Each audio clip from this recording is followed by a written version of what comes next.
Hello. It is Wednesday. It is hump day. Bubblers.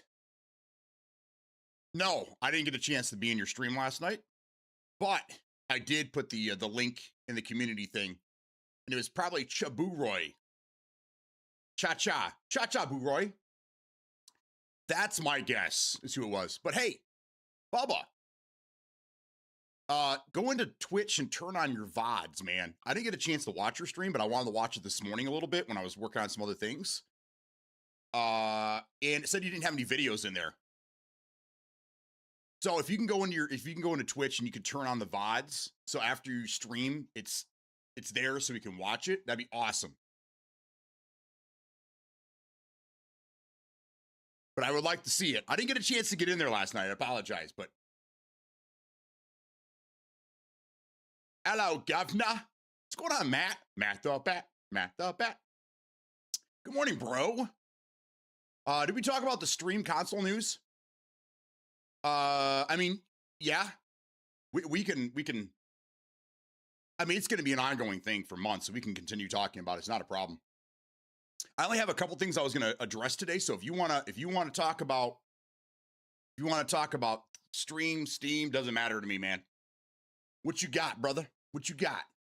I like it better. We should have segments where you just ask me questions, but right now it's just it's a free for all. I give you a little bit of news. I start talking about something and we go off on different rants.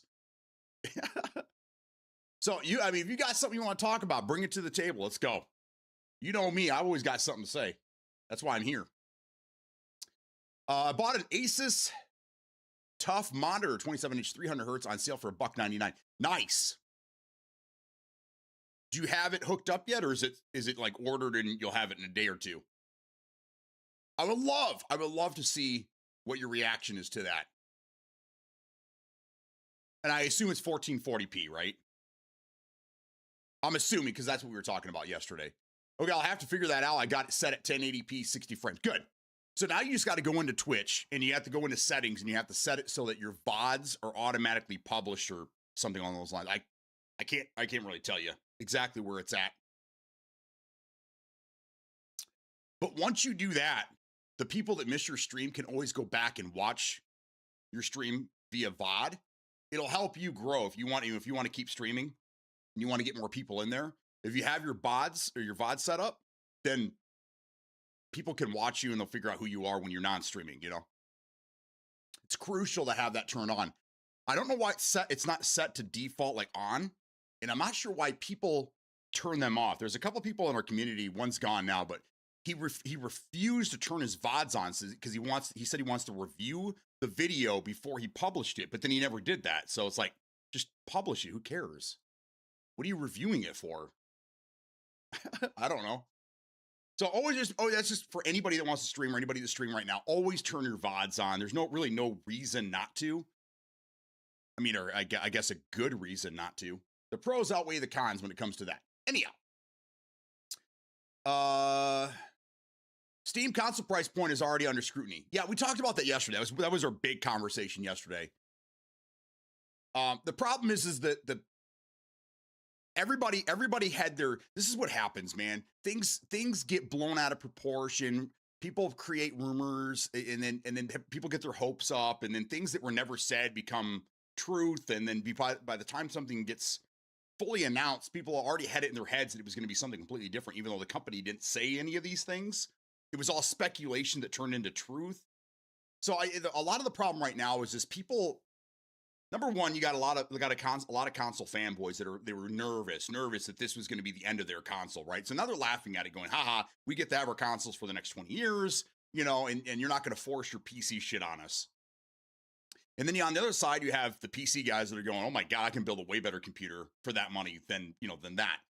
But the problem is that it's not for either one of these people. The Steam machine is for people that want console easiness, but they want to finally step into PC. They're not comfortable building one. They're not comfortable with maintaining one. They just want a set it and forget it situation. This is what this is. You got to remember, consoles are subsidized because they are just a Trojan horse to get inside your house to sell you the games, right? Steam's not doing that. They have to make money off this because they're not locked. The Steam machine is not locked to an operating system. You can wipe it and put whatever you want on it. So, and then you have, the Rampocalypse and all that. I mean, I think originally the prices were going to be like $800 and $1,000, which I still think is fair for what it is. Again, it's not for everybody, and it's not really trying to compete with anybody. It's just trying to give you an option. It's just another option to get your foot in the door to get to Steam. Because we have, all of our console brethren are always upset because we get all the cool games, man. Oh, I wish I had a PC to play that. For years it was, I wish I had a PC so I can play Tarkov, right? Now it's like all these cool games are coming out PC only, and people are like, oh, I want to play that too, man. I want to play that too. So this is for them. This is for those people. This is for those people that want to. They don't want to build a PC. They don't want to have to main a PC, but they can play Steam games or PC games that aren't available on console. So again, it's not for a lot of people. So all the complaints are for people that aren't going to buy it and weren't going to buy it anyhow. It will sell out. It will do well. And the people that it's built for are going to have a great time with it. So I'm not too concerned with it, but this is showing the world, and we're going to see in the next couple of months how this actually plays out. But this is showing the world what your expectations should be for the next console. The next console is going to be easily in this price range, if not higher. I assume higher. But the days of consoles under $500, under $1,000, they're gone. They're done. That's it, guys. Game's over. But for the people that can't afford the next console, cloud gaming will be the way you continue to carry on without being left behind. So there are going to be options for everyone. And other people are just going to have to stop being frugal, and they're going to have to start, putting the money up if they want to continue playing games. I don't know. I'll have it Friday. Yeah, 1440p. Good job, Beadrunner. Hell yeah, man. That's awesome. Good job, dude. Proud of you. I hope you enjoy it. VOD's on. That's right, Matt. You can't see this comment because you are single. Cool. PC Master Race getting cool games. But yeah, you got to remember that.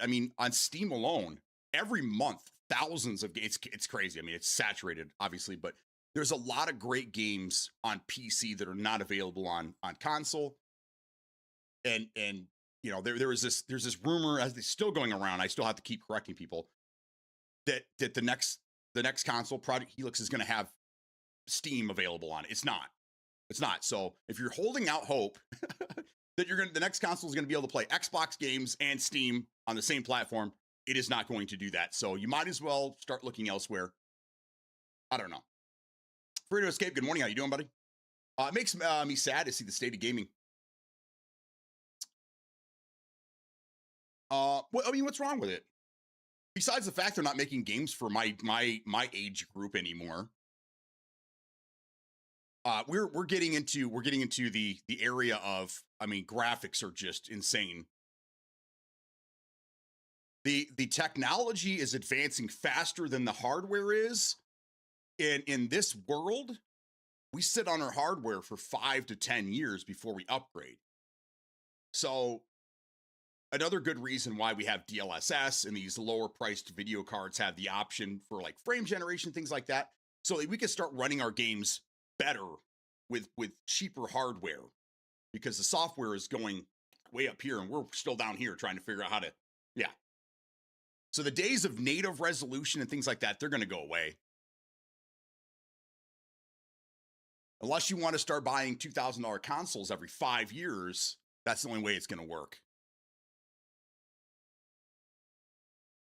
But eventually, cloud gaming is going to be the way to play, and they probably won't even release consoles anymore. PlayStation will probably be the last. Nintendo will probably be the last one to get out of the hardware. But I think Xbox, there's rumors that it's being sold off, and I don't know if I believe that or not, but we'll see. Asha's got a year. I give her a year, and then Microsoft is going to be, all right, what'd you do? Where are we at? How are things going? What are the numbers? All right, we're going to have to cut that division. Sorry, Asha, you're out. Boom.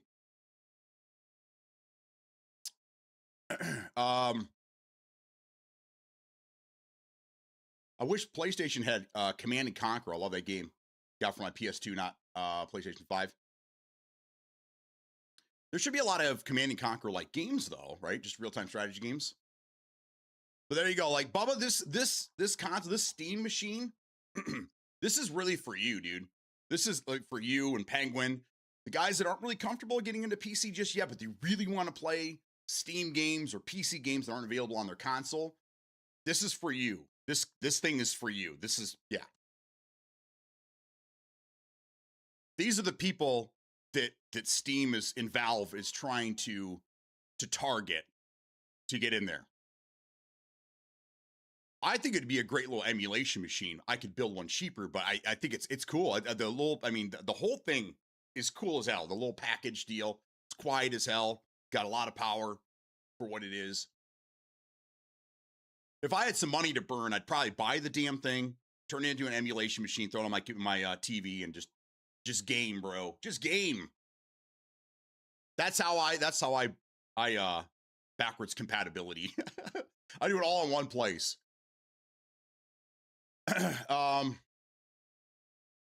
Mark for Life, good morning, man. Does it come with a Steam membership?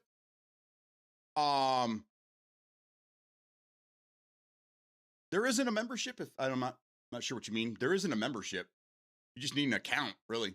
Just a Steam account, which you would just make your own when you get in there. I'm pretty sure the Steam operating system walks you through it. But you don't have to pay for anything. That's the beauty of it, dude. Like PC games, we don't have to pay a monthly subscription to play online games. We don't have to do any of that shit. We get discounted games all the time. Like right now, are we still on the summer sale? I think we're still on the summer sale. So you have like 4 sales a year. You have your spring, your summer, your fall, and then you have your winter sales. And that's where massive discounts are thrown on a lot of the big games and a lot of games you never heard of. I found another surprise thing, and I'm going to show it to you guys here in a minute. Right up there with that Reaper Actual, I found another, like, what situation? Little Hog's going to get a kick out of this one. Okay, you don't pay for Steam account. No. It's a free account. It's just a marketplace, really. Steam does come with things like that. Xbox, PlayStation are in the fire. PC has improved slightly, but none of that matters to the metaphorical nuke that is at the center of the industry, the decline of AAA studios and the titles that built the industry. Yeah. Well, I mean, now we're kind of in the age of, there you go, Free. We're in an age of single developers. Single developers that have talent are creating games on their own. And we're getting better, more fun games by smaller studios and single developers than we're getting from AAA studios. Which sucks. So I was wondering, I'm getting fleeced by PlayStation. PlayStation got everyone by the throat. There you go. You know, there's another thing that I've been noticing, especially when it comes to the Steam machine. Everything is compared to PlayStation. I never even hear Xbox in the conversation anymore, which is weird to me. Everything is like, all the benchmarks for the Steam machine are going up against PS5, but I don't hear anything about Series S. I don't hear anything about Series X. Nothing. It's weird. Like everyone just forgot about Xbox all of a sudden. It's so weird, man. I'm telling you, it's because people just assume, they just Microsoft, Xbox, PC. It's PlayStation versus Xbox / PC. That's the direction we were heading, and Asha's trying to turn the boat around. So I don't know. We'll see what happens. Makes me sad. It's because Xbox tax is the thing. What's Xbox tax? What's that? Xbox is the same as PlayStation. Xbox is looked down upon like a slave or lesser being. I don't know why, though. They're pioneers in the industry. They forced everybody else to get their shit together. They brought better, beefier hardware to the conversation every generation. It's because PlayStation is better than Xbox. I don't think it's better. I've never really seen anything that shows it is better. Most games run better on Xbox. I think it's just that stigma with Microsoft. But then also you got to remember, PlayStation is built in the East. We have way more gamers in the Asian market than Europe and America combined. I mean, even with the original Xbox, trying to sell a Western component in the Asian market is damn near impossible. Now, if Xbox would have been built by, some other Asian company, it would have been a completely different race. But this is something because of where it's built, who is behind it and all that. Xbox is owned by Bill Gates. I mean, not really. Bill Gates has been out of the picture for a minute. I mean, he's still on the board, but he's stepped down. Xbox is owned by Microsoft. So how is this Steam machine compared to the consoles power-wise? I don't know anything about PCs. It has less power. It's not as powerful. And that's where a lot of the gripe is coming from, is that people are just kind of like, they're getting one side of the conversation, which is it has less power than the PlayStation 5. Again, Xbox isn't in the conversation for some reason. And they want more money. They say twice as much. That's not true. It's $1,100, where the PlayStation is what, $7? I don't know. Either way, it's almost, okay, we'll give you that. It's almost twice as much. So that's where the scrutiny is coming in right now. But people aren't understanding that it's not for them. This is just another option for people. So for the last 30 years, I've always had a PC and a console. Always. Now, this is an option for people that are on console that want to play PC games that aren't available to them on console. This is an easy intro into that world, but you're going to pay for it. Unless you want to go out and build your own and put it together, which a lot of people don't want to. This is a easy pre-built option for you with like zero maintenance. Everything's just handled. And the other thing that Steam is doing, which is awesome, Valve is doing really, is they're releasing the Steam operating system for anybody. So if you want to build your own PC and put Steam operating system on it, you can do that, which is awesome. So now, I mean, on top of that, you're going to have a market of people that are building comparable computers to like the PS5 and the Xbox with used equipment, slapping the Steam operating system on it, and then selling it for right around that price. So this is going to open up a third-party market for people like myself that build computers on the side and can get very comparable. We could slap SteamOS on there, which doesn't cost any money. So you don't have to buy Windows, which, I mean, Windows is cheap anyhow, but you don't have to put Windows on it. You can put SteamOS on there. It only runs games, and then you sell it on Facebook Marketplace, eBay, whatever. So this is actually a really good thing for everybody. Less powerful 4,000? Yes. Yep. Xbox rumored to have, but again, it's not competing with any. This is supposed to be something extra. Like, you know what, Nintendo, remember Reggie Fils-Aimé? He said back in 2008 that Nintendo isn't in the race. Nintendo is something, I can't remember the exact verbiage, but it's something you keep next to your console. So like, he basically told you guys, you're fighting over Xbox and PlayStation. That's the fight, right? We just complement whatever one you choose. So if you buy yourself a PlayStation, we have a Nintendo that goes with it. That's kind of what this is. This isn't competing with anything. So don't listen to what's going on in that. It's all noise. That's all. This isn't competing with shit. This is just an option for you. It's something extra to have to give you more options when it comes to games. Xbox rumored to have those layoffs of those 3 studios, but each has a head of 50 to 80 people. But PlayStation laying off the Destiny studio, which is 500 plus heads, but Xbox was talked about. And the bad guy, but no one cares about PlayStation. Like, Xbox guy, it is what it is. We are the villains. We are the problem. I mean, I mean, PlayStation's got to do what they got to do to keep their numbers up. You know, if Bungie isn't doing what they wanted them to do, and Bungie's losing them money, it makes sense to, get rid of Bungie. I mean, it's sad to say, but Bungie hasn't built anything for me in 15 years. I didn't care for Destiny. I don't really care for Marathon. The original Marathon was amazing, but this one, and I mean, this reboot system, I don't know. Why do we have to have a extraction? Everything's an extraction shooter nowadays. I don't know. So, I mean, Bungie fucked up. So, I mean, sorry, guys, The 3 studios that are being laid off or being shut down by Microsoft Xbox, they are actually all in talks right now to remove themselves from for micro. They want to buy themselves out so they can stay afloat, which I think is fine. And I have no problem with that. I don't see any of these studios. I don't think any of these studios really did any wrong. They were never AAA studios to begin with. They've always delivered great games, but they've always been considered indie developers. Bungie's a completely different story, though. Ingiskin, good morning, man. How you doing? Even on PC, I try to play Impulse on my PC, and I had to update drivers. First words that came out of my mouth: "The future is now." Sarcastically, I gotcha. Yeah, Impulse comes out later today. I do believe around 1 o'clock. I keep checking it. I still have no idea if this is going to be free to play or if they're going to charge you for it. I don't know, but I would like to at least get my hands on it and try it. My last comment is just an example of Xbox tax. Call out every problem with Xbox and hype up everything cool about PlayStation. Oh, that's what you mean by, okay, I thought you meant tax like in money. I thought you were saying like there's a okay. Got it. So you're what you're saying is that every time Xbox screws up, it's front page news, but when PlayStation makes a mistake, it's no big deal.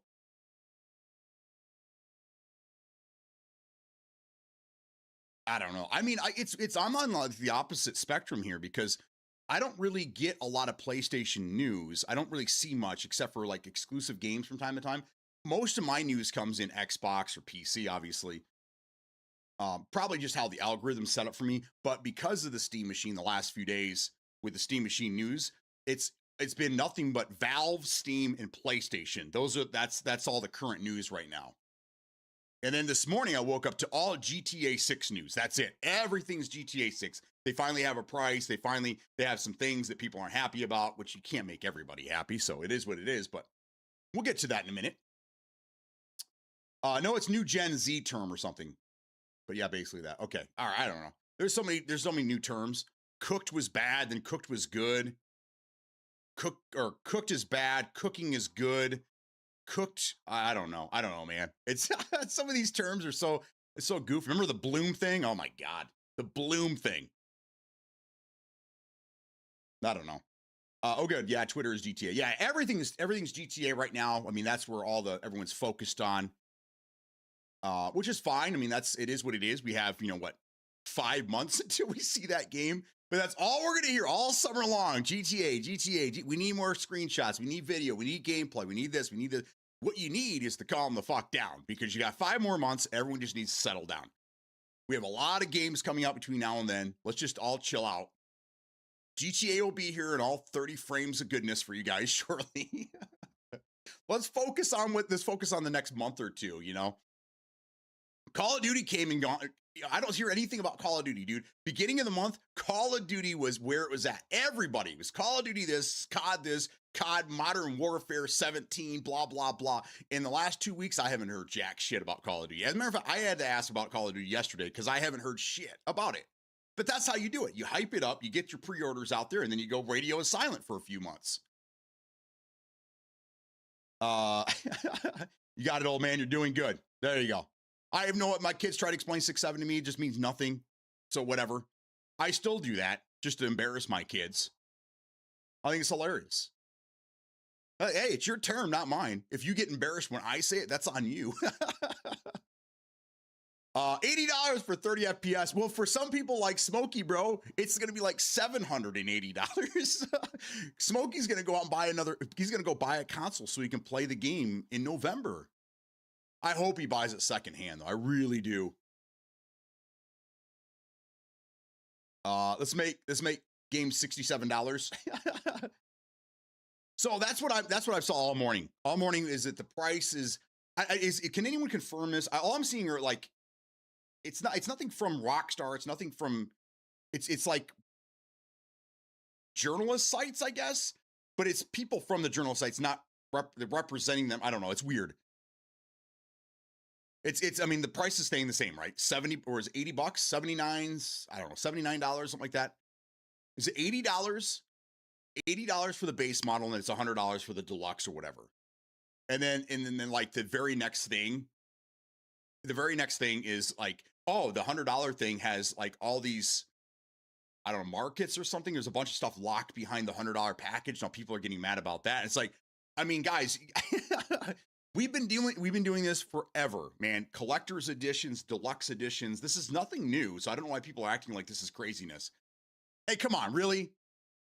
You've been waiting for this game. You guys all consider your guys, but GTA fans, you can't wait day one, and all of a sudden you can't shell out another $20. Like, seriously, you have 5 months. You have 5 months to come up with an extra $20. I don't want to hear any complaining. None. Cut your Starbucks out for 2 days, and there's your money right there. Boom. Set it aside, put it in a savings account. Does anybody remember savings accounts? We forced our kids to have savings account when they were younger, and now they thank us for it. But you'd be surprised how many adults don't have savings accounts. It's crazy to me. Please no.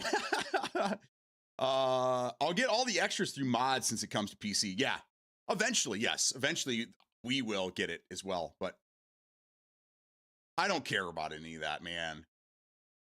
GTA for me. So GTA was always a great game. The original sucked. And then when 3 came out and it finally went 3D, third person, then it got really cool.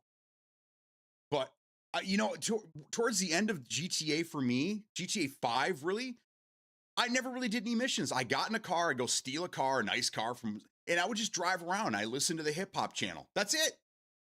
That was my fun, dude. And I'd crank up the music and I'd turn the game sound down. And I would just drive around, man. Just go, just keep driving, just exploring the map. And then all of a sudden I get in an accident and before you know it, I got 5 stars. And then it's just a matter of how long can I live? And then I die and then I'd shut the game off. And man, that was fun. See you in 3 more months. That was me playing GTA 5 every time I tried to play it. Oh, man. I have a savings account. It's just empty. We have a couple. We have savings accounts for like vacations and then, like Christmas, we do one. And then we have just a random one that we just slap money into for just whenever we want to just take a day trip somewhere and go do something, we have that. So it's nice because then we know we're not touching that money. It's kind of, it's forced to keep out of the mix, which I love. I like the PlayStation 1 top-down GTA. Oh, God, with the tank controls? Ugh. Those are tough, man. I didn't really care for those. I played them, but they're never really part of the conversation. When you talk GTA, it kind of starts at 3 and goes up from there. Really, it starts at Vice City. I don't really hear anybody talk about Grand Theft Auto 3. It's Vice City, San Andreas, and on, I hated those controls, man. I hate it with a passion. It reminded me of the old NES games where like you had to drive to certain locations and you was the top down and the controls were fucking goofy sometimes. Yeah. Need to live beyond check to check to have money for savings. My kid always called GTA the do whatever you want game. Yeah, I mean, that's really is what it is. Yeah. I mean, it's a living, breathing game, and that's how they really sold it. It's you're playing in an open world. That was like the original sandbox. But everywhere you go, there's people walking down the street. There's things going. There's conversations. It's a living, breathing world, and that was amazing. I mean, you go back now to the original Xbox, PlayStation 2. That's one game. I'll give you that. For the PlayStation guys here, Vice City, and I think San Andreas, Vice City for sure, played and looked better on the PlayStation 2. I've gone back and I've tested it, and even though Xbox was a powerhouse and dominated PS2 and hardware, it still looked and played better, mainly because of widescreen support. But yeah. Hell yeah. Smokey, good morning, man. How you doing? So I neglected my duties yesterday. There's some things I had to put into Discord. I still haven't done. I will try to get that out today. I worked on my AI stuff because it's the tool that I utilize, and I'm starting to get the hang of it. And I got a graphic that I put together. I think it's funny. I'll put it up later for you guys. But for all my PC people, I'm going to say this every day. I'm going to put it in Discord. We're trying to build up some people for our play test we have on Monday nights at 8 o'clock Eastern time. This is for PlayStation and PC people, controller and mouse and keyboard support. It's actually more supported controller wise than mouse and keyboard. A lot of fun. It's a great time if you want to spend a couple hours hanging with the boys. Monday night, we would love to have you. We'd love to have you. So if anyone's interested, please hit me up. I'd be more than happy to send you an invite. If not, I'll get you lined up with Free to Escape, who has a bunch of invites. He's kind of the one that's putting this together, but I'm going to put my neck on the line because I don't want him to get kicked out of it. If I get kicked out, I'm fine. I'm not going to lose sleep over it, but I know Free's having a really good time with the game. So I'm going to put my neck out there and I'm going to try to recruit people. And I'll, if I get in trouble, that's fine. There you go. The wife will join. That'll be great. That'll be great. You guys want to hear somebody rage quit? Let's get the wife into a first-person shooter BR. That'd be fun. She played PUBG with me back in the day. She played a couple times. It wasn't her cup of tea. Like Stardew isn't mine, but she tried it. You're not playing. Okay. All right. I need to get my kids involved, but they all work. They're either sleeping at that time or they're at work still and they're not out. So I can't help. I got stuck under the stairs. That goes to show you how long it's been since the wife has played with me. That was like 2018, maybe 2019, somewhere in that neighborhood, before I got smart and got a SATA drive and everything loaded in quicker. What game is it? I'm free. I know he's gonna cringe, but I'm just gonna go for it. I don't care. It's called Project Valor. It's a project by PUBG Crafted. It's a side project they got going on right now. It's a BR. So think like, and basically this is how I explain it. It's what X Defiant did to Call of Duty. This game kind of does to PUBG. It kind of turns it on its head and it's just chaos. There's a lot of different things to it. It's not just gunplay. There's like some RPG kind of elements to it and stuff. It's different, but it's fun. It's very, very early on in development. There's a lot of issues with it. You're gonna die to crazy shit. I only called one person a cheater, so that's good.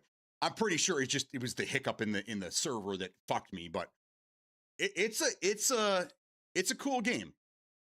I think they need to tone some of the stuff down. Some of it's a little much, like the Snake Man thing that I was like, okay, that's a little crazy, but it's just nuts, man. It's just nuts. And I think they need to advertise a little bit more because we only get like 150 people, which is the smallest playtest I've ever been involved in. And I would love to get more than that because I think we get 40 people in game. If it was 100, it'd be a mess. But I think there's 40 people in each match. I don't know if they throw bots in there. I think if they have to start it, they start it with less. I think the minimum's 20, the max is 40, somewhere in that neighborhood. But either way, I love to get 200, 300 people in there minimum. So that games, we're not waiting 5 minutes to get into a game. We're just rotating quickly. But it is a good time. I mean, it's weird. One of my biggest complaint about the whole thing is it's on a Monday and not a Saturday or a Friday. It's at 8 o'clock in the evening or at night, really, instead of like 6 p.m., which would be a much better time. But, it is what it is. They're based in South Korea, so on the other side of the planet. Buying a Switch 2 next month so the Miss can play Final Fantasy 14 with me. There you go. BR with Rogue Element Twist. Game is broke as fuck, but still more fun than DMZ. Yeah, I agree.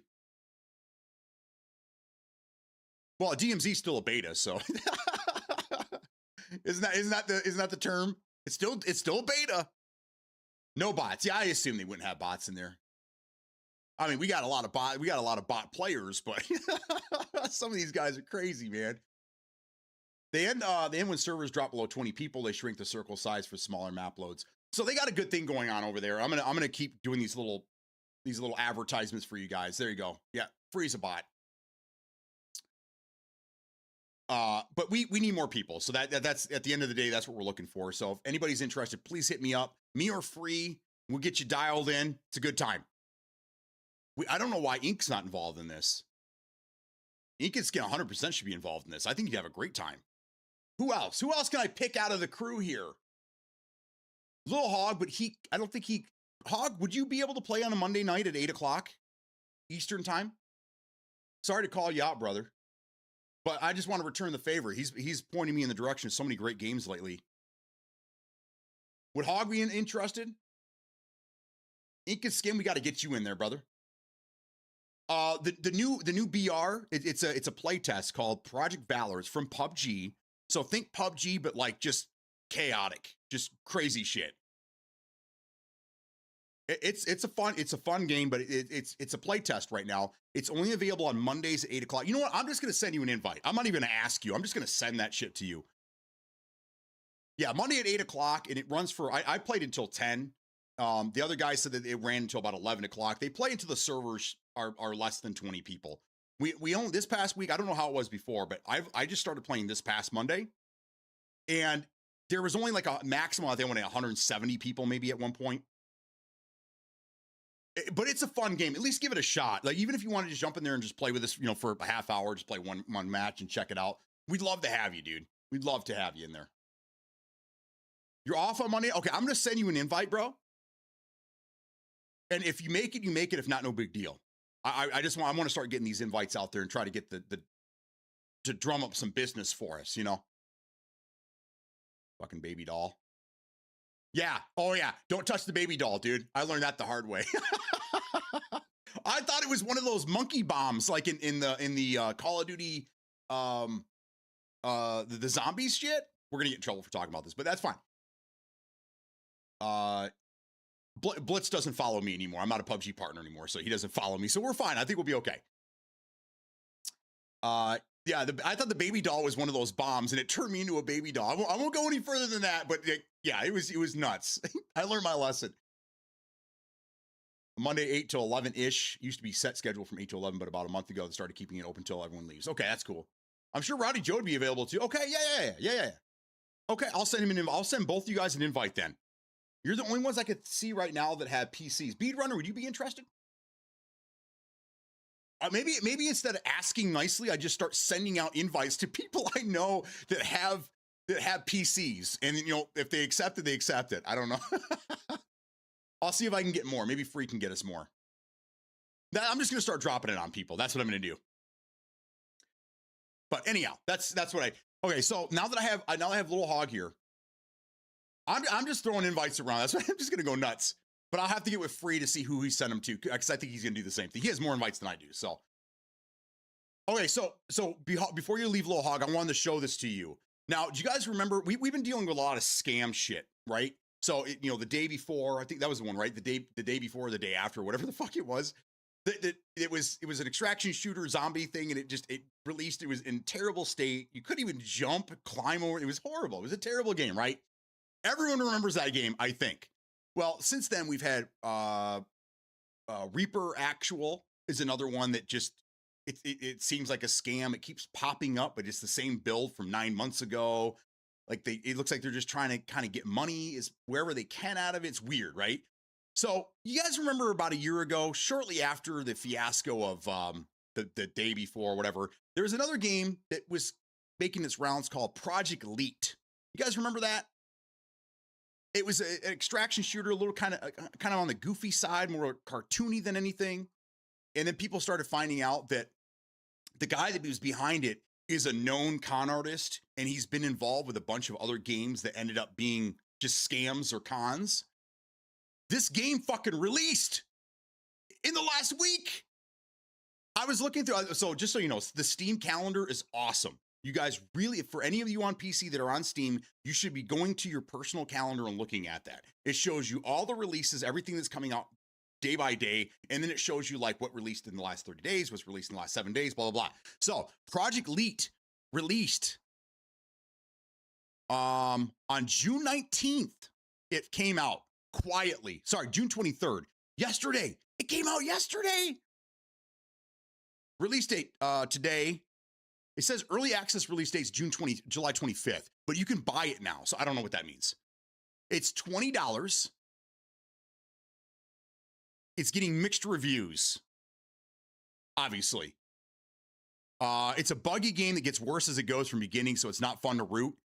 We need more missions, more updates, a lot of potential here. I love the game. It's actually really good. I play PvE. Okay, so there's two different, that's probably why this thing will actually work is because this is an extraction shooter that has a PvE server to it, which how many, besides Tarkov, are there any other extraction shooters that are PvE only? Arc Raiders doesn't count because that's only available in China. It's not available to us here. That's a good question. Are there any PvE only server extraction shooter games? This might actually have a place to rest its hat then. So anyhow, I play PvE, so I don't mind that the game looks dead. I would probably recommend for PvE only. The game is utter pure garbage. This is recommended, by the way. This game is utter pure garbage. I don't even know why these guys are wasting their time taking over the project. Oh, okay. So somebody else took over the project. It's not the same developers. It's shit. The shooting is shit. The AI is shit. Don't waste your time. Way better games out there. I am a purchaser of the largest edition. The game was headed in the right direction. There was a lot of buzz about the game being a money scam. Remember this? However, it was much more complete than a lot of other games out at the time. The game development progress updates from the dev was complete shit, leaving the gamers in the dark as to the direction focus of the game future. Some irregular updates were vague and untimely. So this guy bought it June 21st. He's been playing for 3 days. He recommended it and then talked shit about the game. That's hilarious.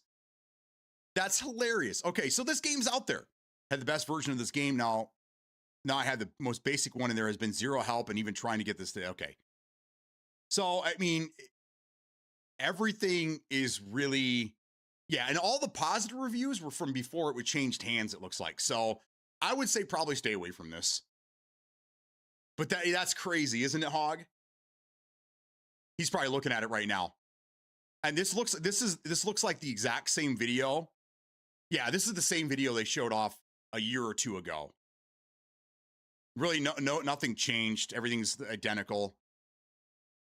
Oh no, I'm in Discord for that one. Okay. Okay. So are you? So if you're still in the Discord, you're aware of the story. Then it sounds like it changed hands at some point. They all were saying it was a scam. Right. But from what I'm reading here, someone's saying that it changed hands. So the developer abandoned it and somebody else picked it up and started working on it, I guess. I don't know.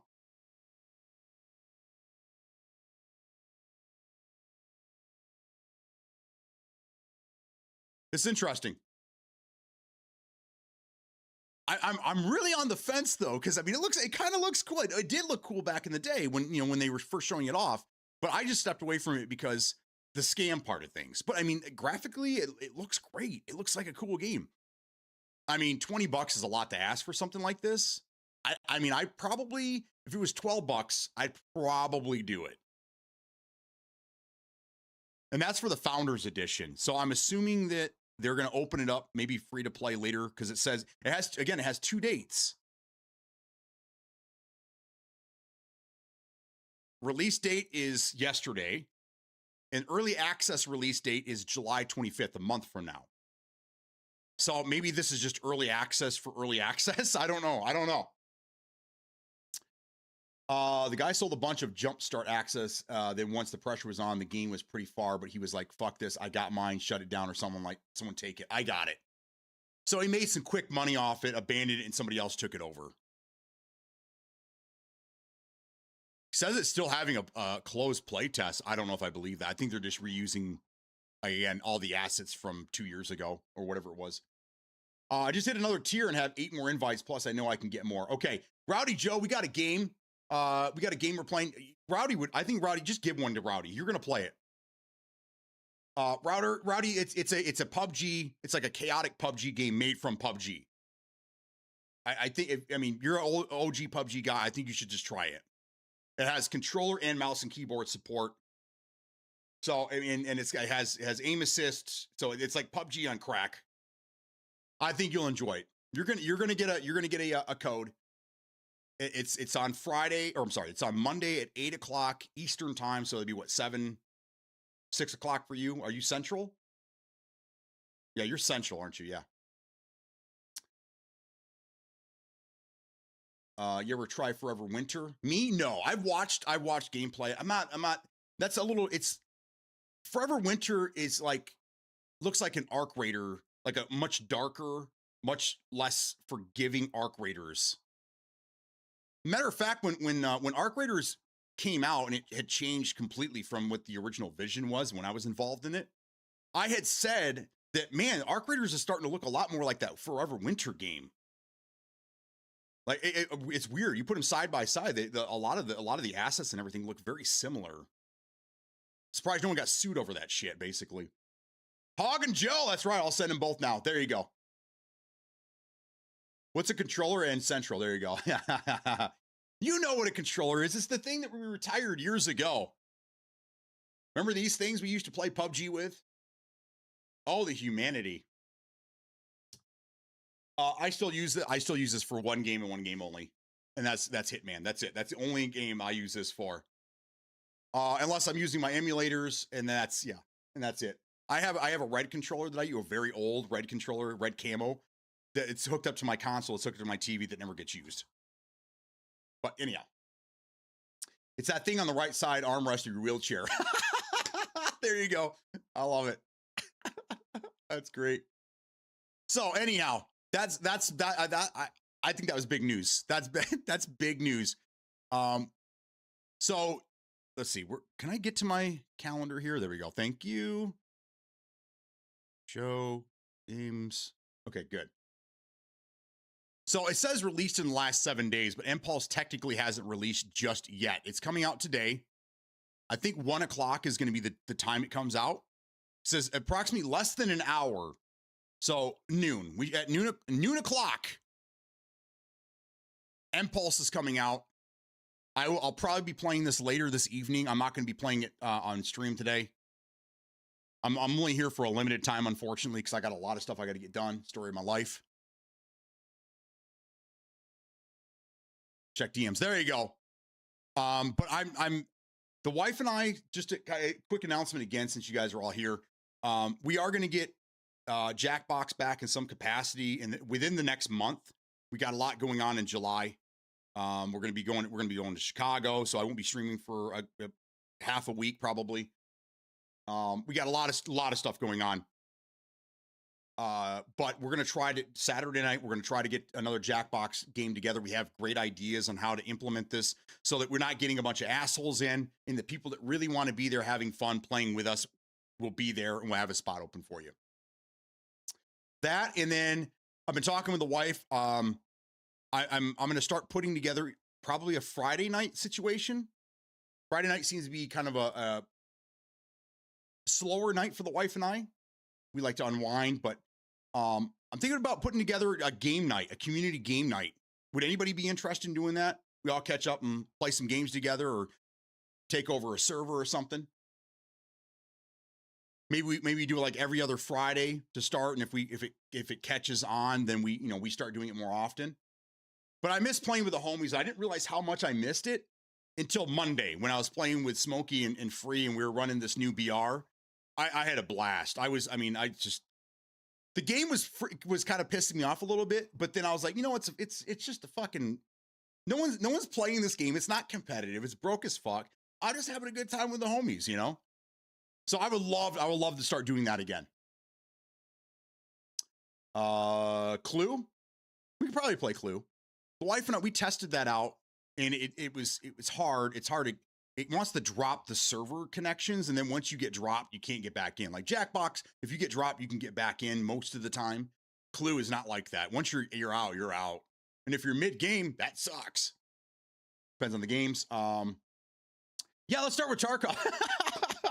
Dude, nobody would play Tarkov. You're talking to me and me alone. I know you know that. I don't think there's anybody else in here that'd be interested in playing Tarkov. Except for Rowdy, but I mean, you and Rowdy play together all the time, so I don't know if Reckless would play.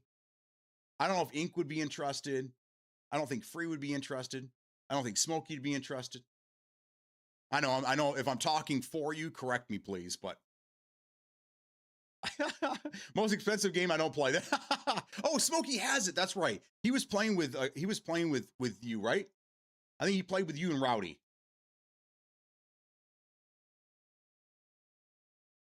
Most expensive game I've ever purchased. The most expensive game I have ever purchased? I'll say me. It's really the wife and I together. Sims 4. Sims 4 is the most expensive game I have ever purchased. because it's been out for over 10 years, and they every other month it's a new like game pack. We probably have over $1,000 wrapped up in this game.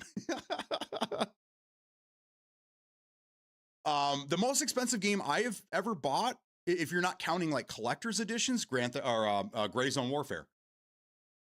Gray Zone Warfare, $100. I might have done that for Modern Warfare 2 when DMZ came out. I think I bought the $100 package.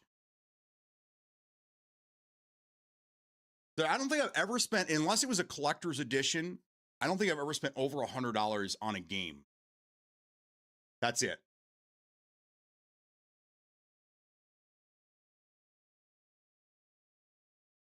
That's cool. You guys did try Clue. Happy to hear. I tried it. I didn't mind it. Just not a lot going on. It was the phone app that was dropping. I take it. Yes. Yeah. You play with Metal. Oh yeah, I forgot about that guy. Does he still play? Do you still play with him?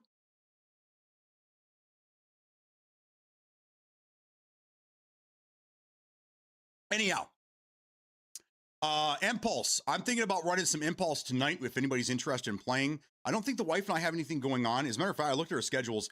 We have more availability during the week than we do on the weekends. Weekends are just booked right up right now. So, last night, what did we do last night? I think we just hung outside. It was great. Yeah, we just hung outside in the pub, in our garage pub. We had a great time. Then we came in, we watched a couple shows, and went to bed. So I'm thinking about maybe running this tonight. I'm excited for that. What else is on the map? Okay, so yesterday we had Project Elite came out, Dim Haven, Scientific Project Optic. I don't know, a bunch of weird shit. Sand Raiders of Sophie came out on the 22nd. Is anybody playing that? Looks like that's got mixed reviews still. A couple of us were involved in the beta test or whatever, and I think Smokey and I got as far as building a character, and that was it. It is, let's see.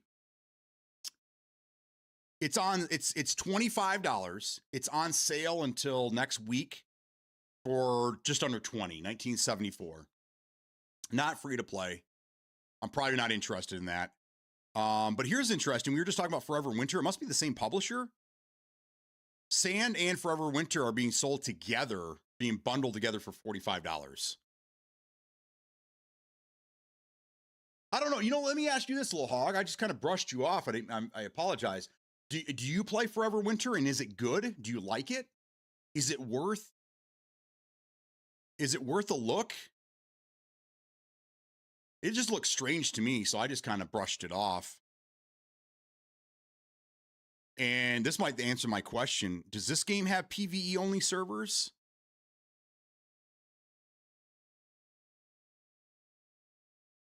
Again, I can't think of any other. Now you got me thinking. I can't think of any other extraction shooter besides Tarkov that has a PvE only mode.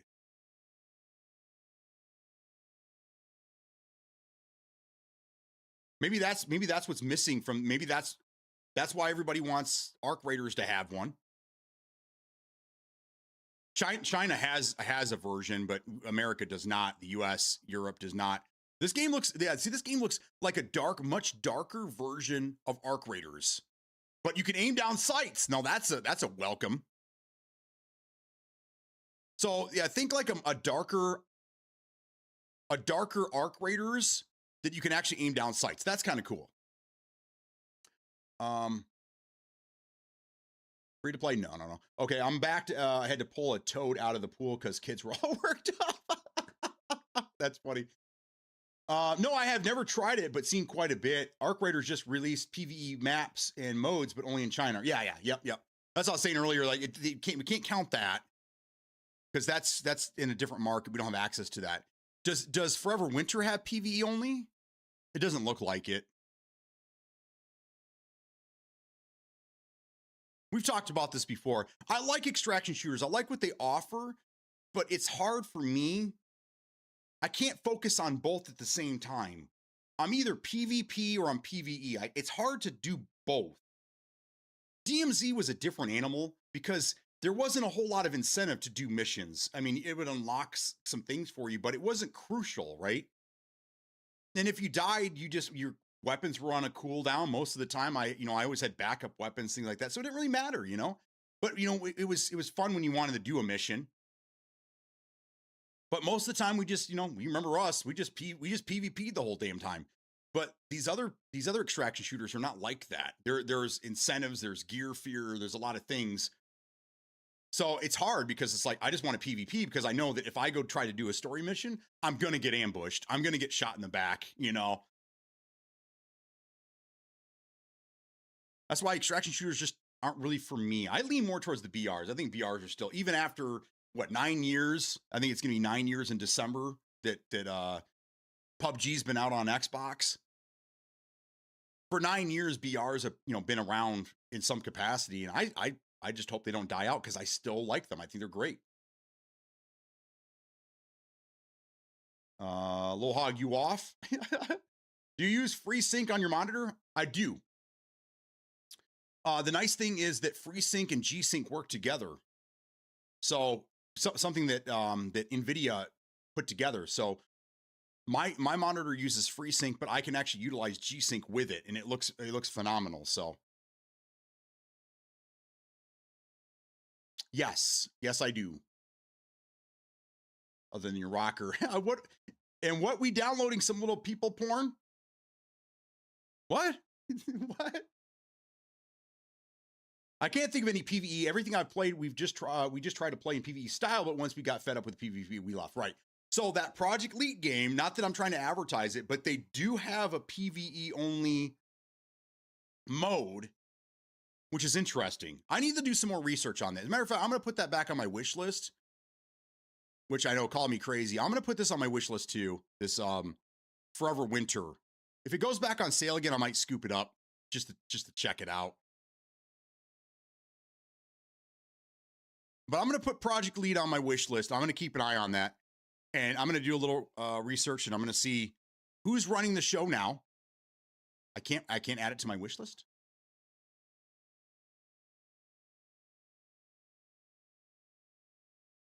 There you go. Is there a max of how many? Oh, yeah, never mind. It's there. Okay. It was a brain fart. I'm going to keep an eye on that. No, just because I'm old and can't sleep during the day, I go in at 1, work until 2 a.m., then back again tomorrow. I went to bed at 4:30 this morning and back up at 7:30. Damn, dude. That's nuts. No wonder we don't really see you very often, man. I thought you just didn't like me anymore. That's okay. I know my format has changed completely since I started streaming 5 years ago. But we're all on this journey together, and I appreciate every one of you that's on it with me. So thank you. All right, back to the here, let's just do this. You guys don't need all that shit in your face.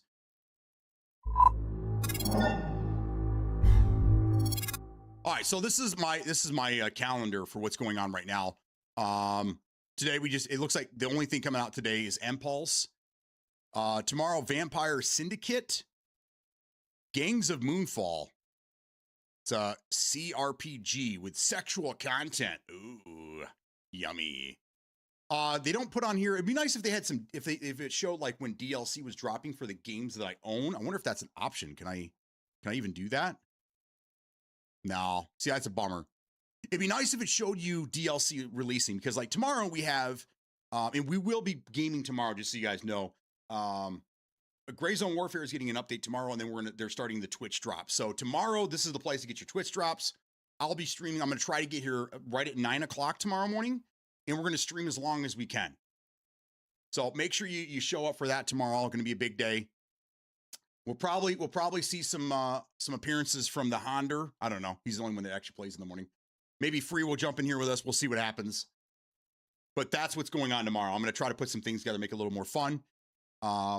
But yeah, it'd be nice if we could see that here. Nothing Friday. And look at this. This is crazy. There's no releases for a whole week.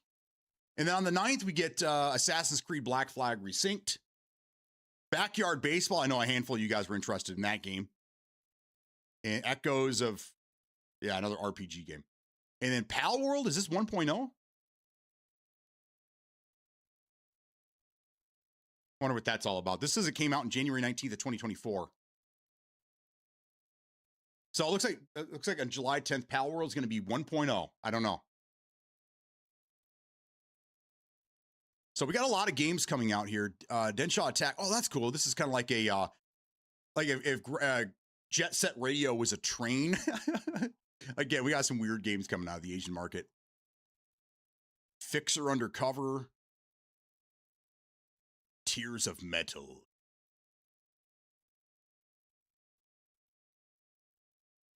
There you go.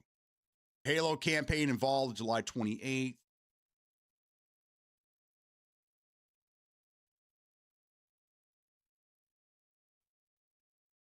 Exit Ways a PV, another PV. It looks like Surrounded, but it's a this is probably another one of those single developer games. It's an extraction shooter, but it looks like Surrounded, that kind of graphic. And then Hell Let Loose comes out August 13th. That's the other question I had for you guys. Now, I was kind of out of the conversation after the last playtest because it just wasn't there. It just, I don't know. Everyone was complaining about it. I couldn't get into the goddamn thing, and then they ended up pushing it back 2 months, which makes sense. Is anybody still keeping an eye on this game?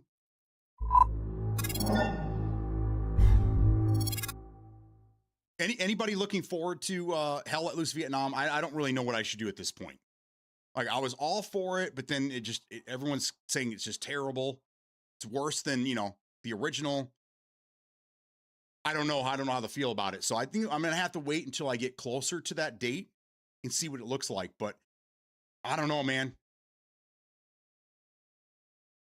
I try to pick my games carefully so I don't get burned, but I think sometimes we just have to take a leap of faith and see what happens. Plus, I mean, the nice thing about Steam, and I don't know how it is because I don't think I've ever returned a game on Xbox, but on consoles is can you return a game easily like that? On Steam, it's basically if you have under 2 hours of gameplay, you can return it. There's other caveats to that as well, but I mean, that's like the main one. You have to have less than 2 hours of gameplay. The problem is that most people say 2 hours isn't enough to see if you're going to like the game. I can usually tell within the first hour if I like a game or not. So for Project Valor, we played for a little over 2 hours, and I had a blast. So, and that game's just, I mean, completely broken, but I had a really good time with it.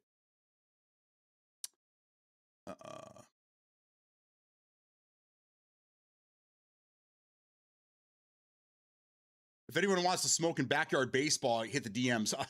There you go. I went too far back. Oh no, I didn't go far back. Okay, here we go. Old window licking bitch. Can you see others' wish list on Steam? I don't think so.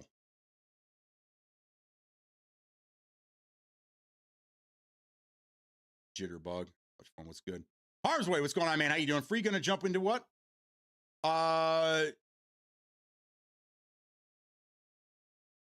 I don't remember now. Oh, Impulse. Would you be interested in playing Impulse? Maybe. I think that's what I said. I can't remember now. Yes, 1.0. You were right. Okay. So Pal World, after 2.5 years, is finally going 1.0. I say that like that's a long time, but I mean, Gray Zone is going on 2.5 years in October, I think. And we're not even halfway there. We're at 0.4. So, and well, Tarkov, I mean, I think Tarkov holds the record for being a game that's been in like early access for the longest period of time. It was like 8 or 9 years. They just went 1.0 last year, I think, the end of the year. Now I'm curious about Hell Let Loose. Looks like a major disappointment. I mean, it was, but I mean, another 2 months, is that enough time, you think, for them to get it cleaned up and make it look good and fix all the problems with it? I would think that they'd want to wait and release that fucker in the fall. But nobody wants to go up against GTA 6, which is understandable. But for the rest of us that don't give a shit about GTA, we need games, guys. We need games in the fall. Don't be scared. Don't be scared, man. Now, if GTA 6 is releasing everywhere and not just on consoles, then yeah, I agree that no one should be, set your game a couple months out because people are going to be jamming that game for months. But if it's crossplay or not, I think it is crossplay. I'm not 100% on that. It all depends on if it has aim assist or not. If it has aim assist, it will have crossplay. If it does not have aim assist, then it will then if it has aim assist, it will be. If there is no aim assist, it will not. That's kind of how those things work. But not many games release without aim assist anymore. I can only think of 3 off the top of my head. Hell Let Loose, and this is on console. Hell Let Loose, PUBG, and Rainbow Six Siege, I do believe, are the only 3 games I'm aware of, first-person shooters that do not have aim assist. I refunded my shit and got Call of the Wild again on Steam. There you go. Anyone try that John Carpenter's Toxic Commando? Yes. When I played the demo during, what was it, Next Fest a few months ago, I enjoyed it. It is a game you have to play with friends. I wouldn't play it with randoms. I did during I don't know. I'm conditioned to play zombie games with people because that's how I started playing them with my kids. Left 4 Dead, me and my kids and my nephew, we all played Left 4 Dead. That's how I've always played zombie games. So I didn't buy it, and I didn't really get into it just because nobody I know plays it, nobody's interested in it, and I wouldn't play it without other people. Xbox is not so easy. There have been no talks about Hell Let Loose. It's been completely dry, unfortunately. Yeah, I mean, that makes sense, because if it releases in early access on PC, they're probably going to make sure the game is 100% before they port it over to consoles. So that makes sense. You can see other people's wish lists on Steam. Ooh, let me do this then. Let me go to friends. Little Hog's trying to get all of his porn games out of his wish list before I get to it. Let's see. There's Hog.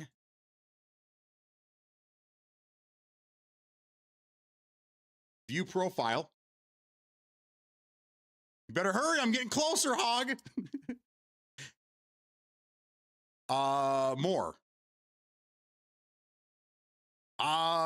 If you can, it's not easy. Offer a trade, unfriend, view equip point shop shit, give a community award, message.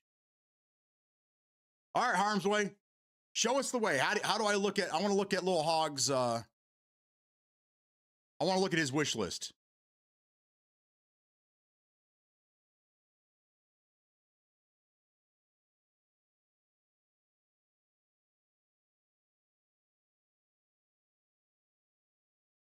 See.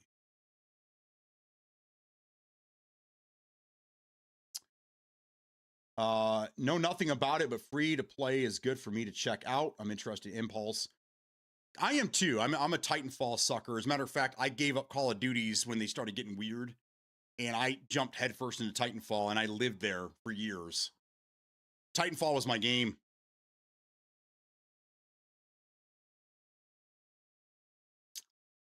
Hello Loose, it looks good like the first. My sale POI, but it is my sale point, but it is crossplay.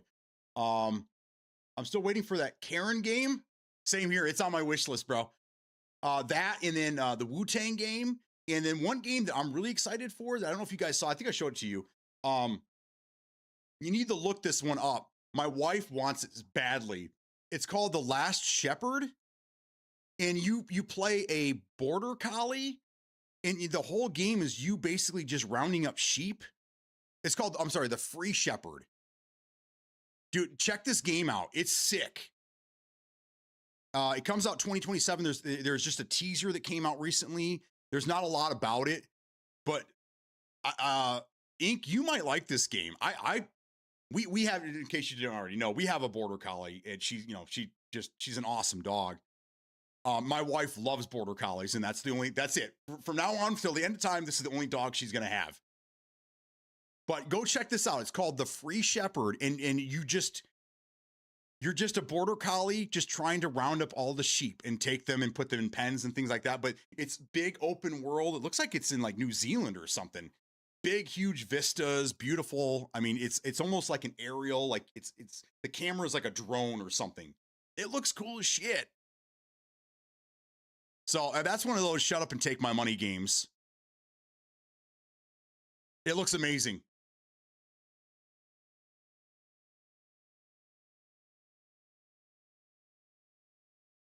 Okay, done. Yeah.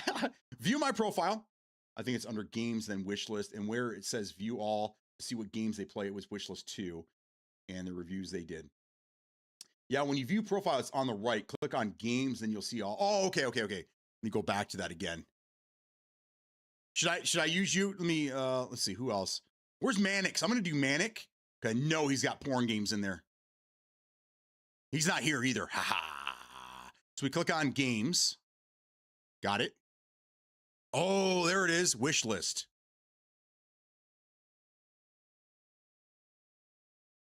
All right, you guys want to? You guys. All right, let's look at. He's not here. Let's look at his wish list. All right, this guy spends way too much hanging out, way too much time hanging out with me. So he has Exoborn on here, Poker Night at the Inventory, which is $10. Just buy it. It's just $10. It's such a fun game. He's got Toxic Commando in here, Crimson Desert. Yes, Cartel Pilots Wanted. Yes, and War Dogs. Okay, so he has a very small wish list. No, I mean not there's nothing wrong with that. Some women like a small wish list. I don't know. So that's Mannix.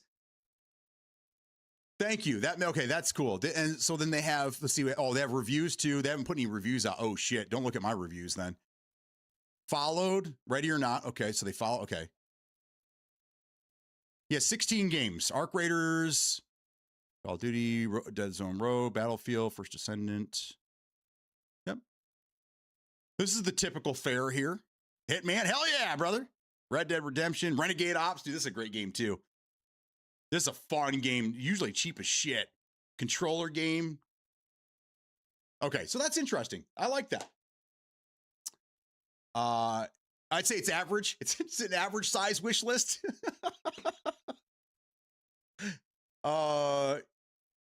Yeah, when your profile was right. I know I've mentioned this game before, a job, but has anybody ever tried Kingdom Come Deliverance? They have a sequel out now, and I've not played it, but the first one is good. Yes, I think it's available. Maybe I'm wrong. Isn't it on Game Pass?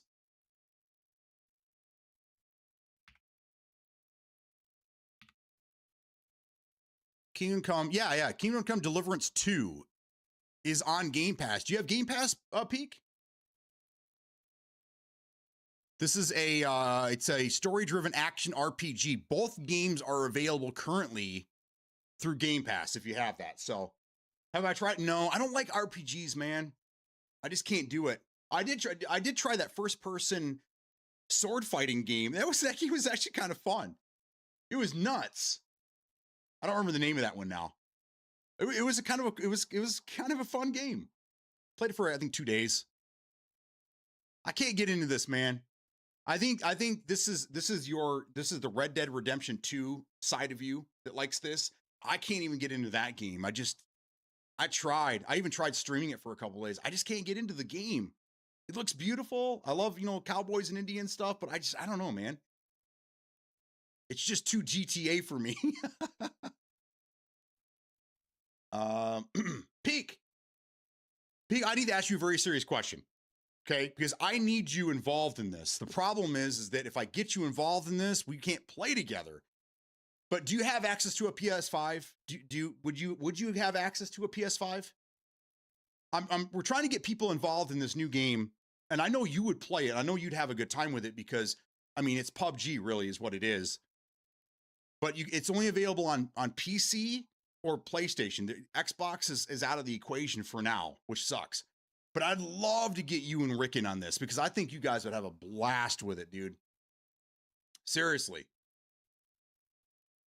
But I think the closest you'd be able to is if you had a PS5, you had access to one, you can get in there and play.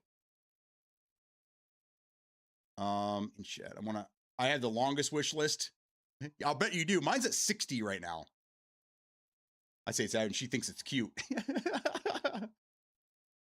Doesn't need to be big. Small ones are easier to work with. I have purposely avoided it simply because I spent too many hours on the first one. Yes, but I don't want to touch it. It's gross. I got you. Okay. All right. I understand. The controller alone it turns me off when I see a PlayStation product. That controller, man, it's just not built for these hands. It's built for small Asian hands. That's what PlayStation is. So I always just assume Bubba has really small hands. Can anybody confirm that? Does anybody know Bubba personally? I feel like he just has small hands. Peak and Ricky would have an absolute field day with. Yeah, absolutely they would. Yeah, they would. I don't have any way of getting him in there. Rick has a PC, but he gave the police department access to it, so he can't use it. It's basically just handed it over to the police department. He has files and stuff on there. He can't play games with. I don't know. He tried to explain it to me, and he lost me. But his PC's not for him. It's his work computer, really. And Peak just needs to make a drive. He just needs to get in the car and drive over to Little Hog's house and have himself a PC. So hopefully by the end of summer, both these guys are ready to rock and roll. I need them. And you know, I challenge you, Peak, you and Ricky, when DMZ 2 comes out, I want to be playing with you guys on PC. I think we all need to be on PC at that point. That's my challenge to you, friend. And again, Little Hog's got one waiting for you. It's just $50 in gas. That's it. You can do it. Peak. Can't have a wish list when you get every game. That's true. That is very true.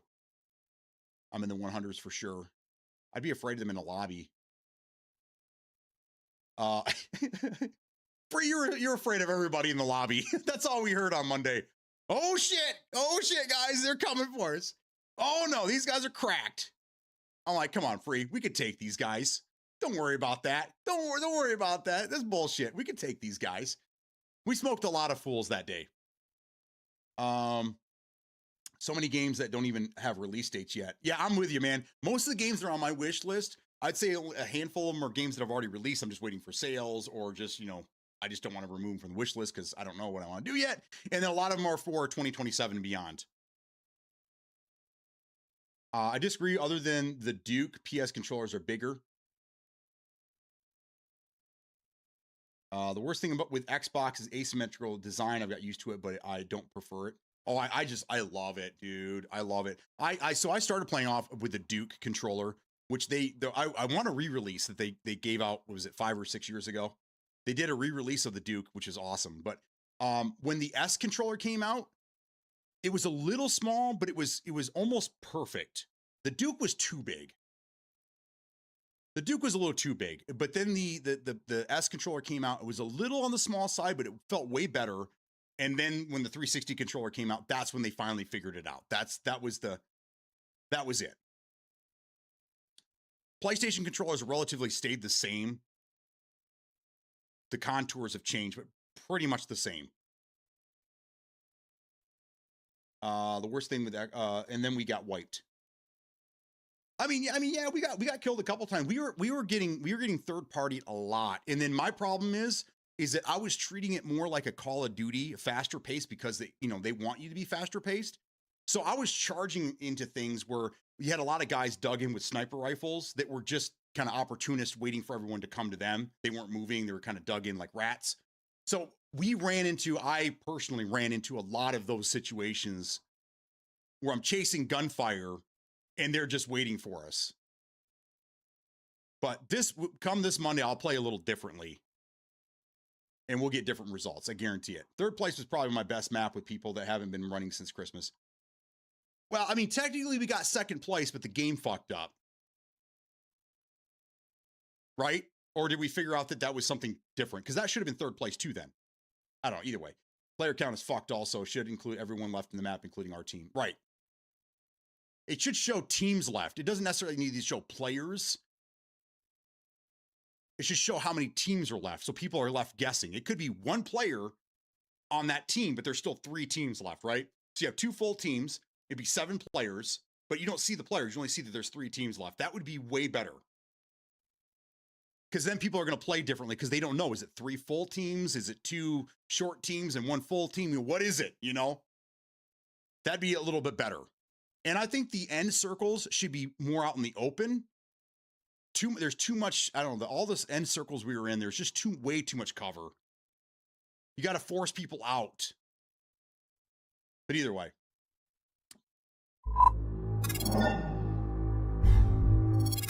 All right, so in the topic of Game Pass, I was going to touch on this for just a second here as well.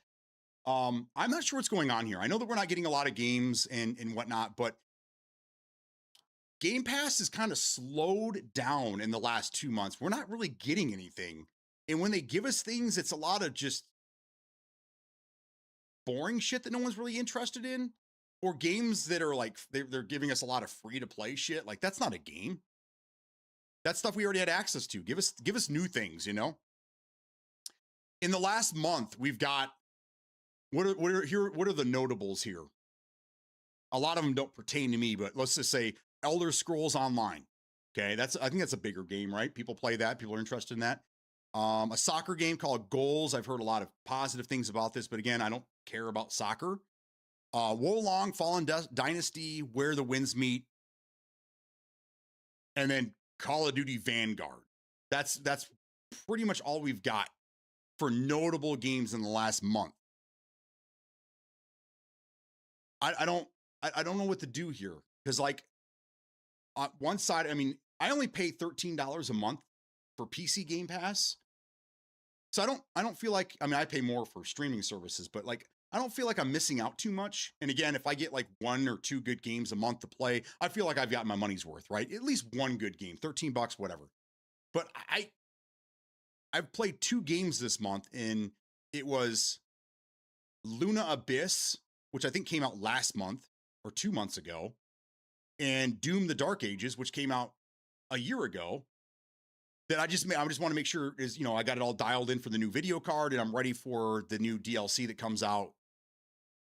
Is it this month or July? I think it's July 9th or 19th, somewhere in that neighborhood. Either way, I'm not really playing anything on here. How many of you guys have, I think a lot of you guys got rid of Game Pass. If you did, you got rid of Game Pass last year when the prices went up. How many people here have canceled Game Pass in the last 3 months, in the last 90 days? Show of hands. And is there anybody here besides myself that still subscribes to Game Pass? Anybody? You can see both teams and player count left, and that probably should be worked. Yeah, you know, you're right, Free. The one thing that confuses me, the hell out of me, is the HUD. The HUD is all over the place, and every time I want to take a look at it and try to figure things out, I'm getting shot at. So there's a lot of things I didn't do on Monday that I need to do this coming Monday. But yes, I don't have Game Pass for the first time in years. Only game worth playing is PUBG, in my opinion. Even if I had a PC, I have no clue what I would play consistently. I mean, that's where I'm at, brother. The only game I play consistently, 2 games really, is Hitman. I always go back to Hitman and Gray Zone Warfare. But Gray Zone Warfare is usually a once a year for maybe a month or 2, 6 weeks, and then that's it, you know? So I don't really have games that I play on the daily basis, and that's why this is kind of converted into this podcast situation we have now, which I really do enjoy. I love talking. You guys know that. I love talking games with you. Even if we're not on the same page, Penguin's probably the biggest example of that. We're on opposite sides of the spectrum, but we like to come here and we like to kind of debate with each other over things. Different perspectives. I love that. Luna came out about the showcases, so the 7th of this month. Did it? This month? Are you sure? Last month, May 21st. This says it came out May 21st. Yeah, and as a matter of fact, it says I unlocked like 4 achievements on 5/24. So it came out in May.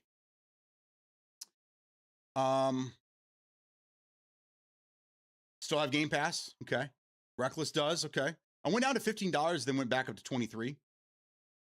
So they've been putting games out there, Penguin. They've been putting games out there for you. Like I said, a lot of the games that don't really pertain to me probably pertain to you, and you probably got more games that you want to play than I have via Game Pass.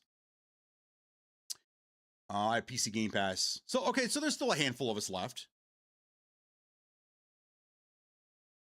Yeah, I mean, Smokey, when it was $16, $17 a month, whatever, it was $16.99, whatever. I didn't really mind it too much, but I mean, they backed it down to like $13 a month. So I mean, now I really don't complain about things.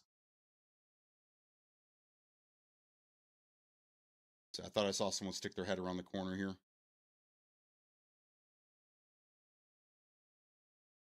Hang tight. Okay, good. No one's trying to get a hold of me. 2 consoles and the PC with Wolfie and the kids that like gaming. I can't not have Game Pass. I got you. So what do? You do like you Game Pass Ultimate, and then you set your console as the home device, and then you just play via your PC. The consoles are for the kids. Yeah, it's just all about games is what I'm here for. Oh damn, shit, my time is fucked. I remember like 5 games dropped around the showcases. I gotcha. This one came out earlier than that. This is because the game dropped earlier. This is, I don't know if you guys remember this game. This one we played, I think it was a year or two ago during the Steam Fest, the Next Fest. It had a good thing going. It's better now, but it's a bullet hell, so it's definitely not for everybody. Gorgeous visuals if you have the graphics capability for it. But this game came out, and then like immediately after they were talking about, I think the studio went defunct already because they couldn't recoup their losses. Quality Labs, I don't know if that actually happened. I just know that was in the news for a minute, is they were in serious jeopardy. And you can bet Microsoft isn't going to pick them up because they're already trying to get rid of studios. So that's their legacy. They built one game that did fairly well. They got a pretty Metascore at 80, got a pretty good score, and then they just folded, which sucks. Game Pass Ultimate, the console and TV is the home unit, and the other one is on my desk with the PC, but it doesn't get much use. Got it. That's for when Wolfie wants to stream and she just. So your computer must be full of shit, man. So on top of your video card, and you also have a capture card, so you can do it all. That's cool. 5 screens, my God. That's incredible. But yeah, so I don't even pop open Game Pass anymore. As a matter of fact, I think this is the first time I opened it in days. I use it on my phone because I still get like DMs through Xbox Messenger or whatever. But I don't use it really for anything else. I never get into Game Pass, and that's why I'm kind of on the fence. What do? Do I keep paying for it?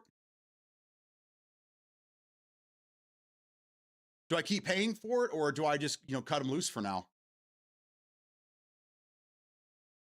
I got Game Pass Ultimate, but I don't use it. My son does on his Xbox. Sometimes I hardly use my Xbox till GTA drops. There you go. Now, now you said you have Ultimate. Do you do any Steam gaming at all, or any cloud gaming?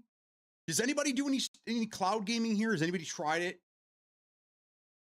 I actually did. When I had it, I did cloud gaming on my TV, and I also had one of those VR, the Meta 2, I think it is. I have a VR headset, and I tried it on there. Very, very, very good experience with both.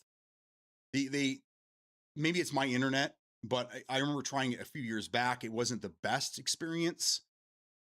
I tried playing Stadia. Remember Stadia? I tried doing the Stadia thing on playing PUBG, because that was a big thing. PUBG released on Stadia as a cloud game, and I tried it there. It was not a very good experience. Very laggy, a lot of issues. Stadia didn't really survive anyhow, but this was in the last year, and I remember I sat on my couch and I tried both. So it was Wi-Fi for both, and it ran great. It ran no problems, no issues.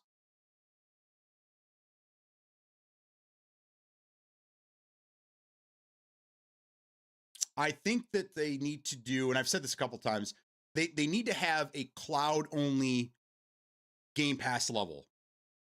I think we're to the point now where, people are starting to get nervous about the prices of things, especially with the Steam Machine, the pricing coming out. I think people need to start realizing that they have another cheaper option to game. So I don't understand why my Microsoft Xbox has not advertised and try to push cloud a little more. They should have like a $9.99 like entry level, you know, like an early adopter level for just cloud gaming.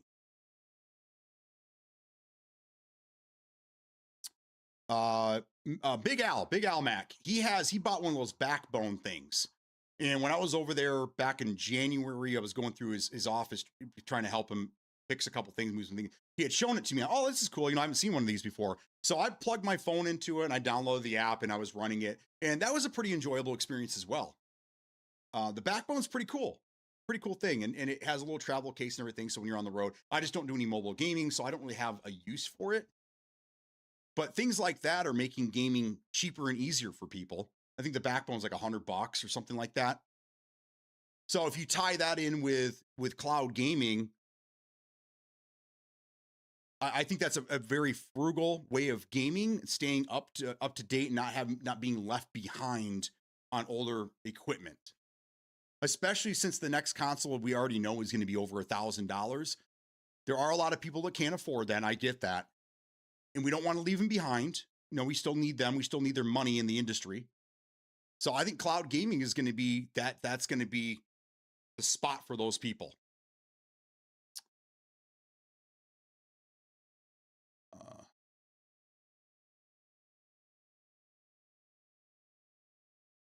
No cap card yet. It's just hooked to the monitor, and I only use it for offline play. Same with the Switch. Oh, okay. I thought you were saying that Wolfie was, when she streamed on Saturday on your stream, that she was on the Xbox. So then how did you game capture if she was on the Xbox without a capture card? I'm learning things here. If you get zero value, I get rid of it. I wouldn't say zero. It's just getting less and less. It's kind of getting to the point now where like I'm not even really getting a good game to play per month, or maybe just one. I do Xbox gaming from the app on my PC sometimes. Yes, all the time on the portal, no issues at all. I run cloud gaming when we travel sometimes just to keep up on the rewards points to keep my GP for free. I got you. I cloud games, so games, it's not a terrible experience for anything that isn't competitive. Yeah. I mean, if you were going to get into some competitive gaming, then you're going to have to start putting some money out there and get back into, you know, a console. Cloud gaming isn't really, you're not going to want to do PvP stuff there. But for single player co-op games, things like that, it's perfect. It's great. Games run so smooth you couldn't even tell you're in the cloud. Yeah. I mean, it's your mileage will vary depending on where you are, you know, how solid your internet connection is, or Wi-Fi, you know, depending on where you're at.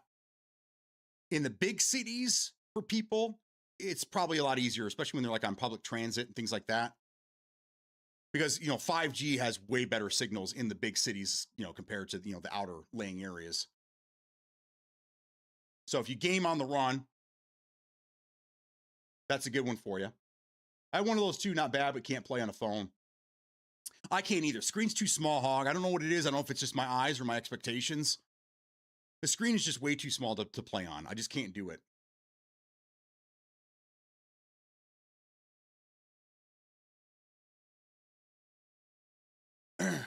The few pointers I'd say with cloud is it dims and makes games darker, and you can only cloud game from a catalog or a small list of games you own. So even if you buy a game, you likely can't cloud it. Yeah, but as you can see, like every month they release another batch of games that you can. So it's getting better. It kind of reminds me of the days of I lost my train of thought. Damn it! This happens from time to time. I lost it. I hate when that happens.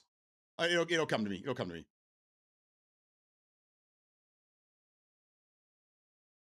Backwards compatibility. There. So you remember backwards compatibility? It wasn't every game that you could play backwards compat. You had to wait for them because they were basically creating their own emulator on Xbox, whatever series it was. to play games backwards compatible. So they had to not only design an emulator that was going to do this because it was different hardware, but then they had to like revamp the games to run on said emulator.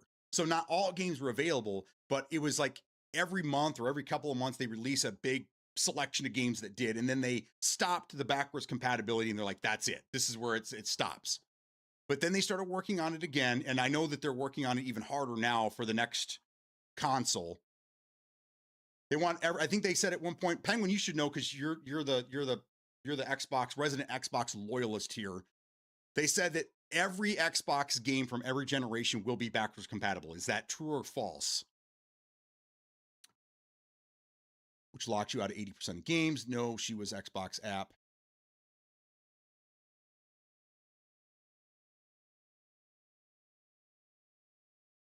Got it. So she was playing on your PC via the Xbox app. Got it. Okay. So I thought you said she was on the Xbox. And I was gonna say, but I didn't say it because I didn't want to sound like that guy. But I was gonna say, wow, the stream, the gameplay actually looked pretty good for console.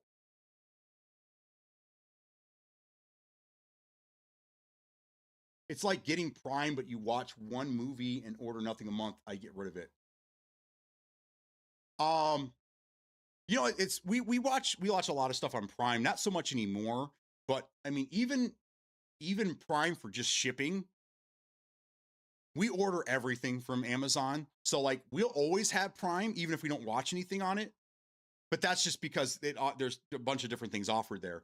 But I don't know. Every once in a while, we do go through our streaming services and like, okay, what are we not watching? What are we not using? Let's get rid of it.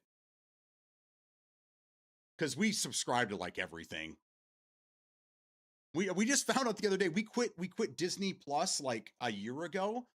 And then we found out the other day when we were going through, when we were looking at what we can cut, because we're like, it's just that time of the month where, okay, we're going to start getting charged for all these things. Should we keep these things or using anything, blah, blah, blah. We found out we still have Disney Plus because it's under some weird package we have with Hulu and something else. I don't know. So we still have Disney Plus. We haven't used it in a year. So as a matter of fact, I deleted the app from our TV. So I had to reinstall that, and yeah. But cool, we can watch Disney stuff again, which I don't know. What's on Disney to watch? What's good on Disney, guys? But I did use to remote into the Xbox to game cap when I had the old PC because it wouldn't support a cap card. I gotcha. So you're doing some black magic or something to trick it into somehow being on your computer? Is that what you're saying? What is this voodoo you speak of? I've not heard such a bold statement like that. What was the statement? Oh, what I was asking you about? Okay. Somewhere along the lines, I saw or read that again. I can't confirm shit because I don't know if it was a journalist saying this is what they heard. Is it a rumor or is it fact? I don't know. But it does kind of make sense going into the next chapter of Xbox where, well, originally the idea was to kind of like, hey, we're sunsetting the hardware. This is our last big console. We're going to give you everything as one big, huge package. And then from here on out, it's going to be just software only. But now Asha's there and she's trying to change everything. And now we don't really know what is going to happen. It's been flipped up on its head and we don't know where it's going to end up. Okay, everyone have fun. I'm off to babysit the world. You have a great day, Hog. Thank you so much for being here, brother, and being part of the conversation. I hope we can get you in on Monday. I really do. No, it was installed in the PC, but not Steam. Got it. Okay.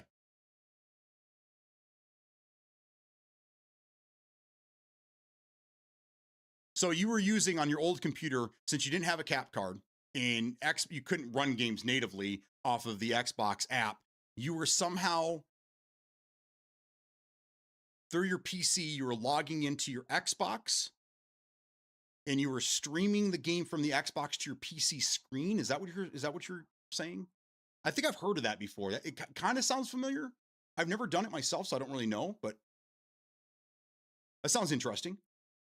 So like if you had your Xbox on a TV on the other side of the house and you wanted to play at your computer, you could stream the game from the Xbox across the house to your computer and play it that way? Is that what you're saying? Even I don't think they're capable of doing that. The Prime was an equal example of Game Pass. Well, okay, so there are some emulators out there. Xenia, and what was the other one? Oh, I can't remember the first one. There are third party emulators strictly for original Xbox, which I can't remember the name of that one just yet. I did a video on this shit. And then there is Xenia, which is 360. And they play, again, a lot, not all of the games, but if they can get that far with it, you better believe Microsoft, being Microsoft, should be able to get an emulator to play all the games going back. And again, they've been working on it for a couple of years, as far as I know. So, and they've got at least another year before the Project Helix comes out. So they could make it happen. They could. And I think that's what a lot of you guys are asking for, right? Is backwards compatibility. You want to fire up your Project Helix and you want to play the catalog, Xbox catalog, going all the way back to 2001. That sounds cool. Sounds like a great idea. I'll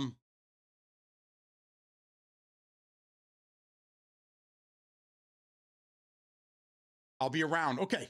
All right, brother. I hope they do something crazy to save the Xbox. I think that Phil got it, and I don't think Asha does yet. I don't think she understands. I don't think she gets it yet. Because again, she doesn't have a background in this. She came from AI of some sort, right? So she doesn't really, which even leads more into what Inkenskin and I are talking about, where we think that she's probably been brought in to go down with the ship. She's going to be the scapegoat. She's going to be the one to blame for bringing Xbox to its knees. Phil didn't want that. Phil's been around since day one. But I think even Phil figured it out. He's like, we got to get out of consoles because there's just no money in this anymore. But will the gaming community as a whole accept that? Will they allow that to happen? Or are we just going to shoot ourselves in the foot? It's tough because until PlayStation says, because I think everyone's looking at PlayStation because Xbox is in such a bad spot. I mean, am I wrong? I don't know. But until PlayStation says, okay, this is going to be the last console, PlayStation 6 is coming out, this is going to be the last console, so enjoy it, then people will be more accepting of, oh, okay, Xbox was onto something. But for some reason, the way that the market is, the way that the industry is right now, it seems like the loudest voice in the room, or the big brother in the room, is PlayStation. And on all the negative right now is going towards Xbox and now Steam, which is wild. And PlayStation is just kind of like, yeah, we're just going to keep our mouths shut over here. We're not going to tell you anything we're going to do because we're going to let them have all the negative publicity. And then when everything starts to fizzle out, maybe then we'll give you a little bit of negative with a lot of positive. But I don't know. I mean, I think really everything depends on what PlayStation is going to do. What are your guys' thoughts on this?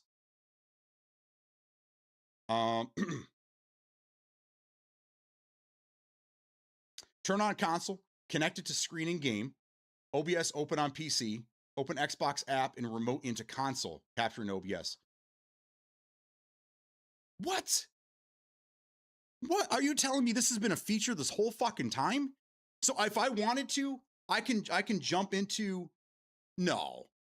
How do I do that?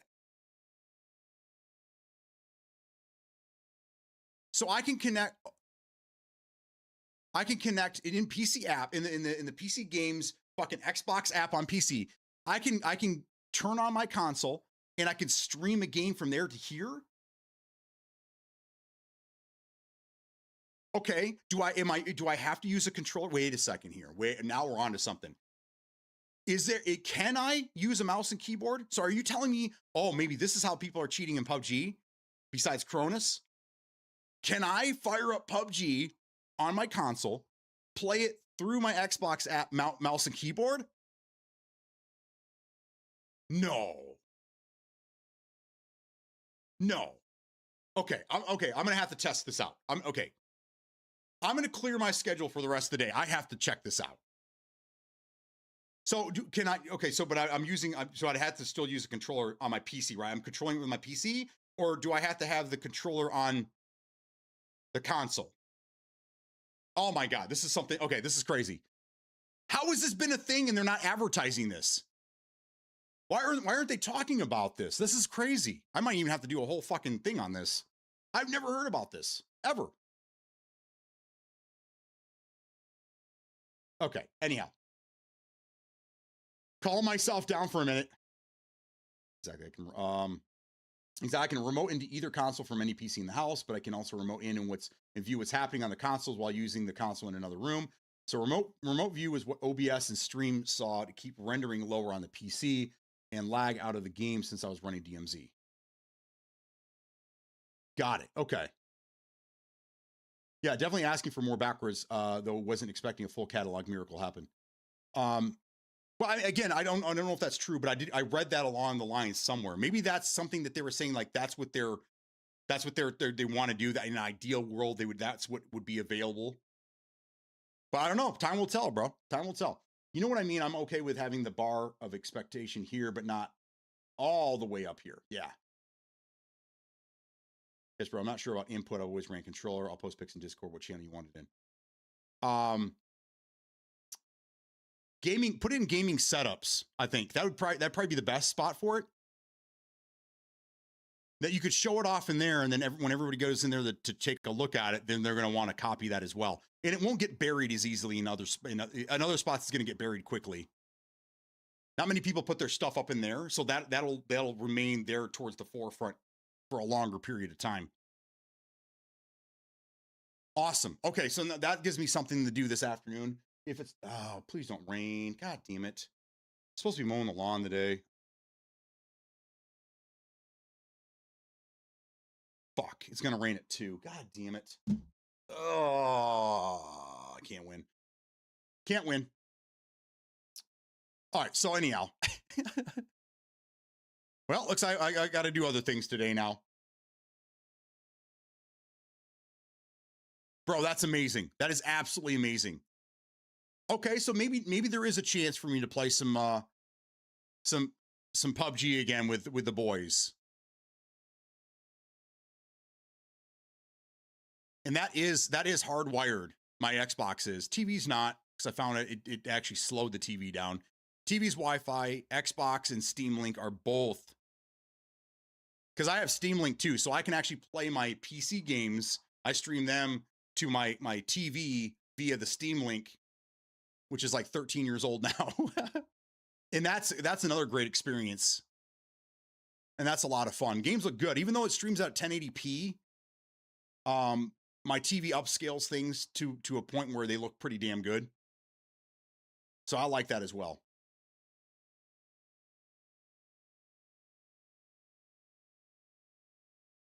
That's how I was streaming and gaming with a potato. Ah, okay, that makes sense. I was always wondering, because you said you couldn't get a capture card in there, or just didn't meet the specs or something like that, which is crazy. Because when I first started streaming, I was on a console that I don't even think it had. It did. It had to have had a graphics card. It had something really stupid, like a 560 or something crazy. It was at like an entry level. It was like the first card that even had NVENC available in it. And I was running a Bulldozer FX 8350, which was, it was a badass processor in 2013, but I had a capture card in there. It worked, which was crazy. And I was limited to 1080p. And that's how I ran. It was an older computer build that I had sitting around. It was basically my garage computer. I bought a webcam.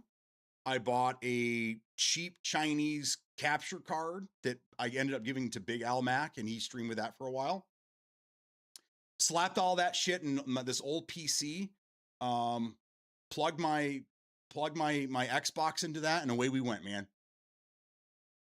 I still have pictures. Maybe I should do that for you guys. I'll give you a now or before and after picture of what my desk looks like now. I need to clean it up a little bit compared to what it was when I first started streaming.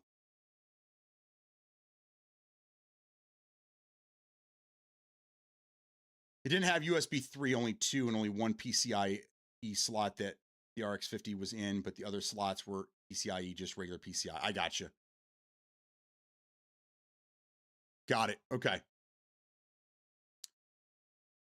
Yeah, I was on, I don't remember what I did with that. I think I ended up giving that away to somebody. I had it in an old 2008 NVIDIA gaming PC case, which I still have, by the way, because I mean, I can't let it go. They're very rare and they're awesome. They're built tough. One of the heaviest computer cases I've ever had. It's so heavy. It's all steel. Love it. Yeah, way too old for modern cap card. Got it. It's weird. I was able to, though. I was able to cap card on it. I don't know. But it sounded like that was probably Intel. Maybe that was the difference. You were Intel when I was AMD.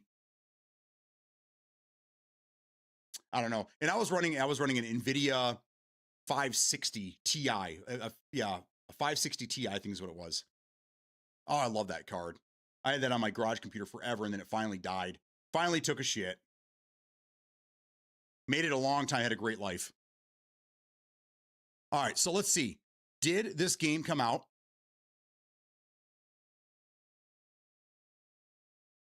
All right, Impulse is out. It's not free to play. It's $15 on sale. It's $20. So there you go. If you guys are interested, let's see. I don't even know. People are probably going to start streaming it here soon. I think I'll watch some streams in a little bit here and see. I'm not sold on this game. Was Splitgate free to play? Or did I buy it? I can't remember. I know I paid for the battle pass because I was really enjoying the game and I never finished it, but it looks like, I mean, I know they got to make money, so it makes sense that they would do this. So Splitgate was free. Okay.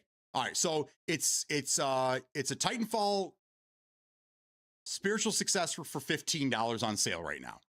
Then it goes back up to $20. I don't know. I'm assuming that there's probably a battle pass of some sort. There's a way for you to spend money in game. I don't know. But I don't know. There you go, guys. $15. You guys think that's worth it?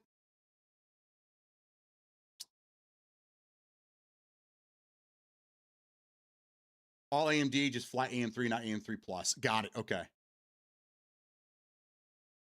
That's probably what it was then. I was on AM3 Plus. The FX 8350s required a different socket. But I think the technology was still pretty much the same. I wish I still had it so I could tell you. I don't even remember what motherboard or whatever it was. I might have pictures somewhere. I don't know. So it was free 100%. Okay. All right. So there you go, Penguin. The game is $15. Are you going to be picking this up and playing it? Is this something that interests you?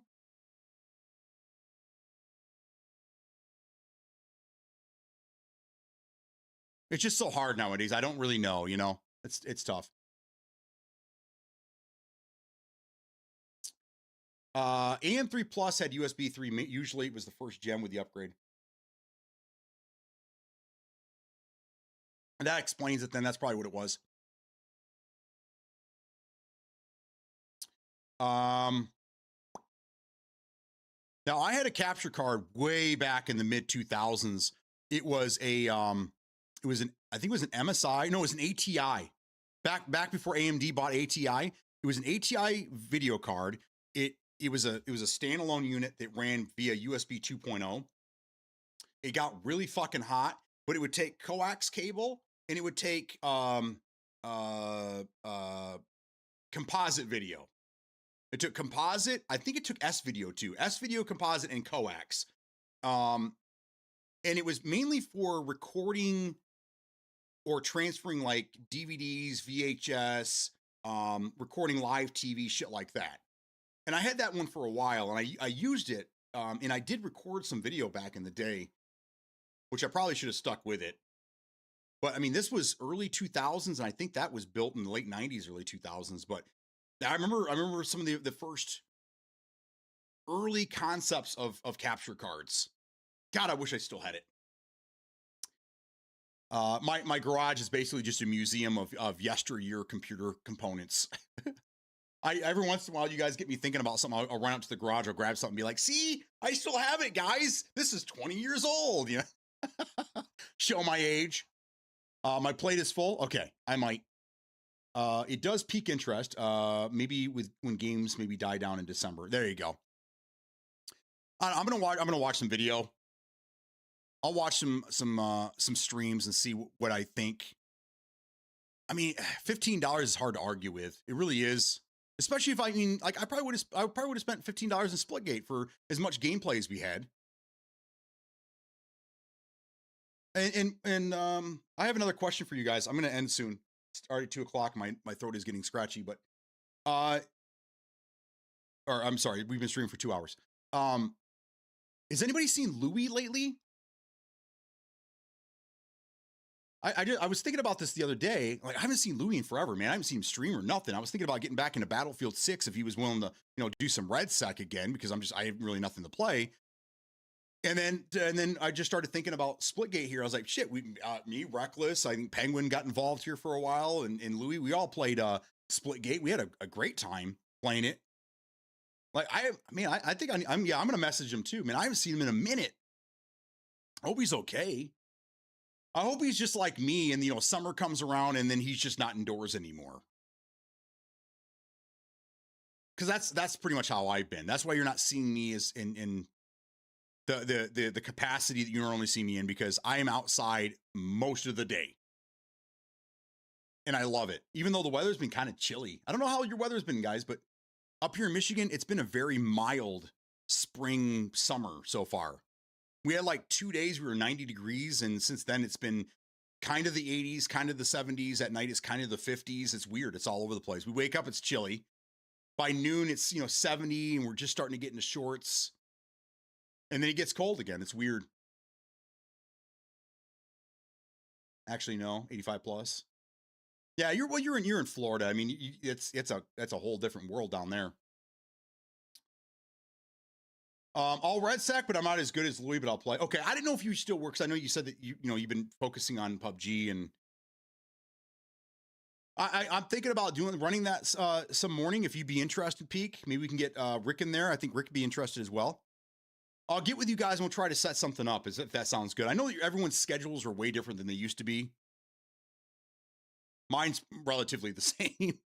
But I know for a lot of you guys, things have changed. New jobs, new living arrangements, blah, blah, blah. So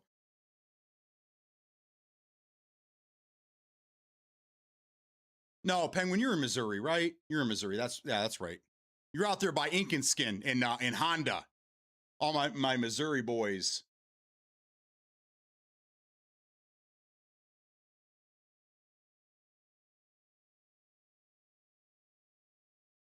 I think, right?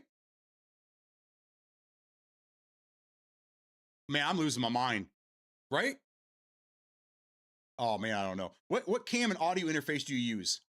I have the South Missouri. Okay, that's right. Because we were playing, and I know you guys think I'm crazy, but Peg, I'm pretty sure it was you and me that we were playing, because you talked me into playing Borderlands 4, right? So we got in there, we were playing that. We played for like 15 minutes, and then the tornadoes ripped through your area and you lost power, you lost internet, you lost everything, and you left me high and dry. I'll never forgive you for that. No, I'm kidding. I'm just happy that you're okay, man. I saw some of the video and picture from that area after the tornadoes, and I'm glad that you're safe, that you were safe, man. Rowdy Joe, sorry. I use the it is the Instacam 360. It's the Insta360. It's the standard. It's not the one with the gimbal. I looked at both, and number one, the gimbal sets the camera up even higher, and I don't even like the height that the camera's at now. I wish it was a little further down. But my monitor's there, and so I have to, because it sits on top of my monitor, I have to lower my monitor, and I don't know. There's a lot of things I need to do. But anyhow, the audio interface, I just use OBS. And I have my own EQ settings over there. I use 3. I have, let me see here. Let me so I'm not lying to you. The filters I use, I have the noise gate. I use Regate, or the real plugs, the real plugins or whatever. I use the noise gate, the EQ, and then the compressor. It's a plugin that I use in OBS. But this mic actually sounds pretty good because I use it without any of that in Discord.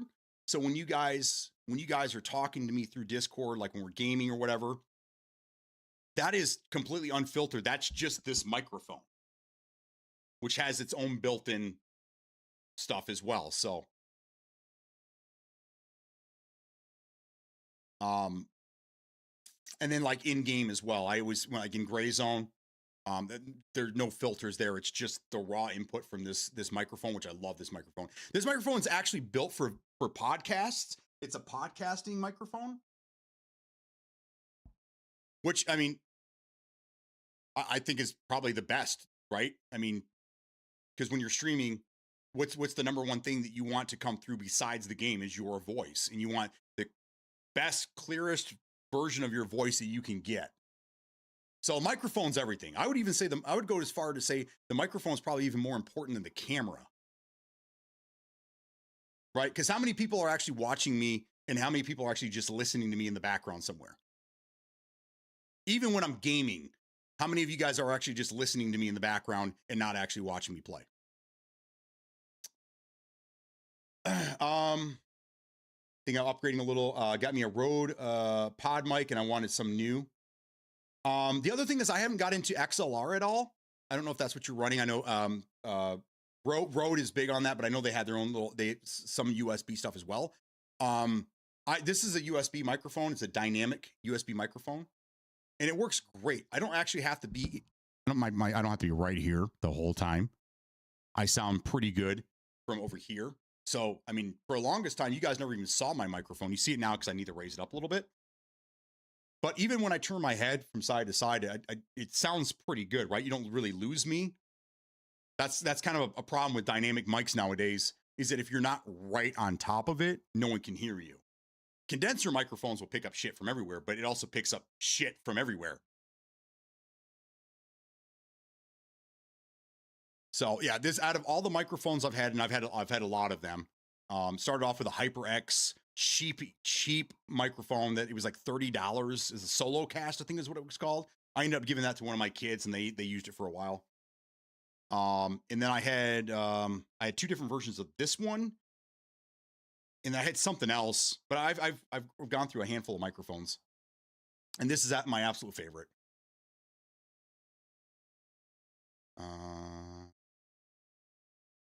Got to get an OnlyFans mic, best quality. And then, well, OnlyFans, no one cares about the voice quality. It's all about camera quality. So I'd argue that camera's more important for OnlyFans, not so much here. You guys, I'm probably already too high definition for you as it is. This is a 4K camera. It does 4K 30, which is just fine. 4K 60 probably be ideal because I stream in 60, but there's not enough. I don't move around enough, I think, for you guys to see there be any issues with 30 frames.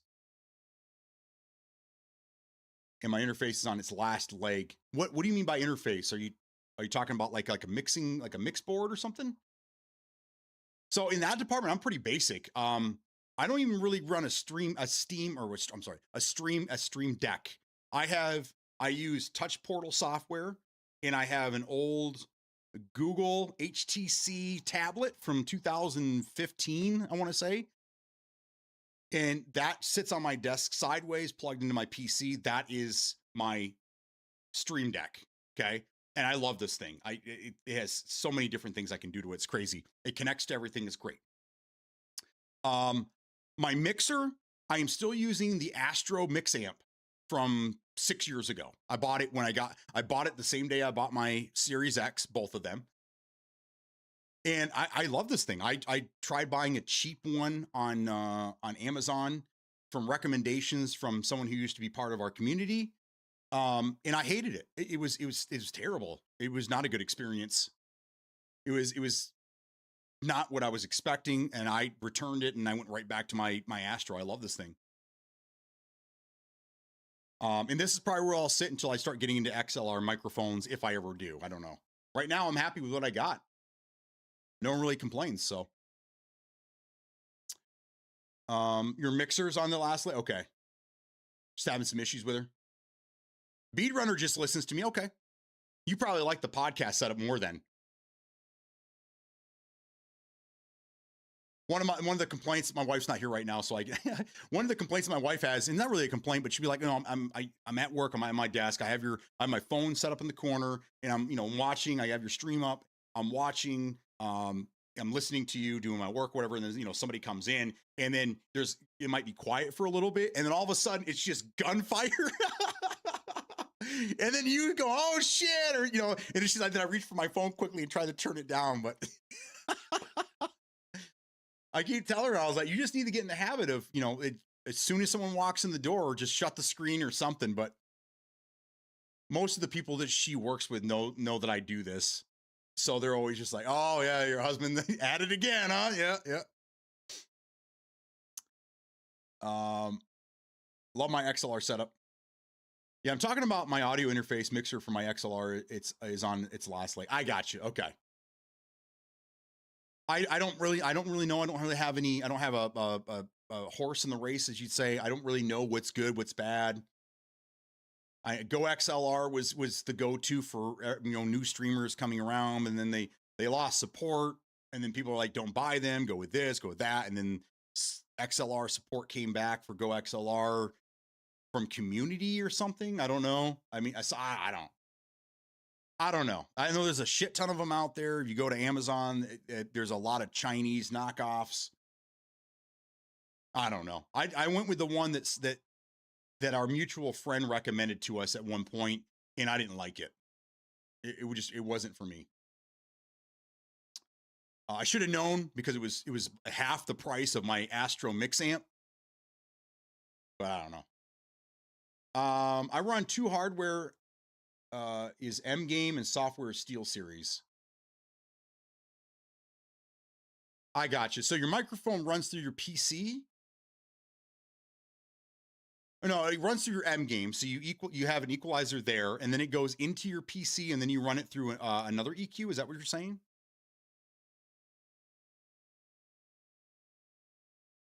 Because I think the M Game, I'm pretty sure it's the same one that I had too. That one, it has EQ, doesn't it? Or is it just volume sliders? I can't remember now. It's been a while. So the M Game just gives whatever the output is, it's just raw microphone, and then once it goes into your PC, you use that signal, then gets tweaked via Steel Series, and then it goes out to your ears and everybody else. Is how it works? Sliders, which I have, yes, that is a nice thing. That is a nice thing to have. I have OBS with the sliders running over here on the side. It's not as quick and easy, but it is nice to have that capability.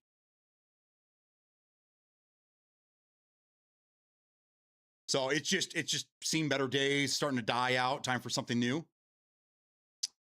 I don't know. But I'll tell you what, if you end up doing the research on it and you get something that you like, it'd be great if you put that in the Discord under like gaming setups or something, and give us your review. As a matter of fact, this goes for all of you guys. If you guys ever get new equipment or anything, and you guys want to do a quick review, or give a shout out for something new that you're really liking, if you guys can put that in the Discord, it helps everybody, especially those that just that are looking for something that they don't really know where to start, and they don't really know what they're looking for. Getting recommendations for the rest of the community, especially people that kind of know what they're talking about, is crucial for them. So if any of you guys have any recommendations for anything, make sure you guys get that in Discord for us, please. I'd appreciate it. And I try to do the same. I just haven't got new hardware in a while. I think the last thing I got for the stream was, I don't even know, keyboard maybe? And I kind of talked about that. Monitors, this monitor is newer, but it's the same one as this one over here. There's really no difference.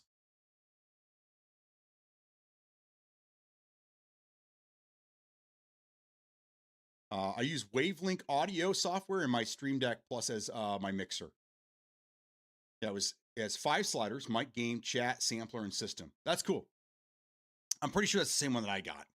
But when I got it and I hooked everything up to it, it was more of a realization that it was more or less for an XLR microphone. If I switched to XLR, probably would have been a better experience. But because I'm still on a USB microphone, it didn't really improve anything. And I think I had to even bypass the mixer for the microphone, which kind of defeated the whole purpose.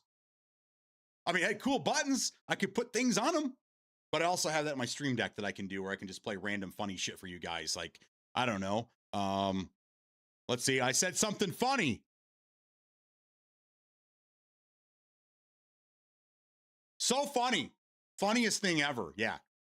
So I have that capability right there with my Stream Deck, so I don't really need that on my mixer, but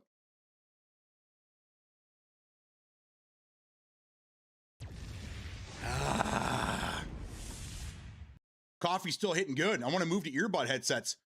I would. Right here. I can't reach it from here. But these are, if you go into in Twitch, if you go into my my stream gear in the about section, there's a link there for these to Amazon. They're usually on sale for a good price, under $100. I think there's 2 different versions they sell. I got the one that comes with the mic. I don't run it. I don't need it. But if you're going to plug this into a controller, I would 100% get the one with a mic. I've never tested it, so maybe I should do that and see kind of how it works. But dude, IEMs is where it's at. It really is. Like I to this day, I still recommend this. This is my favorite. I still, to this day, have never found a headset that sounds better than the HyperX Clouds. I mean, I've had them all. So I have Turtle Beaches, Steel Series, Astros. I've tried, I've tested, I've played with all of them. This is still the best headset to this day for me. I don't use it anymore. I leave it here because sometimes if I'm gaming and the wife is behind me and we want to talk or whatever, I'll put this one on because I can't hear anything with these in my ear. But now I have a speaker in front of me and I typically play with just the speaker on, so I don't have anything. Yeah, life is good. But either way, I would get out of gaming headsets altogether. I mean, even the pros don't even use headsets. Way better sound quality in IEMs compared to gaming headsets. Gaming headsets have always been kind of a novelty. You get way better quality if you buy a microphone separate and headset separate. I've heard the mic is pretty good. Yeah, I've just never used it. Maybe I should do that. Maybe I should fire up the stream one day and just present to you via the built-in microphone that you get with these things. Be interesting. That's what I have. It controls my mix and my OBS. Oh, there we go. Love you. Might go to work early in a few minutes. I'm bored. Okay. I've been looking. I thought I saw you poke your head around the corner here a few minutes ago. There you go. Okay. 3 minutes ago. I've been looking to see if you were trying to get my attention. We're probably going to work early. Okay. There you go. Love you too. You have a great day. Thanks for joining, everyone. That's my daughter, Miss Mars.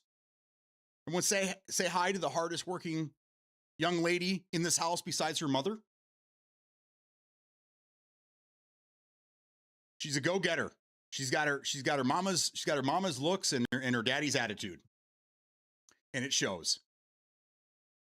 I'm running okay, sorry. I got confused here. I want to move to earbud headsets. I'm strictly for XLR. I'm running a Focusrite Scarlett 2i2 and I love it, but no sliders. If I was buying again, I'd run their Vocaster for a little simpler setup. Got it. This is your mix amp or whatever. Your mixer. I'm thinking of adding a Stream Deck with the knobs for mixing on the go. Looking at both of those. We have buttons too. That's what I have. It control my mix and my OBS. Truth Ear Blue IEMs are amazing. There you go. These are the Truth Ear Blue 2s, the second iteration of them. Some people say the Blue 2s and the Reds. The Reds, some people say the Reds sound better. Some people say the Blue 2 sound better. I've only had the Blues. I don't know.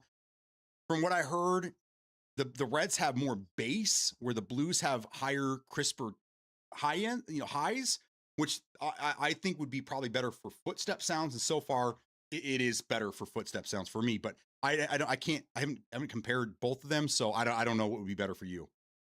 I can tell you that these ones right here are perfect for my ears.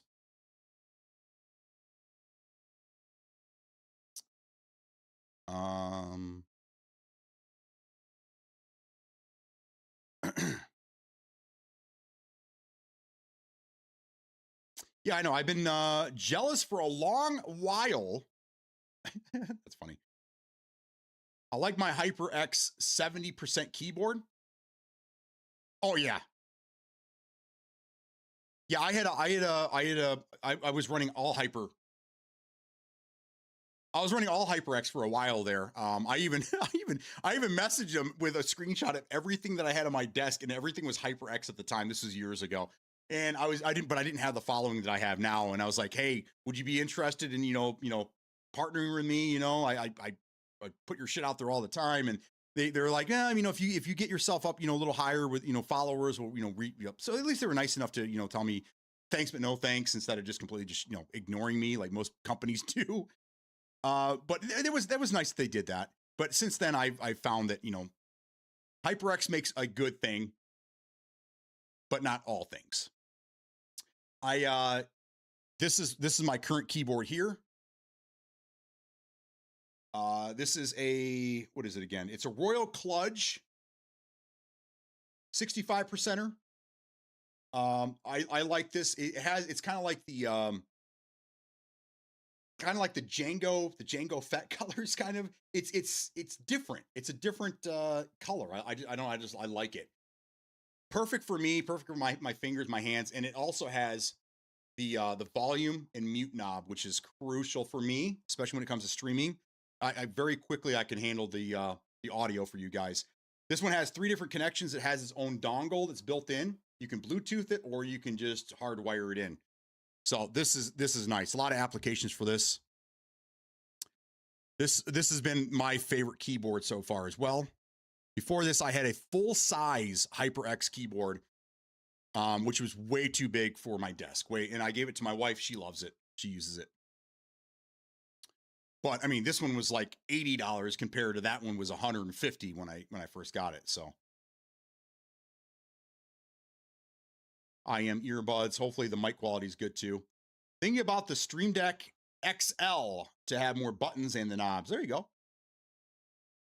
If I didn't have the Stream Deck and the Stream Deck Plus already, I would get it. I wish they would have had that when I bought my stuff. Yeah. Again, I mean, the tablet that I have here is pretty good sized. And I can change all the buttons. I can connect to everything. I actually, I have a page dedicated to DaVinci Resolve for doing certain things as well. It connects to everything. It even controls my my Elgato key light. I could turn it on, off. I can adjust the brightness, the hue, everything. It's fucking great. It controls everything, man. And the software cost me, I think it was like $10. It might be 15 now, or I don't know. And you just hook up your own tablet to it, plug it into your PC, and you're gaming, bro. So you can save yourself a lot of money if you don't want to buy a Stream Deck. Because they are a little pricey. You're gonna pay what, $100 starting price? I think the Neos are cheaper, but they only have like 5 buttons, 6 buttons, something like that. If you're really gonna do it right, you gotta have what, 10 buttons plus. I have 1, 2, 3, 4, 5, 6, 7, 8. 8 across, 1, 2, 3, 4, 5. 8 across, 5 up. So what's that, 40? 40 buttons on one page, and then I can just hit another button and I go to another page, and yeah, it's beautiful. Oh, yeah. Get that off the screen. My problem with the IEM, I hate things in my ears. I know, and it's gonna sound. This is gonna sound weird, and if a good thing Manic's not here because Manic, but it does stretch your ear holes out. The first week is going to be a little weird. It's going to feel a little strange. These things are you put the foam in there, and then the foam expands and it kind of opens your ears up a little bit. I started off with the smalls, and I'm on mediums, and mediums are where it's at. My ears are stretched as far as they're going to go. But then that's the other thing is that the foam tips, that you get, I think you get 2 pair of each size right off the bat, but you can clean them and you can maintain them, but eventually they're going to fall apart. So you're going to have to buy new ones. So just keep that in mind. They're cheap though. I mean, you can get them from Amazon for really cheap. And I think they're all universal size. So you don't have to get one that's only dedicated to this IEM. It's a standard IEM size. So you can just buy, find out what size you are and then just buy yourself a box for like $10 and you're set. But it was definitely worth the upgrade. Definitely worth the upgrade. Mine is black and red. Your control or your keyboard, that is cool, man. Mine was black and it had RGB lighting, so the keys were all white. They were gel caps, and then it had lighting behind it. And you could do all kinds of cool shit with it. You could do the wave. It had one called confetti, and the keys would individually light up different colors. It was really cool. I don't get into RGB now. I mean, you're talking to a guy that when we added fluorescent lighting to our computers in the early 2000s, trying to be cool, man. And we had some LED shit back then too, but my wife loves LED. She loves that stuff. So she gets all of that. I just go standard over here. Research I did on the blues and reds is the blues are better for vocals and the reds for music. There you go. There you go. It had something to do with the bass. Better bass, better lower ends on the reds, and slightly better treble highs, more room for highs on the blues. That's why I went with the blues, because I don't really care. Explosion's an explosion, and I don't really care about bass. I don't listen to music through these things. I need footsteps for the games I play. I need to be able to hear footsteps. That's crucial. If I want to listen to music, I have a really nice speaker in front of me here that I just fire up, and this fills the room with music. So there you go, guys. If you're gonna listen to music with them, you're gonna use them for other things besides gaming, you might want to lean towards the reds. If you're gonna be strictly gaming with them and that's it, then the blue 2s are where you're at. I don't think they released the red 2s, have they? Free? Do you know? My Stream Deck is basically a paperweight with a digital clock. Yes. Hey, you turned off the lights. Me, I did. I run the silicone ones, and the smalls work great. I couldn't, the silicones, it didn't seal. It didn't seal properly. I didn't like them. There wasn't any bass at all because the sound was escaping my ears. The foam ones trap more sound in your ear canal. That's why the bass sounds so much better with the foams. Reds came first, then blues, then blue 2s. Biggest increase for the 2s is the mic. Okay, got it. Which is interesting, because if people thought the reds were better, why didn't they release a red 2? Don't know. Either way, if you guys are looking for a good set, I recommend these.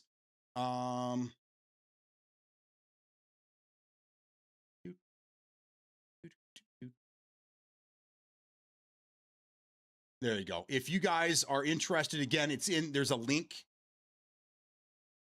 There's a link to Amazon where I think they're on sale right now. I mean, it's Prime Day ends today, doesn't it?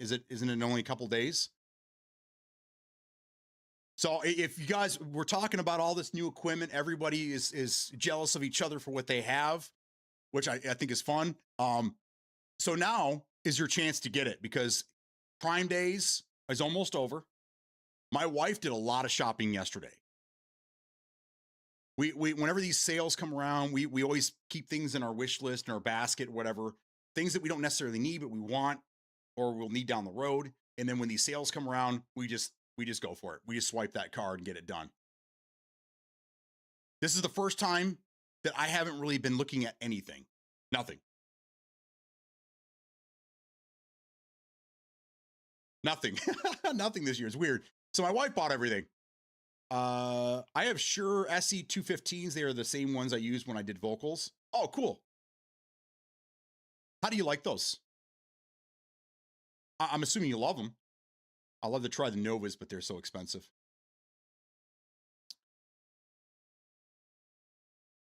Good, good, yeah.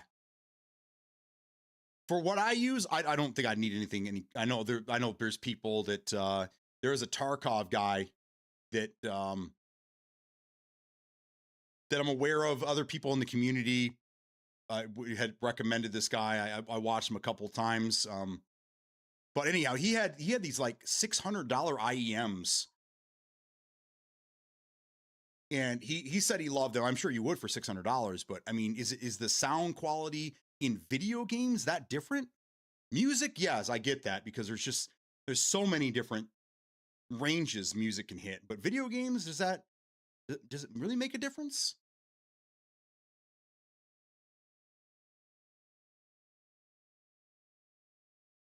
I like to see some reviews, because every review that I see on IEMs, it's always music. I don't ever see like IEM reviews strictly for gaming, and I would love to see that. I'd love to see a review of some of these the favorites, the budgets, and then the high quality IEMs, right? I love to see them all go into some testing for games and not music. But either way.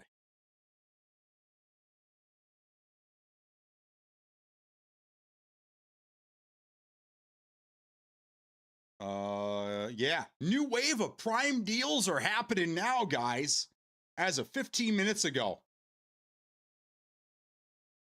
I need to end stream and start buying shit.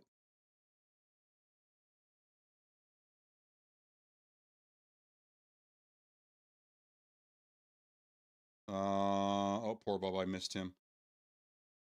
At 11 o'clock, Bubba asked me when I was starting stream, but I was already streaming at 11 though. That's funny. All right, either way. Yeah, I think is there anything else I wanted to talk about? Let me look at my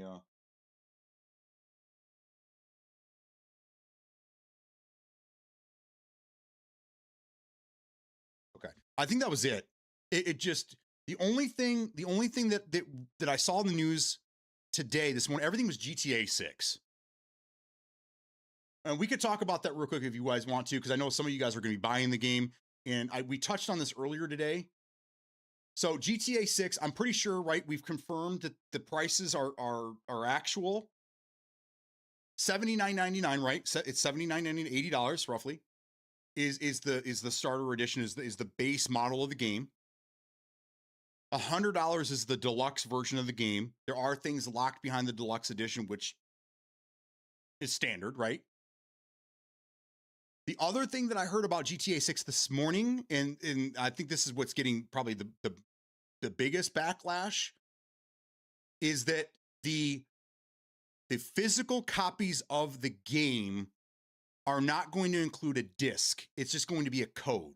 So if you buy the tangible product, you're not getting a disc. You're getting everyone's digital. Basically, is what's going on here. Whether you want to be digital or not, everyone's getting a digital copy of the game. And there's people that are upset about this right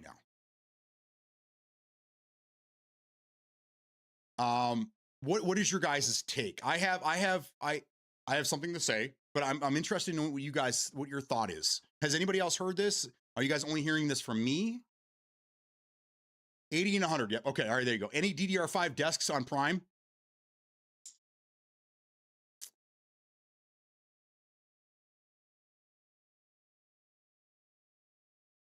I mean, yeah, but I mean, you're talking $90 discounts on things that should have only cost $90 in the first place.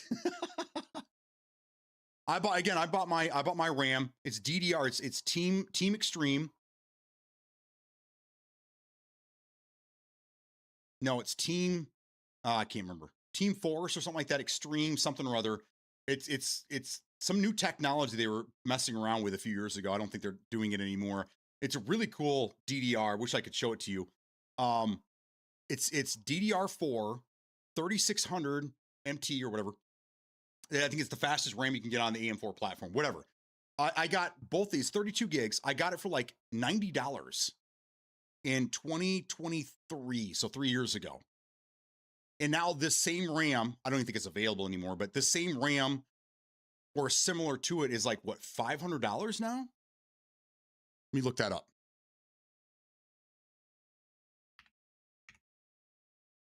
I can understand that they can't fit all that data on disk. Well,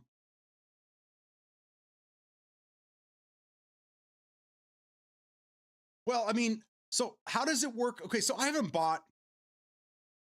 How do I want to frame this question? Okay, so the Blu-ray discs that games come on now, the maximum is it 50? Is it 50 gigabytes or is it 100 gigabytes? Does anybody know? I don't really pay attention to this shit anymore. I don't need to. So if a game is over 100 gigs, do they do double discs now? Is that a thing? Do they, like Call of Duty? Call of Duty is always over 100 gigs, right? So when you buy Call of Duty, when you buy a disc for a console, does it come with the full game? Is it multiple discs? How does that work?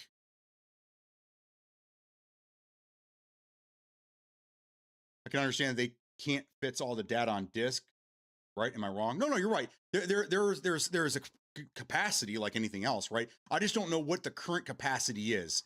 I mean, Blu-ray was 50 gigs, but I thought they were utilizing a newer technology that puts more than 50 gigs on the disc. Closer to 100 maybe? Is it 80? I don't know.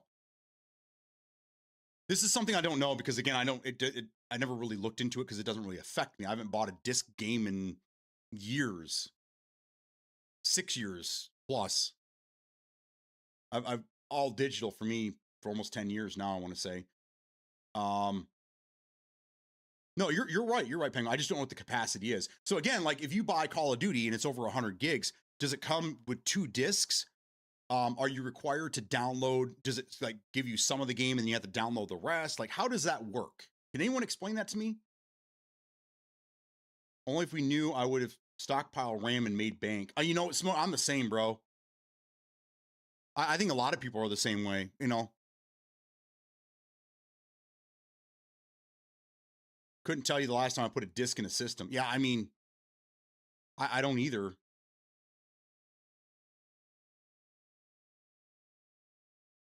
I can't tell you the last time I messed around with a mechanical hard drive. I brought that one in and showed you guys the S. It's an SSHD hybrid that they made for a few years back in the mid-teens. But that doesn't actually see any action. That's just kind of sitting around. That's more of a conversation piece than actually being used. I've not seen a double disc game in forever, and it was usually the game plus DLC. 4K Blu-ray will hold over 128 gigs. Okay, there you go. All right, so consoles haven't really needed it yet then, right? Because there isn't any games on console that go over that. Except for Call of Duty, but Call of Duty is a different monster because it's one launcher and then they kind of force you to download a bunch of shit, right? It's not just the game.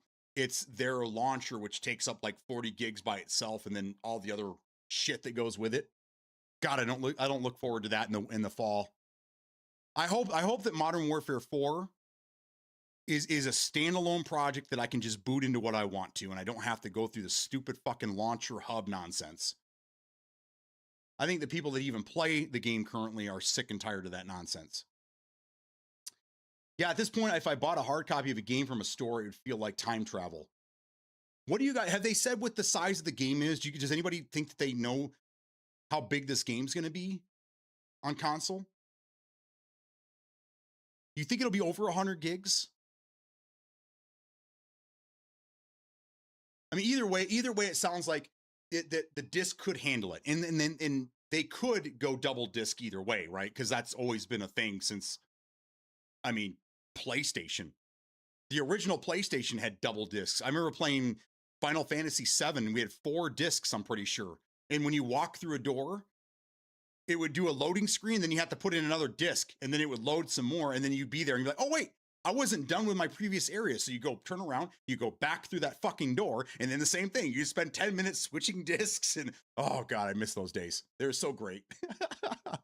And then if you had a PlayStation that had bad laser alignment, that you had to, some of you guys remember this, you had to turn your your PlayStation upside down and on their lid, so the laser would fall into place and it would read the disc properly. So if if you had a multi-disc game and you were unfortunate enough to have one of those PlayStations, you had to be very careful turning it right side up, opening the disc, putting the new one in, closing it up, and slowly putting it back. Otherwise, you'd fuck it all up. Yeah, that was a thing, guys. I'm that old to remember that. That was in high school when that happened.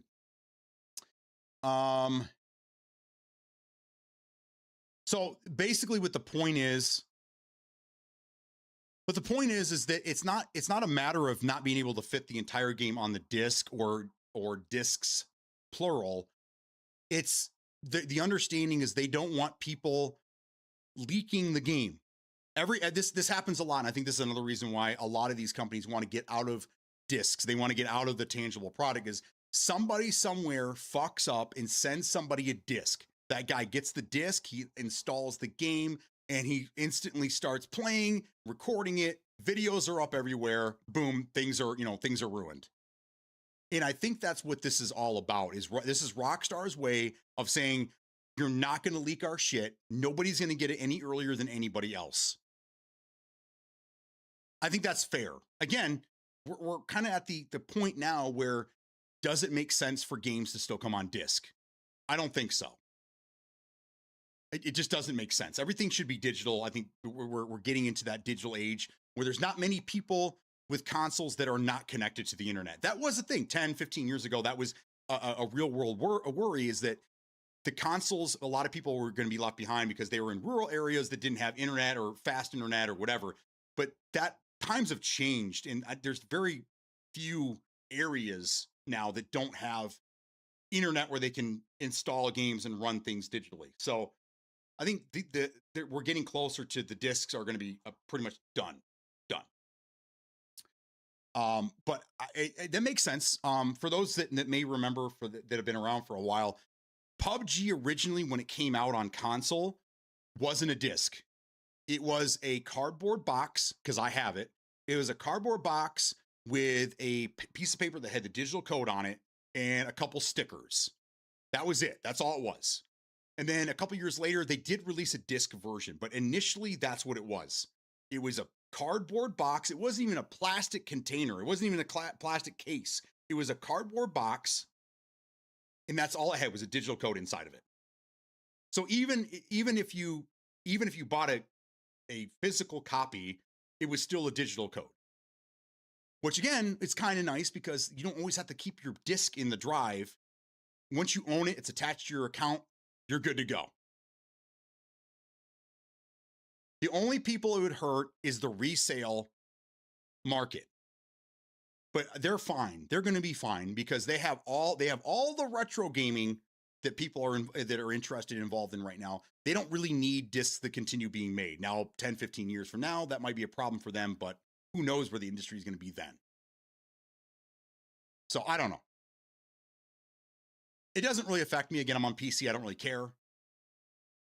But again, it just trying to like the devil's advocate, giving you a different perspective from a business standpoint. It makes sense not to do that anymore because that's a more manufacturing.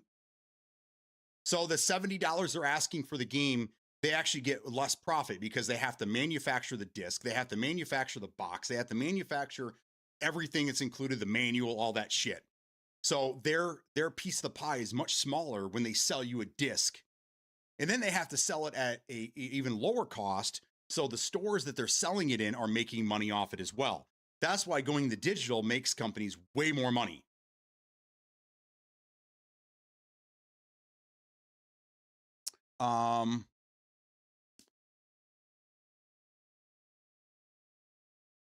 Yeah, at this point, if I bought a hard copy of a game from a store, it would feel like time travel. Yeah, it would too. Midnight releases, man.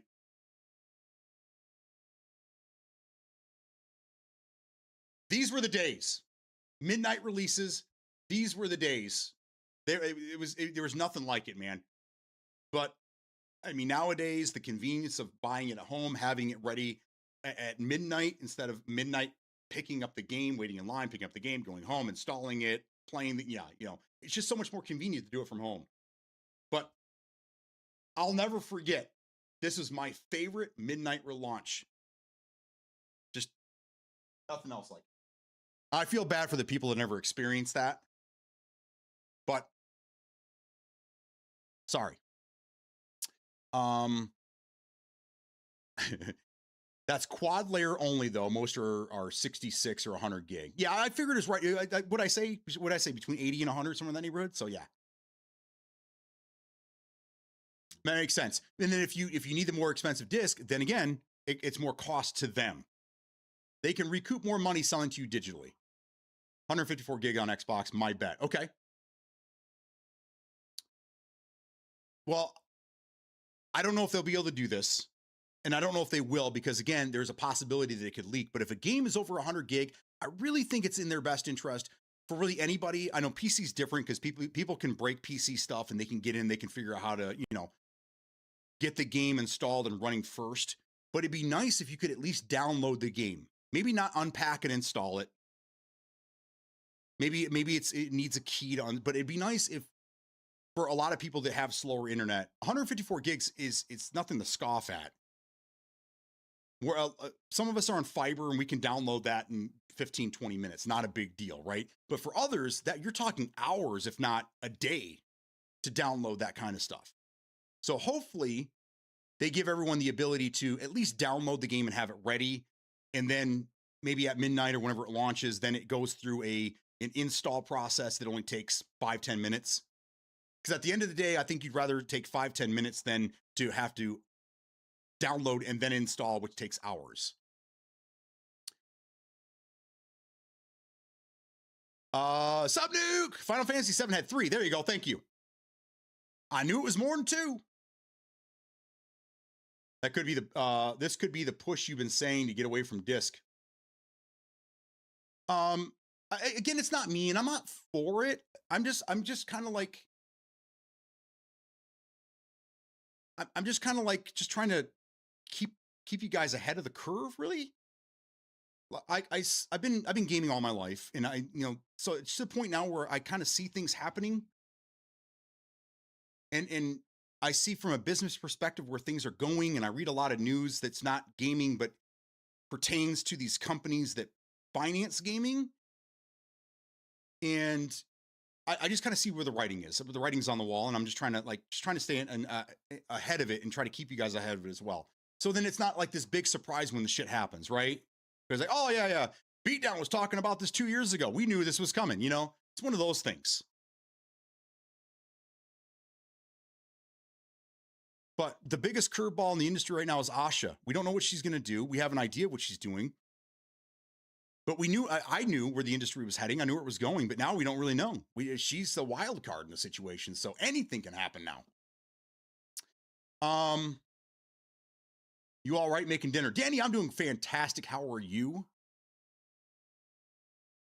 48 minutes ago, I told you I was about to end stream.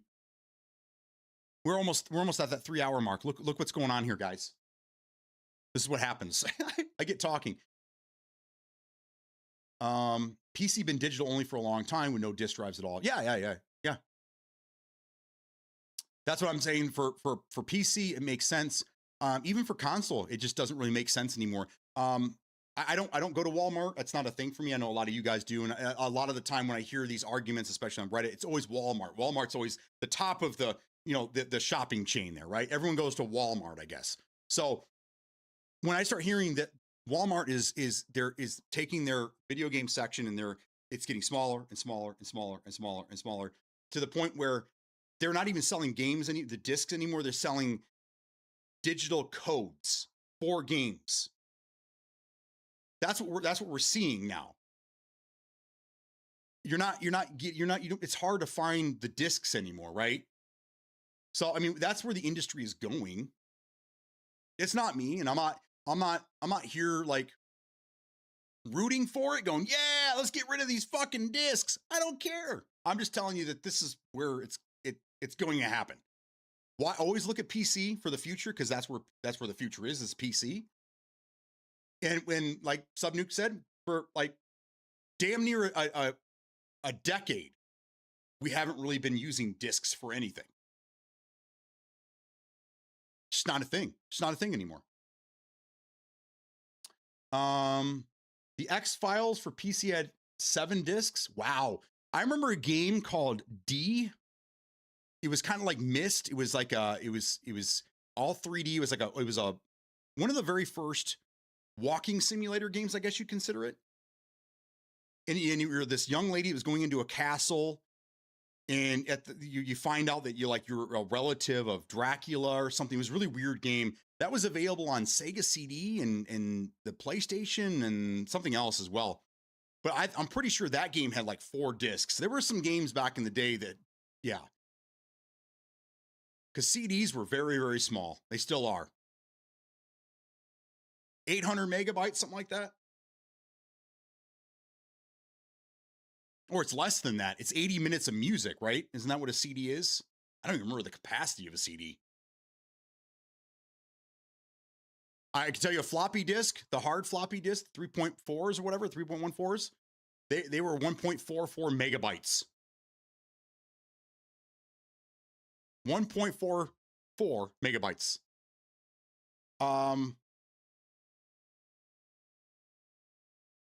Laserdisc size. That's so true. You know, I saw somebody on Facebook Marketplace the other day. I was looking there for computer stuff.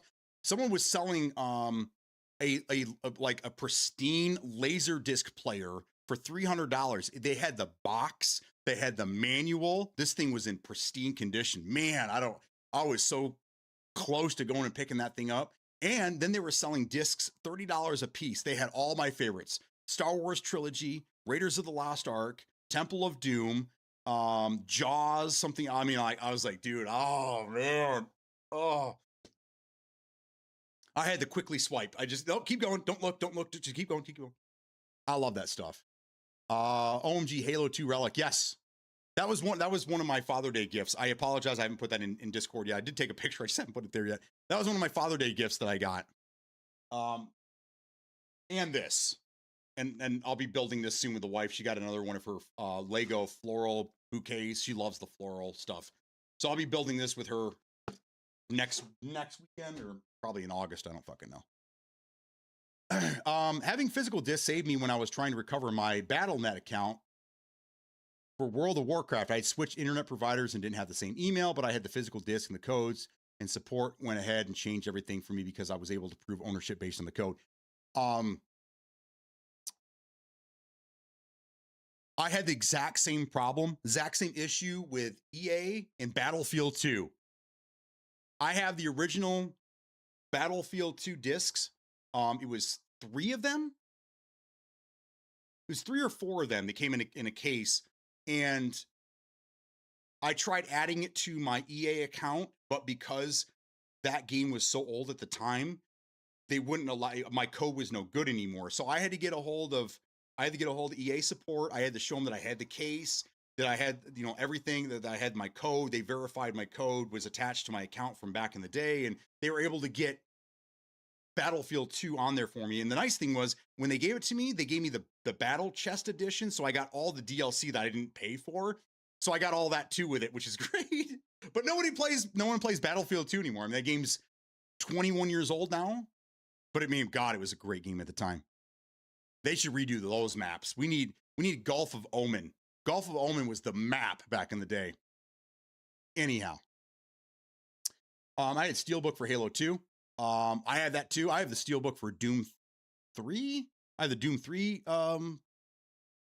Yeah, I have a bunch of Steelbooks from back in the day. I know people that would take 2 weeks simply because the game and download at the same time throttles their download, and it's bad. Yes. And I don't know, did the 360, I don't think, did the 360 do downloads if you shut the console off? Like, I remember having to leave my console running for hours just to download a game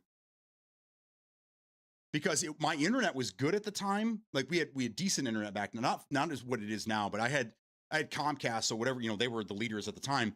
We had pretty solid internet connections, but it was the servers. It was Xbox's servers couldn't keep up with the speed. Their upload was way slower than our download speeds. So yeah, everything took forever to download.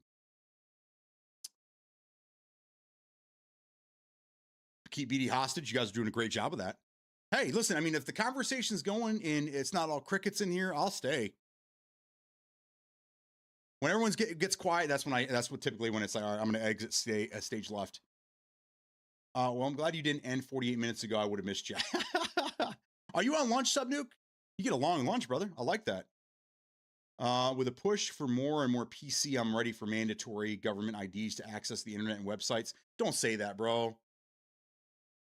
Don't say that. We don't need any more. We don't need any more of that shit. Don't give this fucking administration any more stupid ideas, okay? Just let them run with the dumb ideas they have now, okay? Just let's try to keep the government out of video games as long as possible.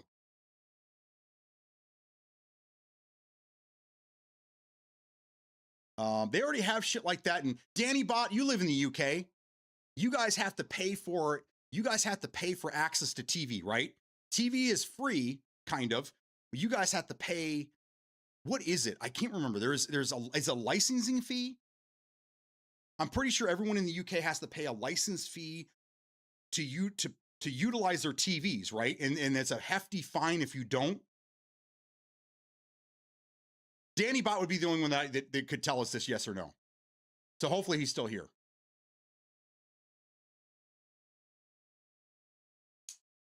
A Laserdisc player hurt need a TV you could actually hook it up to. Yeah.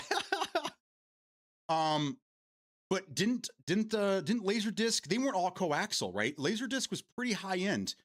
Same with Betamax. I mean, obviously Betamax lost the war, and VHS won it for them because of porn. That's a thing. But I mean, even shittier VCRs back in the day had composite video. It was limited to mono most of the time, unless you had a nice one. But I'm pretty sure Laserdisc had composite video and maybe even S video.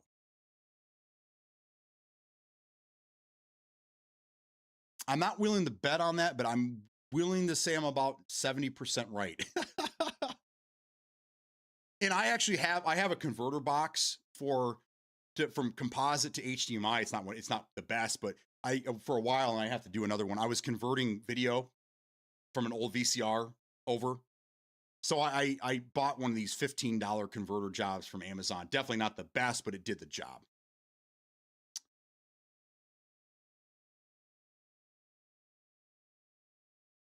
I got a steelbook collector of Dark Souls 1, 2, and 3. Nice. So my kids were going through, we went through the closet. We have a bunch of storage in this house.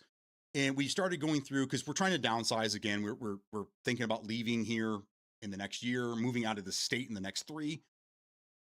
So we started doing some spring cleaning, going through all this shit that we've been carrying around for years. And our kids had so much stuff up there. We found collector's editions of, does anybody remember? I think it was Fallout 3 or 4. There was this Pit-Boy edition.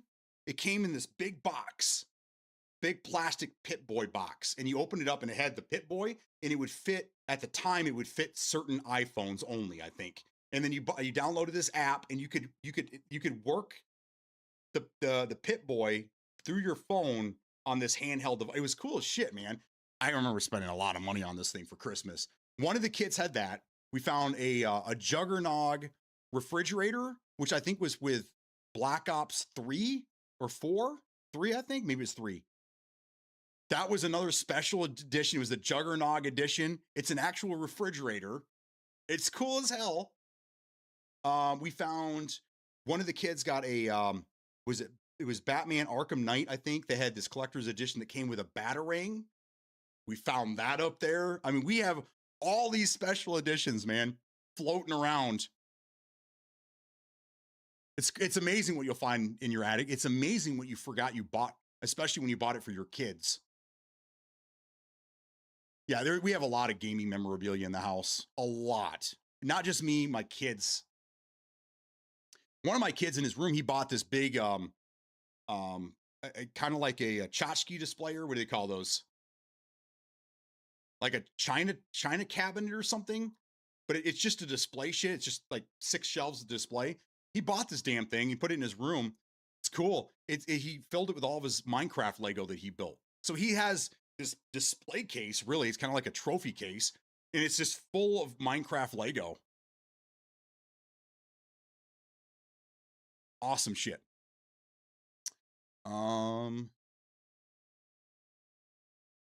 It's gonna happen.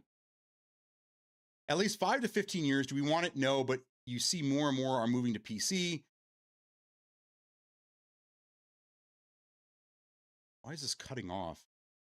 Companies see it. The government has.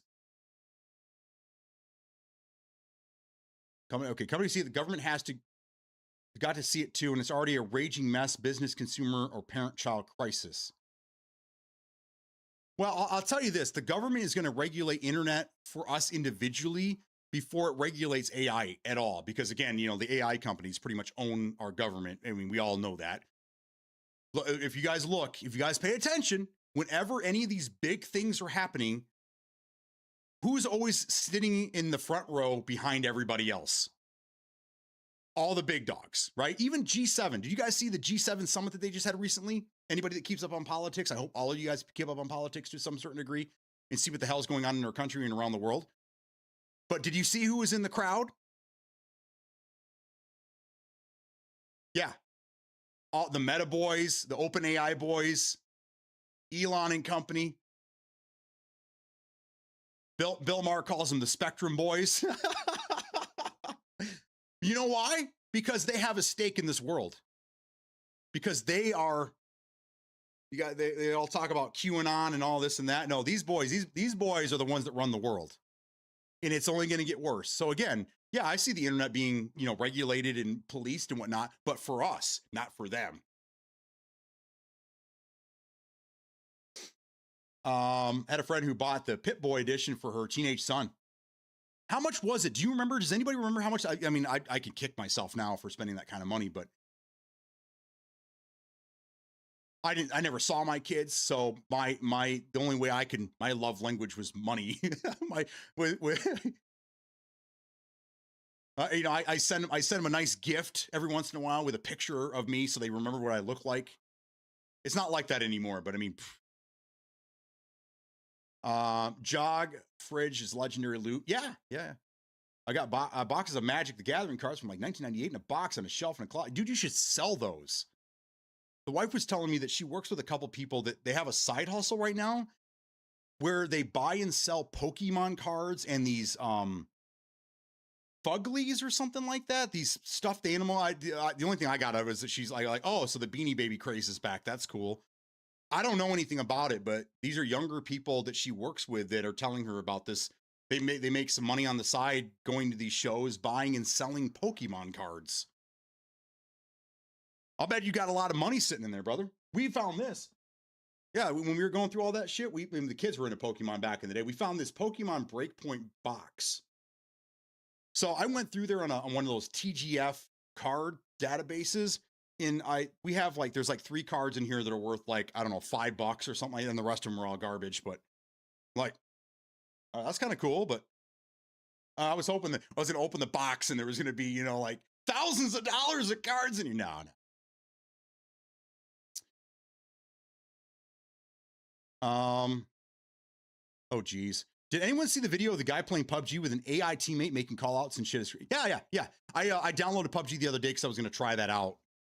This is something they've been talking about for a while. They were going to add this AI character. So it's fine. It finally came out, but this has been something that's been well known and people have been kind of like, I don't know. This sounds weird. But if you guys don't know, Crafton is the one that owns PUBG, and they are owned, I think, by Tencent. But Crafton is getting into military shit.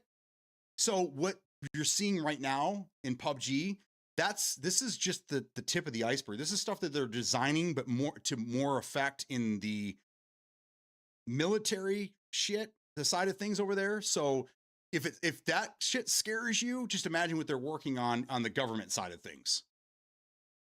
This is just technology that they're testing out with gamers that's being utilized for other nefarious reasons. You guys are seeing it. You guys are seeing all these little robots. There's one in some, I saw, we were watching John Oliver last night, and they have this, some town somewhere, I don't know if it's in Texas, they have this robot humanoid thing that just chases feral pigs out of town. That's all it does. It just runs around town chasing feral pigs out. And that's a big problem in Texas. I know Subnuke can tell you that.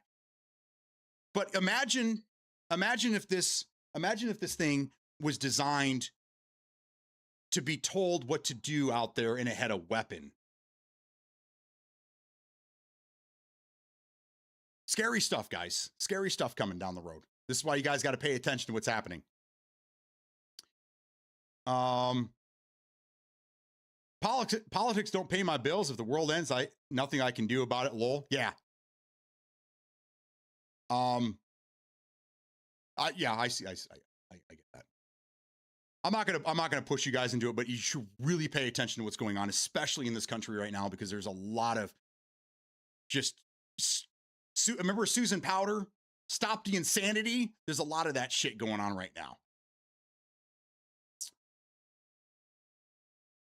Speaking of collectors, I've seen Fable make a public statement that their collectors sold out. Oh, I didn't even know that they were taking pre-orders for that. That's interesting. I wouldn't buy collector's editions now. I mean, every once in a while, a collector's edition comes by, and I'm like, oh, that's kind of cool. But like, do I need it? Am I going to use it? What am I going to use it for? Does it make sense to have it? Like, what am I going to do with it? I don't know. I have collector's edition of Halo 3, the helmet. And I have, this is my own personal thing. I have steel books of a bunch of different games. And then I have the collector's edition of Halo Reach, which was there were bookends that came together that had the whole squad from Halo Reach on it. Very detailed. It's pretty big too. Those are the only two that I have. I keep those. I'm not going to get rid of those. Those are coveted because, again, I'm a Halo guy. That's where I came from.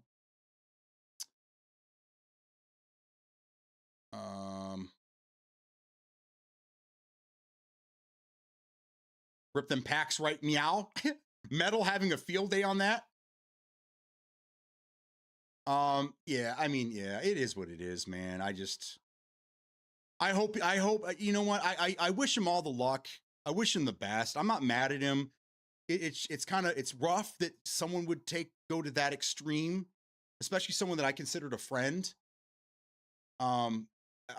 We see friends and family kind of like distance each other, or all just cut each other all off, be over politics, and I think this was a little extreme, but again, I mean, he's very adamant about it, and and I hope that he finds his place in the AI world when it happens.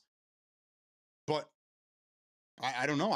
There's AI can be used for great things, and I use AI all the time. My wife uses AI all the time. I think everybody here in some aspect uses AI. So being mad at somebody for utilizing AI when everybody uses it right now is very weird to me. I don't know. I don't get it. I didn't understand it. My question again is, all I'm doing is utilizing tools that are provided for me to do a job, right? Same thing with like everything else. Like, I'm not a plumber, but I know how to do plumbing, right? So when something breaks around my house and I do my own plumbing work, should people be mad at me because I didn't call a plumber? I fix my own cars, right? I'm not a mechanic, but I know my way around a wrench, and I have YouTube out in my garage. So if it's something I don't know, I can just YouTube it, or ask AI, what size is the bolt, and it'll tell me.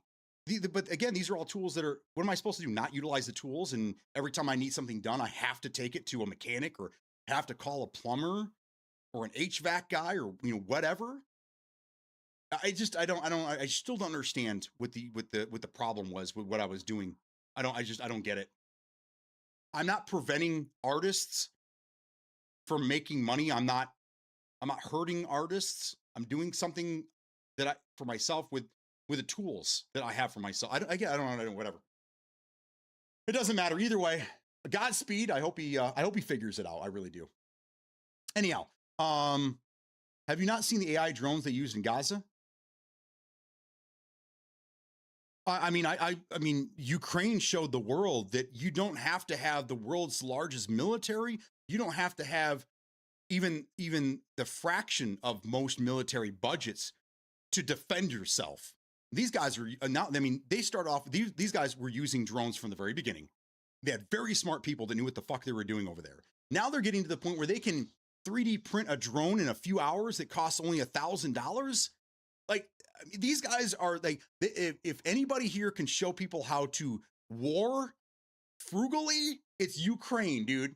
Everybody else look at these guys going, wow, I guess we don't need billions of dollars for a military, when these guys are doing it on a fucking Temu budget. And they're fighting off one of the superpowers in the world. Like, I mean, Ukraine, they're just crazy, man. I hope that they win. I hope they get their independence. And I hope that they start, once they get their economy and their world back together, I hope they start sharing their technology or selling their technologies and things that they're doing to the rest of the world to make themselves a superpower, because they fucking deserve it, man. They really do. Good on them, man. Todd, the T1000 scares me. Palantir, that was the name, wasn't it? Todd the robot. Is that what you're talking? Is that what you're referring to? Still needs to run PUBG duos one day with Peak. It'll be fun. Peak, you need to do this, bro. How badass would that be? Everything I'm seeing is showing that the AI teammate is way overpowered. He plays like a Shroud.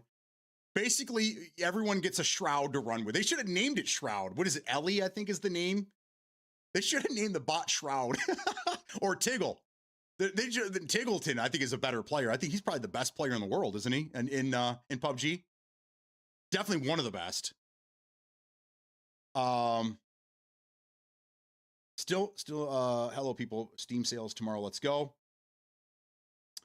That's like if Penguin left because you don't see eye to eye on every topic we talk about. Yeah, I mean, and I think I've given Penguin more reason to leave this community than I have Metal Josh. I don't know, man.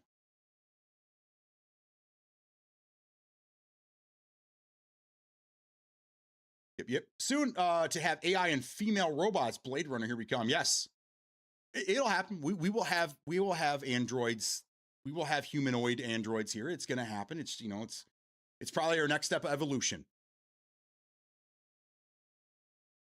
We won't evolve as humans. We will just create a better race of beings that will take over and will outlive the humans. We're just creating our legacy, really, with androids and computers and yeah.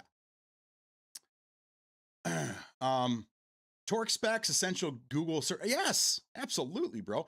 I find AI helpful too. It's not 100% accurate, but it saves me a ton of time researching everything myself. Yes.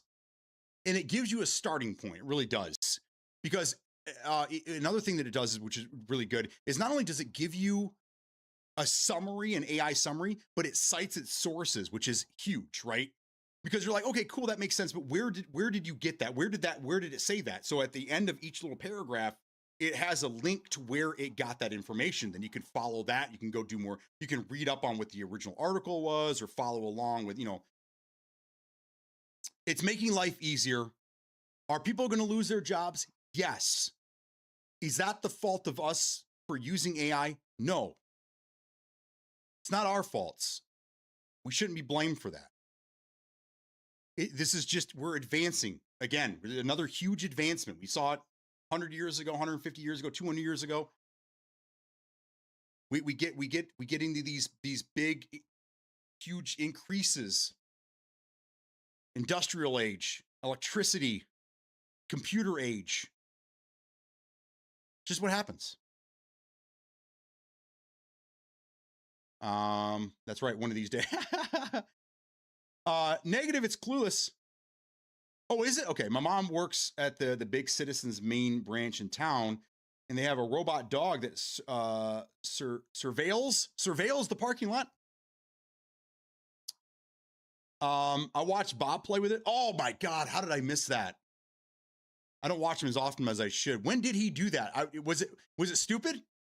Did it not listen to him? Did it get him killed? Will it revive him if he goes down? Will it try to clear and revive? I have to say though, I don't know if it's intentional, but my AI is way smarter than the one on my phone, although they are the same. I don't know. What do you mean your AI? Like, are you using it? Is it the same AI being used in a different place, or? Oh, you're saying that it varies whether you're on PC or phone? I could see that being a thing. Maybe I don't know. I don't know. Maybe it runs like a different mobile version. I don't know. I don't know how that works. So I run things locally here. I don't use Grok or whatever those other ones are. I download a program called Comfy UI, and then I download um all the models and the weights, the LoRa's. I download all that separately, and then I create my own flow, my own workflow, or I use other people's workflows and I kind of tweak them. And that's where I'm at right now, is I'm learning how to use the workflows and how to tweak things. There is so much to it. It's a lot easier for end users right now if you're just paying for access to it. What do they call them? Tokens or some shit like that. It's a lot easier for that because it's already streamlined for you guys, but that's what you're paying for, is convenience again. I really enjoy getting in here, and I for probably an hour every day I get in here, I mess with it, I do certain things, I try new things, I'll watch a video and follow along with things, and I'm really enjoying it. I think it's great. I'm not giving up on it. And I told the wife, I'm like, I'm gonna see how far I can take this, because if they're gonna start opening up jobs for AI, I would like to be ahead of the curve. And I would like to be, like maybe one of the first people that, goes into a job to, to tweak and fine tune AI and things like that. I think that'd be great. So I'm going to stick with it. And it's getting easier and easier, and newer models come out all the time. You get better results, and it's fantastic. Metal leaving shows that he has a strong conviction for his beliefs, which in a way is admirable. I myself am not crazy about AI in a lot of way. However, in this case, I think Metal is just mad about revenue that you wouldn't be willing to spend anyway. Stop me if I'm wrong. Would you have actually been willing to pay animators? No. And I've been doing this forever. Just so you know, a lot of this stuff, a lot of the stuff that I have here, I either like took things that were already on the internet and I tweaked them and kind of messed with them a little bit, and that's they don't look professional, but they kind of like get the point across. My thing is that for those that are streaming and you don't want to make your own assets and you don't want to pay some random person on Etsy, you can go to places like Owned. I know there's a bunch of them: Streamlabs, Stream Labels, Stream Elements, places like that, right? And you could buy these overlay packs, right? But even the overlay packs are now being made by AI. So like, I don't, like, I understand. I kind of understood where he was angry at it, but I think he's angry at the wrong people. He shouldn't be mad at the individuals that are doing this. He should be mad at the companies that are doing this, because the companies are doing this in mass amounts. I'm doing it for myself. I'm not making them and selling them to other people. I'm just, this is for myself. So I don't understand. Again, like, that'd be like me going around, not having a license, not having really anything other than just my YouTube videos, and going around doing plumbing work and taking money from actual plumbers or electricians, right? I think that's where the anger should be. If I'm doing something for myself, you can't really be mad at me. But if a company is using AI and not hiring artists to make things that they're going to make money off of, that's where the anger should be put. That's why I just didn't understand the logic there. But I get it. If you're against AI, you're against AI, but you don't be mad at the wrong people. We were testing that 10 years ago when I was in security. The dogs, I just used the default Google Gemini one. Yeah, I mean, there's Copilot, and there's a bunch of them. I think they're limited though, because I tried using them a couple times. They're very limited to what you can do. You only get a 4:3. You can't do like a widescreen picture. I just wasn't really for me. It's extremely random shit. But it was kind of fun to mess around with. But I think you only get to make images for you like 20 times a day or something like that. There is a limit, and there's a hard limit that you can use. And then after that, you got to pay for it. So I don't know. Again, I'm using AI. I'm not taking money out of anybody's mouth. I'm just, for something I'm not going to pay for, I'm doing myself. That's it. So I'm not really hurting anybody. And just like building a computer, yeah, everybody has access to AI. Yeah, everyone can do it for themselves, but they're not going to, because it takes work, right? So not everyone's going to do what I'm doing. People are going to utilize these other free ones where they just put in a prompt. They just type some shit in and it's done. So whatever. Wait, I missed something. Somebody got mad at you for using AI. Yeah, one of our long time, one of my first subscribers, he was a mod, he was heavily involved. I consider him a good friend.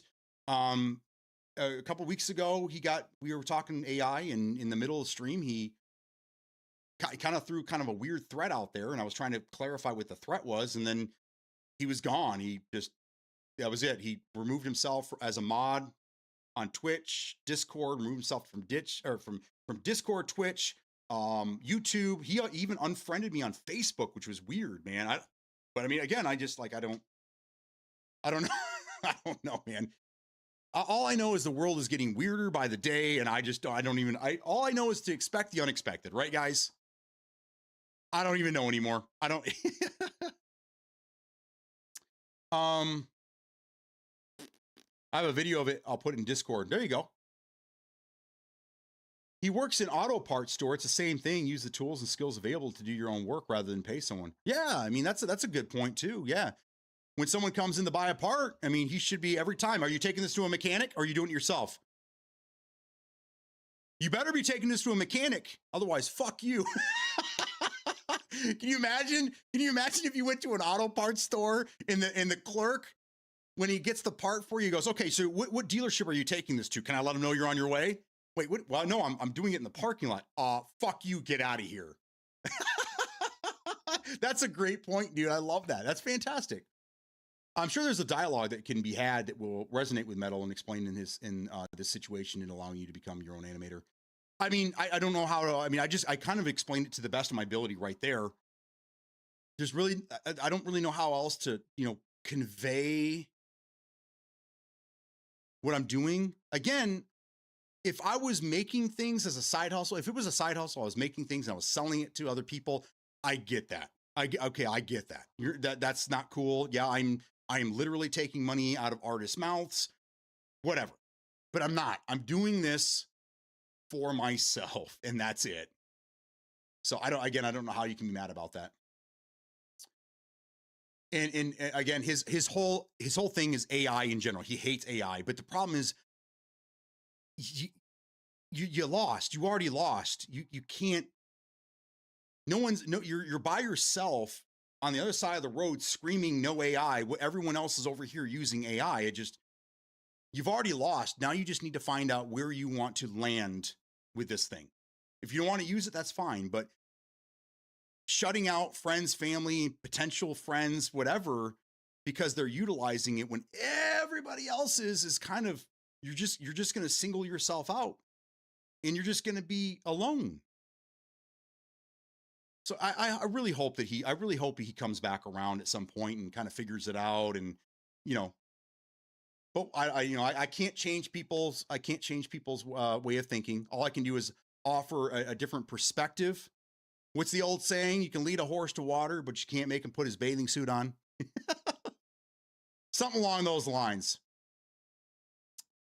Of all the arguments y'all had, that seems like a very strange hill to die. Yeah, that's true. Because we've argued about a lot of stupid shit, right? More so than, I think we've argued about more shit than Penguin and myself.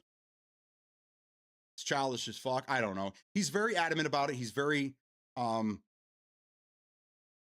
what's the word I'm looking for? I said emotional last time. That was the wrong word. My wife came in last second and gave me the right word. Because I didn't. Emotional sounds makes someone sound like they're a bitch. I guess I'm not calling him that. I'm just saying he has convictions. He's a man of convictions, right? And that is just one he's just not going to. He's not gonna sway on at all. But I think as time goes and he's forced to reevaluate his thought, then maybe, he'll change his mind. I don't know. I love Josh and he's a great dude, but that's strange. I hate AI too, but it's the world we live in. It is. I use this analogy, this scenario. We have, 5 minutes from me, we have this huge land mass that the governor of Whitmer of Michigan thought it was a good idea because SanDisk, you guys know who SanDisk is, they're a big memory company. They were eyeballing places out here. So she went ahead and used government money to buy all these houses and all this stuff and clear the land because passionate. Thank you. He's very passionate about that thought. But anyhow, so we have this empty land right now, all these nice houses and everything. These people were paid handsomely, double what their houses were worth to get the fuck out. I wish they would have done it for me because I would have sold immediately. I wouldn't even held out. I would have been like, here, take it. Here's the keys. Anyhow, we have this big landmass sitting there because SanDisk backed out. And the state is looking for somebody to come in and buy it. It's probably going to end up being an AI center. I don't know. Anyhow, we still have people that live across the street from this that have signs that say no mega site. You've already lost, dude. No one's listening to you. It's done. It's over. It's kind of like that. You're rallying against something that's already won. That's a guy walking around right now in New York with a sign that goes, "Go Spurs! You lost. It's over. The Knicks won. Go home." I don't know. I feel like I came into the middle of a long conversation. We're talking about everything today. These guys, I was going to end my stream an hour and a half ago at the 2-hour mark, and these guys just keep me talking. This is what happens. I love it. I was going to mow the lawn. It's going to rain now anyhow, so I can do things in the house, but love it or hate it, it doesn't matter because society forces you to adapt unless you go live in a city cut off from the world. Yeah. Been some of the funniest streams we've when y'all take different views because you both dig in. Sometimes thought it was just for content, then realized it was just natural. Yeah. We never really started off the stream going, okay, this is what we're going to argue about today. Okay, let's keep it heated up until about the 3-hour mark, and then we'll go ahead and let it go. No, it was nothing like that. I just start speaking, and he's a guy that doesn't shy away from an argument. We even had this shit when we were playing PUBG, even off air.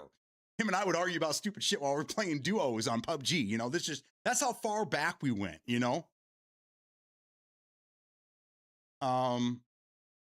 Remember, Gray Zone is an extraction shooter, and Tarky is the best game in the universe.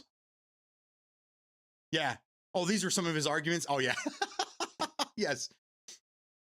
And I will still argue that with anybody that wants to take over his position on that. I don't think any of you do, but we can all admit Gray Zone is not an extraction shooter. And we can all agree that Tarkov is a game, but not the best game. It's been a 3.5-hour long conversation. It really has. But that's why this is more of a podcast more than anything else. Because for those that have been listening and not watching, I think you've been more entertained in the last couple of days than you have in the last month. Wait, did Metal have a falling out with us over AI? Yes. With me a couple of weeks ago. He was just for context, and I think I'm being fair. I'm trying not to be one-sided because he's not here to defend himself, okay? But I was talking about utilizing AI and how I've been getting into AI stuff. I've been working with some of these programs, trying to figure out how to do things, and I've been working on making assets for my own stream and things like that. And he was mad. He got mad, and he said I was screwing over artists and I should be paying artists to do this kind of stuff. And My argument was that I'm doing this, I'm doing this for myself, and why would I pay an artist when I can do it myself when I have the tools to do it? And then I think the last thing he said was, "Don't make me do you like I did Cody Trahan," because apparently Cody Trahan had done this. If you guys don't know, Cody Trahan was somebody heavily involved in the community years back when I was in PUBG. He streamed for a long time, all PUBG. Great guy, great Canadian guy. Apparently he was going to pay Metal. I think this is really what happened, and probably why he was mad at me, because it was his anger was misplaced. We'll put it that way. From what I understand, Cody Trahan was going to pay Metal Josh, because I guess Metal Josh is an artist. I didn't know that. I know he's a musician, but I didn't know he was like an actual artist, whatever. So Cody Trahan was going to pay Metal Josh to make him stream overlays and assets and this stuff, right? So apparently Metal Josh started making these things for him, and a couple days later, I don't know if he completed them or what, but Cody Trahan had messaged him and said, "Hey, never mind. My buddy made me some stuff with AI," or something like that. So Metal Josh was pissed, right? Because, hey, number one, you told me you were going to pay me for these. I started working on it, whether it was completed or not, I don't know. So I mean, I don't know the situation. I don't know everything that happened in there, but basically Cody Trahan, from what I understand, told him to make these things, then didn't pay him for it. So that he should have just been mad at Cody Trahan the whole time, whatever, right? But all of a sudden I'm talking about how I'm doing things for myself. And I think that just re-triggered that falling out he had with Cody Trahan, and he was just mad. Like, he just probably instantly saw red, and he wasn't going to listen to anything other than, "I'm fucking somebody over," and that was it for him. So I don't know. You guys would have to talk to him. I don't have I don't have any access to him anymore. He cut me off at everything. He doesn't. We're not friends on Twitch anymore. I don't even think we're friends on Xbox anymore. He went as far as Facebook. Like, he cut me off on Facebook too. So, and I don't even really use Facebook very often. So you'd have to ask him the actual reason why, and what led up to it or whatever. But that's kind of my side of what happened. If a lot of you guys were here during when this happened, so if anybody else wants to chime in and maybe you remember things better, I don't know, and want to give us a little more clarity, is that pretty much how it went down? You could rewatch the VOD. Does anybody remember what day it was? I didn't delete the VOD. It's still there, so maybe I can go back and find out when it was and point you guys in that direction. Again, I'm not trying to shame him. I'm not trying to, none of that. I still have nothing but respect for Metal Josh.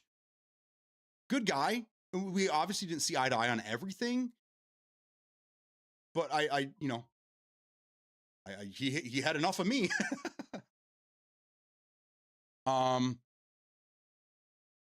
The end of an era. Yes, it really was, because I think out of everybody that's been here since day one, and forgive me if I leave you out, I apologize. But I think Metal was the last of the original gang that was here within the first 3 or 4 months of me streaming back in 2021. I was there for his very first stream. I was his first mod. He was one of my first mods. When he made affiliate, we were all there to cheer him on and party. I helped him get affiliate. I banged the drum for him. I was a PUBG partner, so I was doing everything I could. I tried helping him get into partnership. Didn't quite work out, but I mean, he's been there. He's been around for the 5-year mark. It was a long time. He was here and then he was gone. Was it a stream? I'll watch the video. Need to go. No. Okay. It was a stream from, does anybody remember? It wasn't last week, right? Was it the beginning of last week or was it the week before? I can't remember now. I can't remember when I started watching, but I ran into a PUBG, but I think you had been going for a bit by that point. Huckleberry, you and I played together. Yeah, you were kind of, I think you came in probably within the first year. I'm pretty sure of that. I don't think you had the first badge, so I apologize, but you were probably the oldest guy now. Because you and I play together. I mean, even in that video, that PUBG video that I made, that I play from time to time for you guys, you're in it. Actually, you're trying to revive Rick James, who got himself in a pickle as usual, while I was working on killing the guy that had knocked Rick James. So we even get your voice in the video. I can't remember when I started watching, but I ran it. Hey, Bubba's back. Hey, buddy. How you doing? It sucks to lose a friend over something that small. I know. It sucks. I mean, you hear about it. You hear about it in politics. You know, you have a family that are blocking each other and basically just walking away from each other because of politics. You know, and that's sad. That's already sad enough. But you know, over something that's I don't know, that none of us really have any control over, and it's taking over our lives every day. I mean, yeah. Again, he's passionate about it, so it is what it is. Hang on just a second here.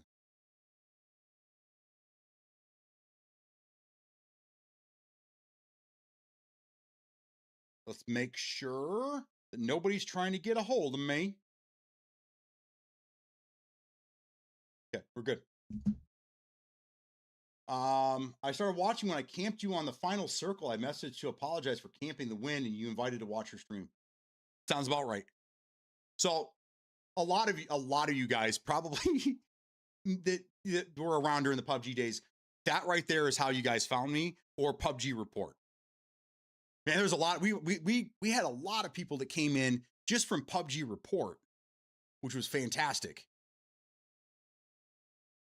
Because I streamed every morning. So there wasn't many people that streamed PUBG in the morning, FPP. So a lot of people that played in the morning, the only PUBG reports they would get was usually from me. So then I was kind of the guy. I was like the one guy that was streaming the competitive games in the morning with a funny ass crew. Because we had Pat, we had Metal, Rick was in there, Peak was in there. I mean, we had all the homies, and we put on a good show for everybody.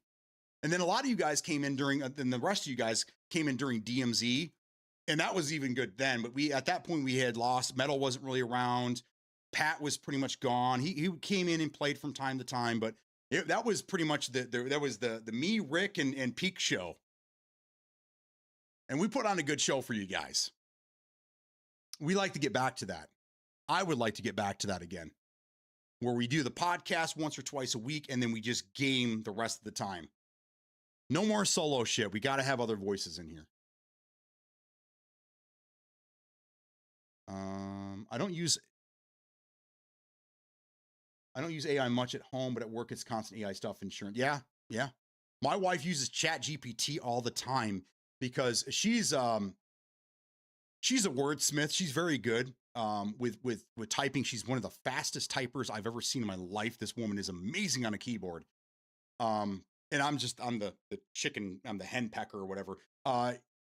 She types out these messages for her team, and then she utilizes Chat GPT to kind of like sweeten it up a little bit. I guess, you know, kind of like she uses it as kind of like her editor to go through and kind of like simplify certain things and cut the paragraphs down to bite-sized pieces. One thing that she has noticed, and we both noticed, is as time goes on post-COVID, whether they have ADD or not, more and more people are ADD-ish. They can't, their attention span is very limited.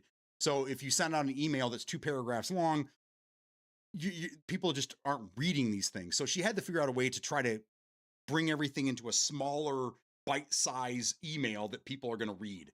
And it's been working very, very well for her. Henpecking, thank you. So that's what she uses it for. She doesn't use it to actually like do the work. She uses it to fine tune her work, which I think a lot of people do in the industry. But she loves Chat GPT. She'd be lost without it, I think. Where do I look in Twitch to do a VOD? To do a VOD? That's a good question. Let me do this. I don't know. Do you only have access via, well, you have a web browser on your PlayStation, right? So you might be able to use that. I don't know how that works. All right, so I'm into Twitch. I'm going to go into settings and then channel videos. Scrolling down. Featured content. We go into featured content. Nope, that's not it. Stream events, not in there. Stream. Right there. Okay. So you need to go into creator dashboard. Do you have that? I don't know what you have on your phone. It might be better to do this on your PlayStation, on your web browser, but you're going to have to log in and do all that nonsense. Basically, you need to get to creator dashboard and you need to look into stream. And then from there, it's going to show you your stream key, latency stuff, copyright warnings, blah, blah, blah. It'll show you if you have the advanced broadcast features like dual format, 2K streaming, and server-side transcode support. And then right below that, it's going to give you VOD settings, store past broadcast. You want to have that turned on. And then under that, you have another option for always publish VODs, stream rewind, and exclude categories, whatever. I just turn all that's on for me. I don't know. I don't know why. I don't know why it's not just turned on automatically. Maybe because they want people that are serious about streaming that aren't serious about streaming, only doing it from time to time, aren't clogging up their servers with videos that no one's ever going to watch. I don't know. Maybe that's what it is. But that's what you need to do. You got to go into creator dashboard, stream, and then you're looking for VOD settings and stream rewind. And that's where you'll do it. I started watching around the DMZ days. Oh yeah. Same. Yep. That's where a lot. I have a video on YouTube of the first time we met Bubba. It was such a great interaction that I had to make a video out of it and I had to put it out there. So if any of you guys are looking for some fun, I mean, really just go to my YouTube channel and just browse. Really. There's so much shit on there. I played so many games. I have some tutorial videos up there. I have old PUBG shit. I have DMZ stuff. I mean, 1,800 videos, I think. I have more videos than I have followers. But there's a funny video on there of the very first time that I allowed Uncle Bubba, it was almost the last time too, Uncle Bubba to come in and stream with me. And it was, oh, you do, Bubba. I'm sure you do. This guy comes in, the first thing he starts talking about his ex-wife, if that gives you some clarity. The first thing he says. Anyhow, different times. Oh my God, yeah. Under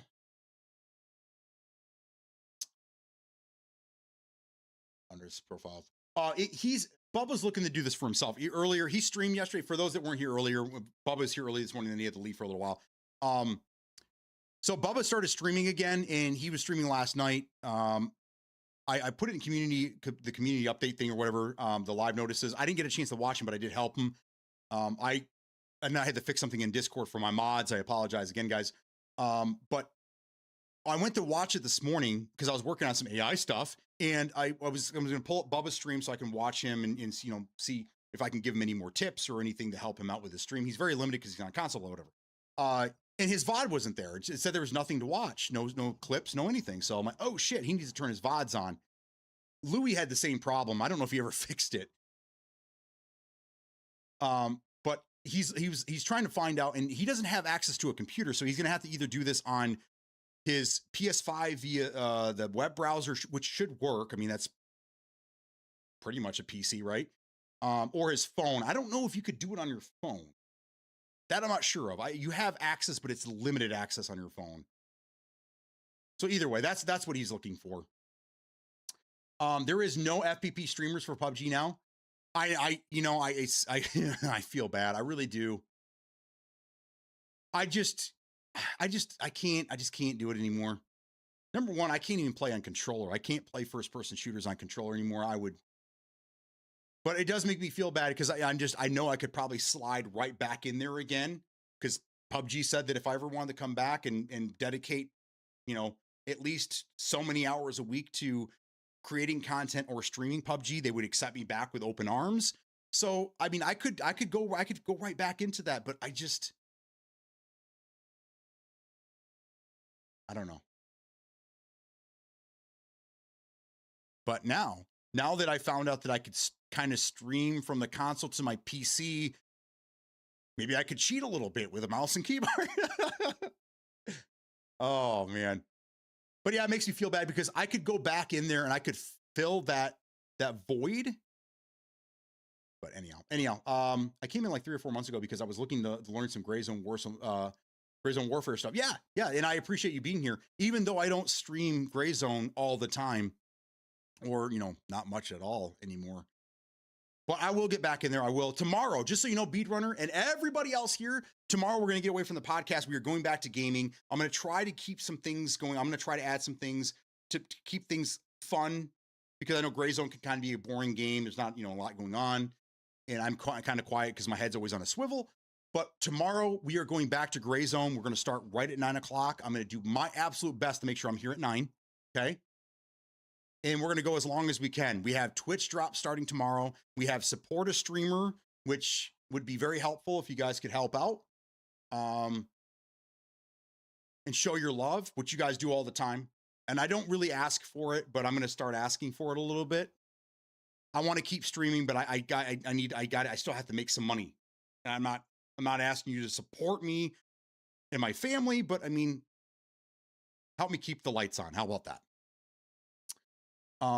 So that's starting tomorrow. We'll probably do that on Friday. I don't know if I should read that before I sign off. You guys are so talkative, I can't end, but, we all wish we had an Uncle Bubba. And Peck. I hear she's a real see you next Tuesday. Cannot deny nor confirm this. Good. On mobile, click profile, edit profile, and it's down under content preference tab. There you go. Thank you. So, Bobby, you could do that right now if you wanted to. And that way, every time you stream, you don't even have to do anything. As soon as you end stream, it automatically wraps it up and it sticks it right there on in your VOD section, a nice little package, and then people can watch you. So when you're not online and people might have heard of you, or they saw that you streamed last night, they don't know who you are, you're new to the community, maybe they want to check you out. Now they have something to watch and correlate to you. Let me ask you this, Bubba. Have you picked up a webcam, or do you utilize do you have the PlayStation camera? You should definitely have a camera while you stream. That helps, especially new streamers coming out. It's hard to get your foot in the mix if you don't have a camera or a good microphone. Those are my recommendations for you. Cameras are cheap. You can get Amazon sale days or whatever, the Prime days are happening right now. I'm sure you could find a 1080p camera for under $20. Anyhow, make you free. It's odd. It's not auto because on Xbox VODs are automatic.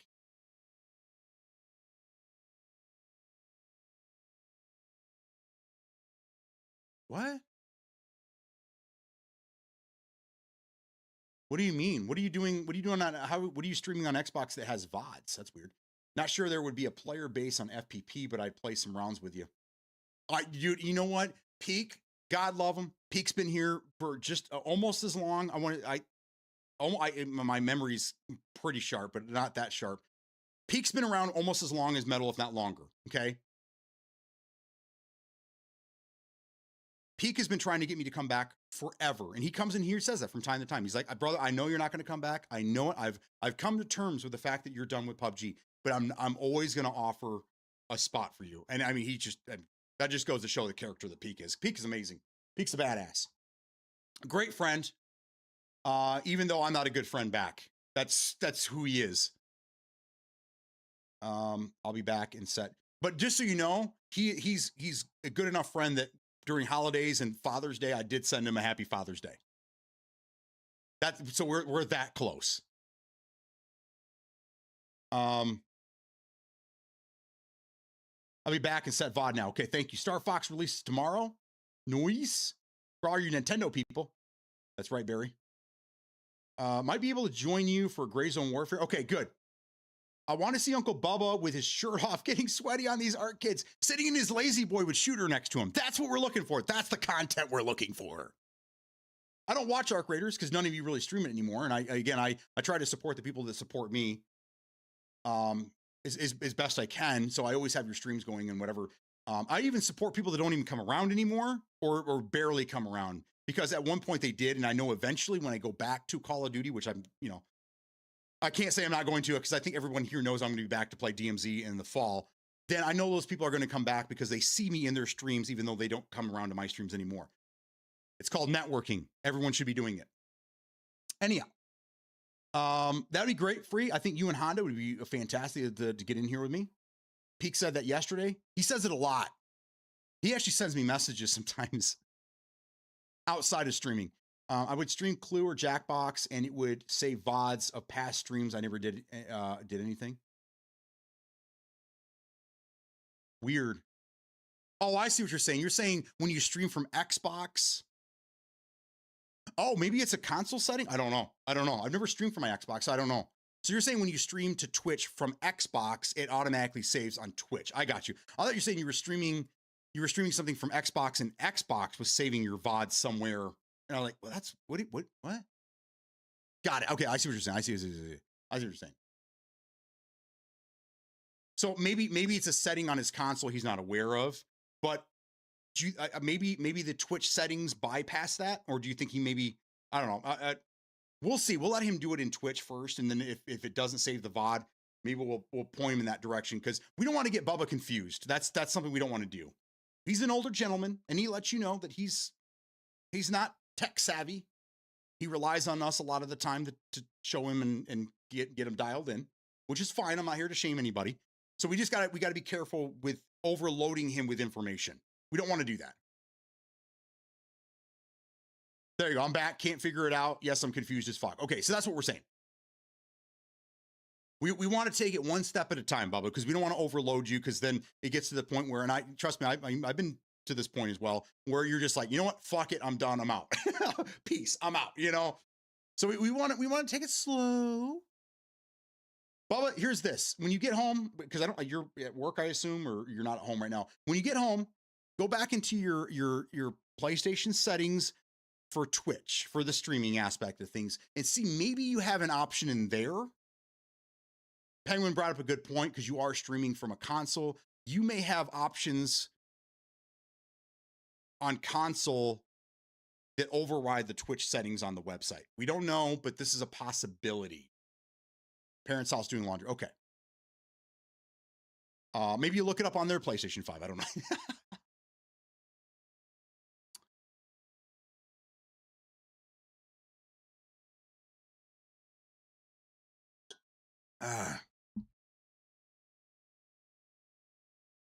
At least for 4 months and delete, yes.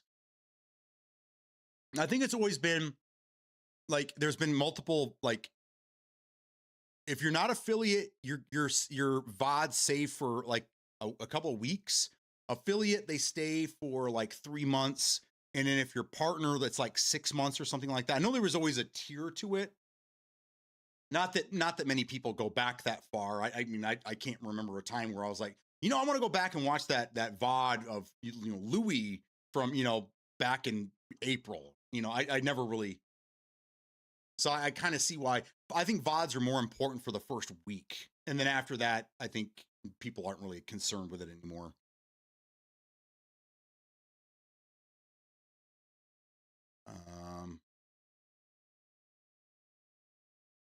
Pay if Twitch overtakes his gold.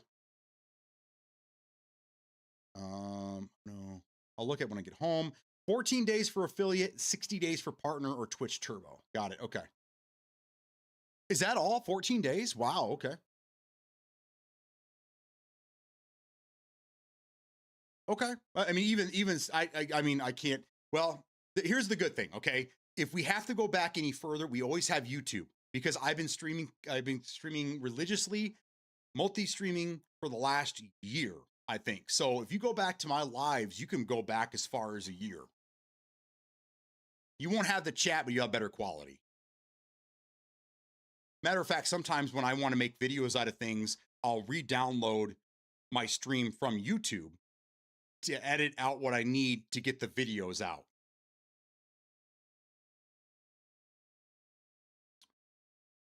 I move everything to YouTube for long-term storage. There you go. Yep. I don't really rely on, again, YouTube is more of a like day-to-day thing, and VODs aren't really a thing. But I would say VODs are important for, again, the first few days, if not a week. And then after that, I don't think anybody gives a shit. Nobody. Clips should stick around longer. I think clips should be indefinite. You're talking, I mean, you're talking maybe 30, 40 seconds here and there. You know, it's not all the time. Clips should stick around for a minute. And if you don't have stories, the clip should be like your, here's my highlight reel or whatever, you know, for people that are trying to figure you out.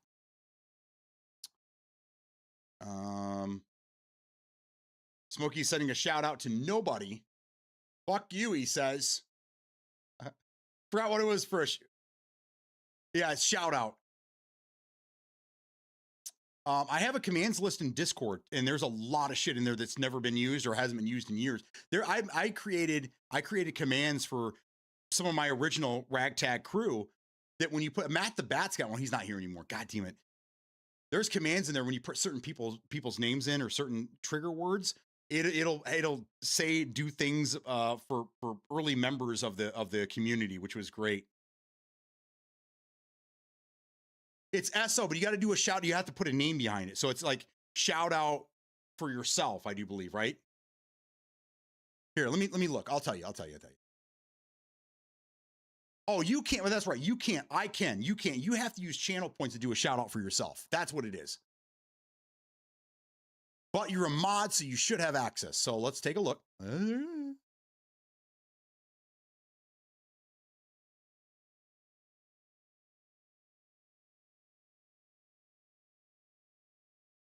Pre-made. Here's my cut. Oh, the customs are on a different filter now. Wow.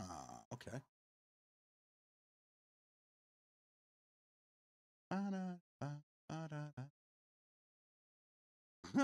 That's funny. Command is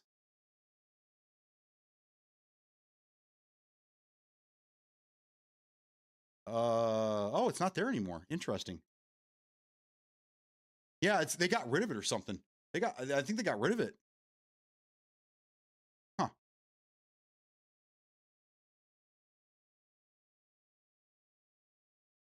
Interesting. Goes to show you how many shout outs I've done in the last year.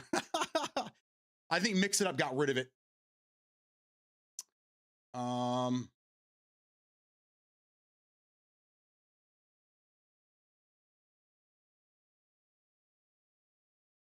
There you go. So you redeem, give yourself a shout out. Yeah, then it works. Then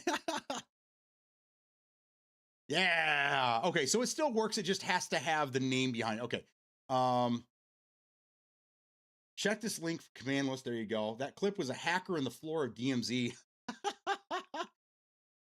It was probably one of the buildings in town, like just west, like 2 buildings west of the skyscraper, right? There was a spot in the lobby where people could get under the floor there.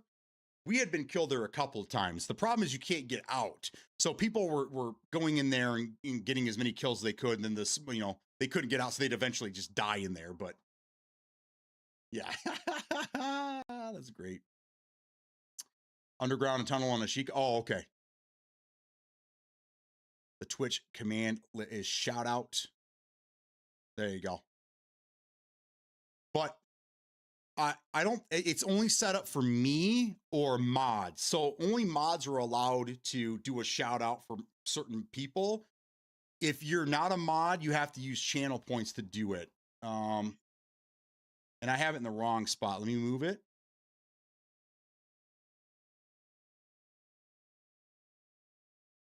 We'll just put it right there.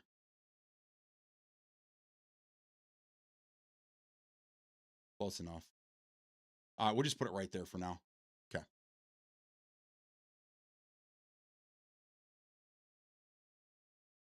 This way. Okay.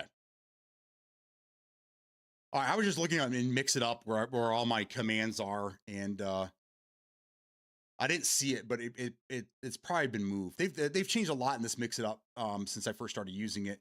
Some stuff I adapt early on. Other things I'm like whatever. And then down the road I'm like, oh shit, I should have been using this. So I need to take another look at it because they just did another big update and they added Kick. So that's why I was streaming to Kick for a little while, and they added something else. But either way, okay. So I'll look on PlayStation on Twitch and see if I can find. Okay, yeah. And then Bubba, when you go live, I don't know if there's an easy way for you to do this.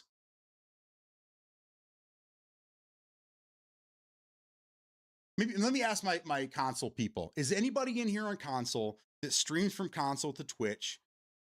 What's an easy way? How do you guys go into Discord and let people know that you're live? How do you do your live notices, or do you guys do you not do that? Like I have StreamCord or something like that I've been using for years, but then they made it you have to pay for it to use it. And I was lucky enough that I was grandfathered in, but if I try to change or delete any, I can't do it. Then I have to pay for shit. So like I used to have it set up so that when certain people in the community would stream, it automatically would inform everybody in Discord, but I don't have that capability anymore. I still do for certain people that were here from yesteryear, and they still get shout outs and whatnot. But I don't really have that capability anymore. So Discord on phone. Right. But is there an easy way to so you'd have to go to you'd have to pull it up on your phone, right? Your Twitch stream, and then you'd have to get a link for that. And then you'd have to go into Discord and then drop the link in community, right? Is there an easier way to do that? You figure that they'd have I have it set up in mine and mix it up so that as soon as I go live to anywhere, it automatically sends a message to Discord in community live that I'm live. That's why when you guys see my notices, it'll say mix it up bot, because I'm using that to automatically set it up. It'd be nice if you guys, the console people, again, I don't know what you have over there. It'd be nice if you guys could set it up so when you go live off your console, it would inform Discord or Twitter or wherever your socials are that you're going live. You know what I mean? There's no easy way. Okay, so okay. Well, the reason and that's easy, but I'm thinking of Bubba. I'm thinking of he's not going to do that shit. He's not going to go into to Twitch and get the link for his and then go over it. You know what I'm saying? He's not going to do that. It'd be nice if there was an easier way. So maybe for any of the mods, if you happen to see that Bubba's going live, maybe just throw it in there for him.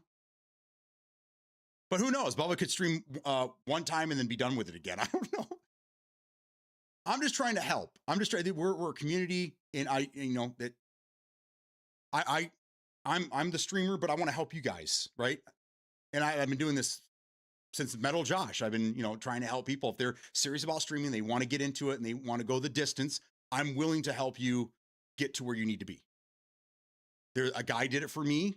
He helped me get to where I need to be, and then he quit shortly after that. And I always remember him as the guy that really helped me. And I want to do the same for you guys. Pay it forward. No easy way, just type the web options in the channel. Okay. Never tried. Okay, either way.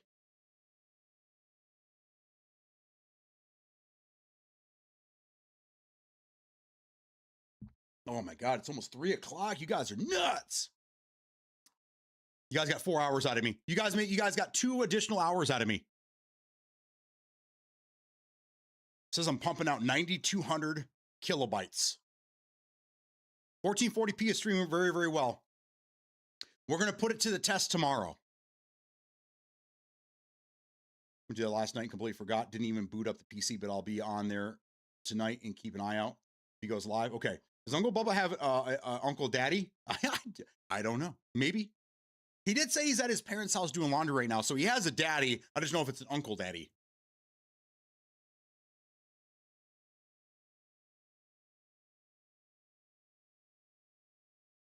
It must not be raining because I just heard a Harley drive by. It looks like it's raining. I don't know. Maybe it's about to.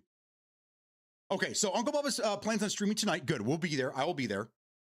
I'll probably be playing games, but have you on the other screen. That's what I love about this.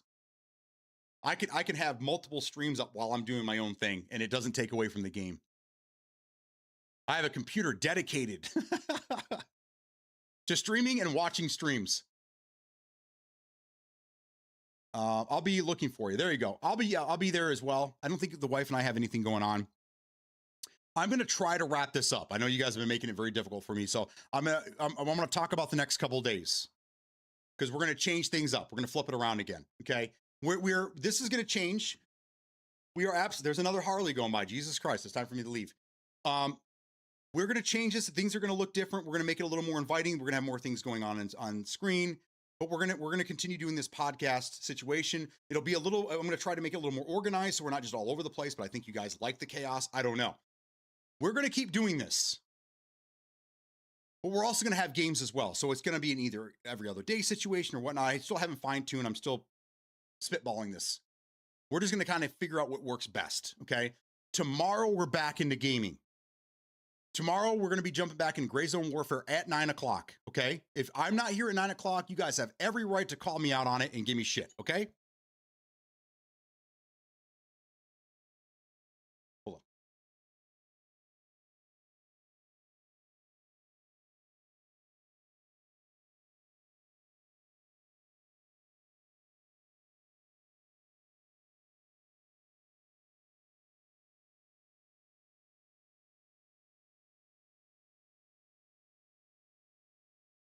I don't know what's going on. We'll figure that out in a minute. Okay. Tomorrow we're going to get back into Gray Zone Warfare. We have a new update, I think dropping early in the morning. I hope it's ready by 9 o'clock. We'll see. We have Twitch drops starting tomorrow. So you guys are all going to want to get in here and watch that. There's a supporter streamer thing going on as well. So I appreciate you guys hanging out for that. We're going to stream as long as we can tomorrow. And that's really going to put this 1440p. We're going to see what Twitch can do here because I still haven't streamed 1440p with these new settings via Twitch high motion video. Okay. So tomorrow we're all going to see what this is capable of. And is it close to what we can get on YouTube? My thought is no, but maybe we'll be pleasantly surprised. Friday, as you all know, and I'm going to keep rubbing it in because I'm an asshole like this. I got into War Dogs playtest. Yeah. So anyhow, so the playtest starts Friday at like 11 a.m. It's weird times because they utilize UTC times. It looks like it's from 11 a.m. till 6 p.m. both Friday and Saturday. Okay. So my goal is to be in here as early as possible. I think my wife has to be someplace early. So I might even start earlier than 9 o'clock. We'll get in here. We'll play some Gray Zone for a little bit. And as soon as War Dogs goes live, I'm going to end stream. And then that's where I'm going to be. Unfortunately, I'm under a very strict NDA. So I can't stream it. I can't show you video or pictures or any of that. Those are the only three things. It didn't say I can't talk about it. And I didn't see anywhere that I can't talk about it. So I will talk about it. And I will let you guys know. I'll give you a little review based on what I saw and how it played out and things like that. Okay. So Smokey's trying to get me in trouble.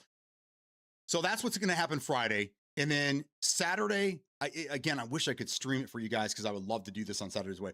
My wife and daughter are going to have a girls' day with one of her grandmas. So I pretty much have the house to myself. I should probably be doing things, but I'm going to be playing that in the afternoon from 11 to whenever. And then I got to get some stuff done. But I might do a small, short podcast Saturday evening. I don't want to step on anybody's toes because I know some of you guys stream on Saturdays. So I don't want to step on your toes at all, but I might have enough information that I want to talk about War Dogs for a short period of time. So we'll see. Nothing in stone, but that's what's going to happen. Okay.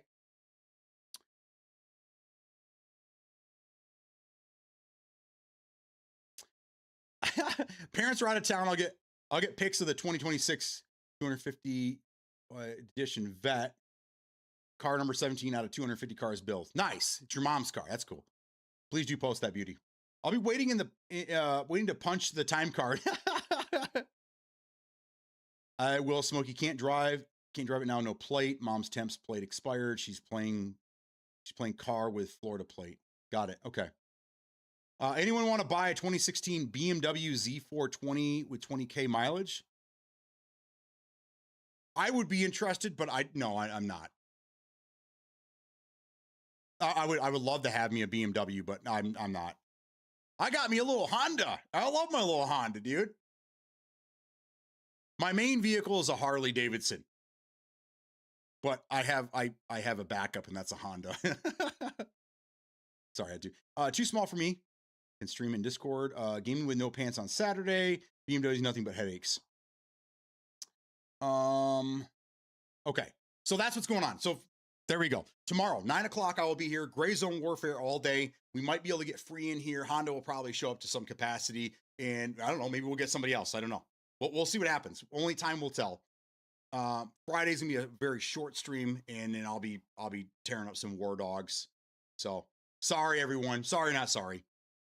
And Uncle Bubba has a hardtop convertible, nice car. For the BMW. Oh, I'm sure it's a beautiful car, and I'd love it, but I don't need it. And if I don't need it, I don't want it. Post pics of you for the beam. Okay, all right.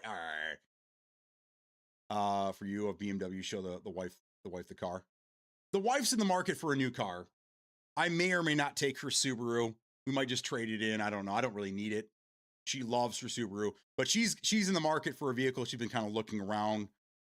She's getting 3 more branches that are further away, and her Subaru has almost 200,000 miles on it.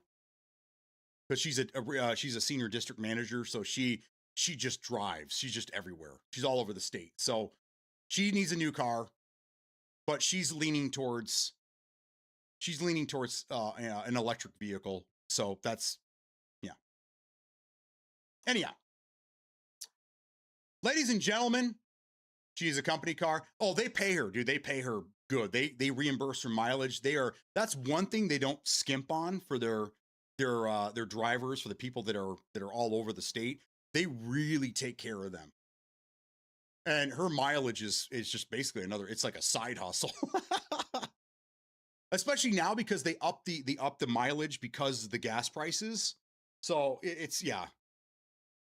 Either way. Great mileage. The BMW gets 30 plus mileage. Electric cars are not worth it yet. I don't know, bro. They're huge up here, man. I mean, at any given time, I can look at the busy road in front of my house and I see at least one Tesla go by. We have a Meijer, which is kind of, it's like a bougie Walmart, a mile from us here. And they have one of the Tesla superchargers over there in the parking lot. When they first put it in, like 4 years ago now, you see 1 or 2 Teslas in there from time to time. You can go up there at any time of the day, and half of the chargers are being used. We're talking 6 cars up there charging at any given time. And they're huge up here. They're everywhere. And the further south you go towards Detroit, the more and more you see. Rivian, does anybody know what Rivian is? It's like a upscale electric truck. They're all over the place here. Down in Grand Blanc, where a lot of the doctors, lawyers live.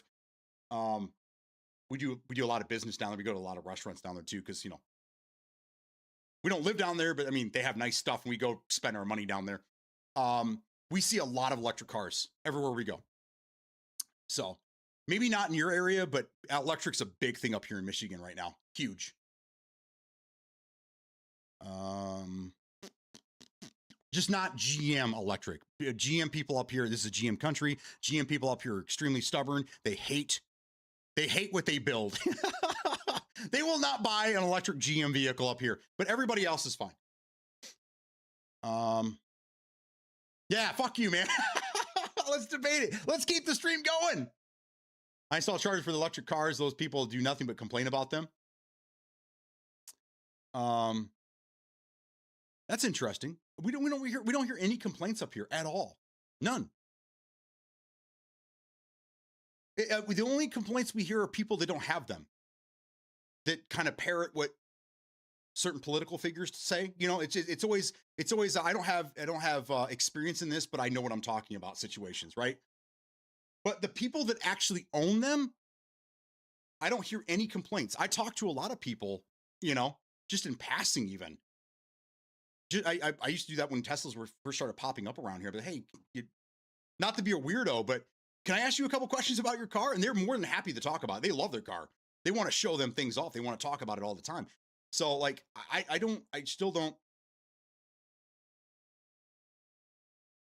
I still don't, I don't know what the, what the problems are. It's just, I think it's a lot of people that don't know.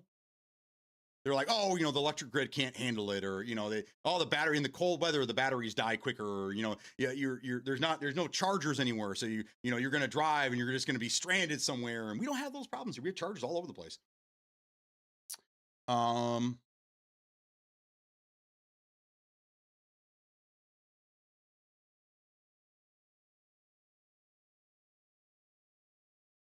Meyer is so much better than Wally World. Yeah, that's Bubba. That's how I explain it to non-Michiganders. Meyer it's in the tri-state area, right? It's Ohio, Michigan, and what's Indiana, maybe. They're not everywhere. They're not there. It started in Michigan and kind of branched out to a couple states, and that's it. But when I explain to people that don't know what the fuck Meyer is, I'm just like, it's kind of like a bougie or like a more upscale Walmart. That's pretty much what it is. My town has more Teslas than any other brand. Where do you live? You live in Texas, right, Huckleberry? But I mean, Texas is kind of becoming the new Silicon Valley, right? Because I know a lot of guys, a lot of companies, things are moving from California to Texas. Because I used to listen to Subnuke complain about that. Subnuke did not like that Silicon Valley was moving into his neighborhood. He was not happy with that at all. Yeah, I heard they aren't very good though. The Rivian is the company who makes the attractive EVs. Yes, yeah, absolutely. We see those around here. Again, those are usually driven by the higher paycheck people. Doctors, lawyers. Those are the people that typically drive those things in this area. I don't even know what they start out at. I mean, they got to be pretty pricey, but they are very, very attractive. Is right. I do far too much long distance driving for electric. Bye, Bubba. We'll see you later, man. Do you still get paid mileage with electric vehicle? Yes. Yep. Still wear and tear. You still have to charge it. Yeah. Well, there's a lot of traffic jams here, so maybe short distances are bad for electric cars. I don't know either. Most people, superchargers are for like when you're like on road trips and things like that. Most people just charge their cars in the garage overnight. People charge their car. Usually takes about 20 minutes. I think average time's 20 minutes. So a lot of people, that's why you'll see a lot of these chargers in front of like grocery stores or any shopping center of some sort. Because it gives people an incentive. Come here, you could charge your vehicle, and for 20 minutes you can go shopping and use a restroom or whatever. It doesn't take hours. I see all this propaganda that it takes hours at a supercharge. It does not. It takes 20 minutes. It takes hours at home because you're plugging in your own 110, or 220. But yeah, it's not. North side of DFW, Dallas, Fort Worth. We had a Nissan Aria for about a year, full electric, definitely a sharp looking SUV, but half the people who rented it didn't know how to charge the damn thing. Yeah. So do you guys have a tow truck too, Smokey? You guys probably utilize that tow truck quite a bit. Oh, we are definitely taking in all of the companies looking to maximize profits and pay less taxes. Yeah. 2026 Rivian R1S Quad, 126K MSRP. There you go. Yeah, I mean, if you figure over here, it's truck country, right? Here in Michigan, it's almost like a rite of passage. We have a lot of small PB players around here, so like everybody's got to drive a fucking truck, okay? And they drive it like a car. They don't use it as a truck. You very rarely see anybody driving around in a truck with anything in it or towing anything, ever. So in these trucks, these GM trucks that they all have to have, because it's GM country, these things start off at like $100,000, and then you see all the accessories and stuff. These guys are driving around trucks that are probably 130,000, 130 plus. And then they beat up on the guys that are buying electric cars because they start out at, 80, 90 grand. It's like, come on, dude. Come on. Yeah, those are fast chargers at home. It's 10 hours. I think we jumped the gun on electric vehicles. I think we should have spent more time focusing it on refining hybrids. We've had hybrids forever, and they've been toying with electric for almost 100 years. I mean, the first electric cars they started messing around with were in the teens, right around World War I. They were messing around with this kind of shit. Tesla was actually working on things like this. That's why this company named themselves Tesla, because, yeah. But I mean, GM had I remember I worked for GM right around 2000, not GM, I'm sorry. I worked for a painting company, and we were repainting a GM building, a manufacturer down in Lansing, Michigan, the capital here. And they had they were hybrids, but they were electric cars. And they only made a handful of them. They were like the RS1 or something, okay?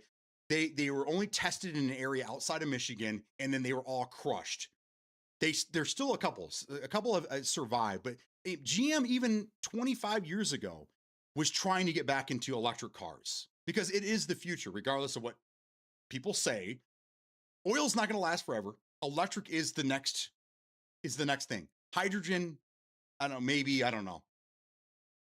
But it's going to happen. We can keep pushing it away. We can keep pushing it off. We can keep letting, big oil tell us what's going to happen, but it's going to happen. So, I mean, do we jump the gun? No, I think we're kind of late to the argument here. Other countries are going to be completely electric by 2035, I want to say. We don't innovate anymore. We just kind of follow the leader. So that R1S is an SUV style. The pickup truck, which is an R1T, starts at 80K. Oh, okay, cool. Oh, that's not bad then. Yeah, I mean, it's not bad. What the Ford Lightning here? Let's see what that is. That's like the big, if you the big domestic truck. Ford Lightning. Starting price. Okay, so let's just say the F-150 Lightning starts off at around $55,000. That's what this says. So probably closer to 65, because I mean that's base. No one buys base. Everyone, you gotta have all the, you gotta have all the bells and whistles, or at least some of them. So that's not bad. That's not too far off, right? And I mean, no offense, my grandfather was a Ford mechanic all of his life, God rest his soul, but it's a Ford. If you want an electric SUV here, you need a license for a trucker because they are too heavy in weight. Yeah, they're heavy. I mean, that's the battery, I would assume, right? The batteries are pretty heavy.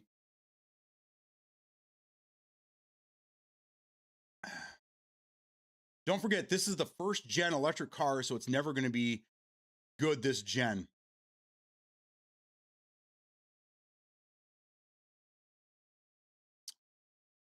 I would argue no, though.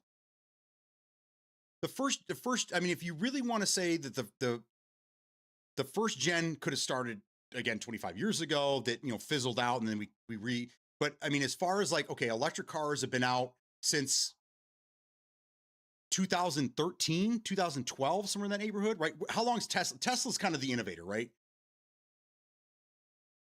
We've at Toyota, the Prius hybrids have been around for a while, for a long while, right? So hybrids kind of like they carry the torch, and then electric's kind of starting again.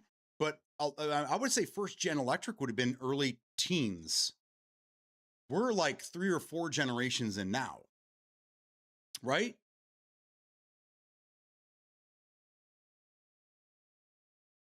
We're definitely more than one generation in, unless a generation is considered 20 years, but I don't think it is. I would say a generation for vehicles is like 5 years. Again, the technology, it advances so quickly, so quickly. Um, Electric is the next thing, but we don't have ample power supply or high enough solar power to for it to function continuously, which without that, it's basically just like having a regular gas powered car. But instead of putting gas in it, you're constantly putting electricity in it. Yeah, I mean, sure. I mean, I agree with that. I agree with the whole network can't handle it. You know, the grid can't handle it. But I mean, nobody. We're not all going out tomorrow and buying electric cars. This is going to be something that people slowly get into. So the grid has plenty of time to advance as well, which I mean, our electric grid is so far behind. Like we need that our infrastructure needs serious upgrading, serious upgrading. So I'm with you on that. But by the time everyone has adapted to electric vehicles, the grid will be ready. It'll be ready. Unless we continue to neglect it, which I hope we don't do. But yeah, it's a scalability situation. I think we're scaling just fine right now. Manic, good afternoon, brother. How you doing? I ended my stream 2.5 hours ago, but these guys keep these guys keep getting me talking. Look up Quant 48. That's the next gen. Quant 48 sounds like a diffusion model for AI. Tesla launched in 2008. When was the first car? Is that when you're saying that did the company start in 2008 or did the first car launch in 2008? How long is a gen? It depends. I mean, console generations last 7 to 8 years, right? Depending on. Computer generations, when people, you don't hear this in the AMD world, but for like Intel, people are like, I have like an i9 7th generation. So I don't know, how long is that? A couple of years? A generation is 20. Well, I mean, for like us, like for people generation, sure. But like when it comes to like a generation of an item I think it goes more by how quickly the technology advances. That's a generation, right? Isn't that what the generation can't be the same generation applied to humans can't be applied to technology because technology moves way faster than we do. Well, I'd argue if the grid can't handle it, that's the definition of jumping the gun. Something has to move forward, right? Something has to move these people in Congress forward. They're not going to change the grid. We're still driving on the same fucking bridges from World War II. We're still on technical advances from the 60s and 70s, right? It's something has to move us forward. Something has to get us to say, okay, it's time to, this can't handle it anymore. We have to start putting more money into upgrading this shit, right? That's kind of what this is. Because I mean, the grid was just good enough, right? So that people in Congress, they're like, it's still fine, guys. We're good. We don't need that. We don't need to do anything. So electric cars, more electrical use is what's going to get the government to go, okay, we need to start putting money into this part of infrastructure. Up here, it's the roads. In Michigan, it's always the fucking roads, man. We get taxed and we get taxed and we get taxed and we get more taxed for roads. And it's always, we need more taxes for roads and roads and roads and roads. And guess what doesn't get fucking fixed? Roads. But that's a Michigan thing. So second worst roads in the country besides Hawaii. I think Hawaii has the worst roads in the world or in the country. And Michigan's the second. I don't know. Maybe maybe it's Alaska. So, as long as electric cars still run on stacked batteries, it's not evolving. But I thought they had huge advances in the batteries. I thought that's the whole thing is that there were these companies that Tesla and Rivian and somebody else recently were buying up because there's these innovators in the battery industry that were coming up with better batteries. So Tesla, Elon Musk, I mean, he's a very intelligent guy, and whether you think he should have $1 trillion or not, he's still part of the conversation because he is leading the world in advances right now, and he's the guy that's going to get us to do these things. I thought that there was huge advances in the battery in just the last 5 years alone. I see hydrogen. I see there's companies still working on hydrogen. I don't know how. I mean, hydrogen not done properly, it's a fucking bomb, isn't it? like electric cars, they start on fire and they're hard to, they're hard to put out. But like hydrogen's a completely different monster, right? I mean, that's an explosion, not a fire. But I don't know enough about the technology to be a part of that conversation. I only know what the little bits and shit that I've heard. I had a Manic right into the conversation here. I had a 2019 Tesla Model S. Tech was awesome. Build a car was bad. Switched to a hybrid BMW 5 Series and I love it. Get crazy MPGs. Yes. Yeah, I mean, hybrids are still kind of where it's at. You know, the people that argue against electric vehicles are okay with hybrids.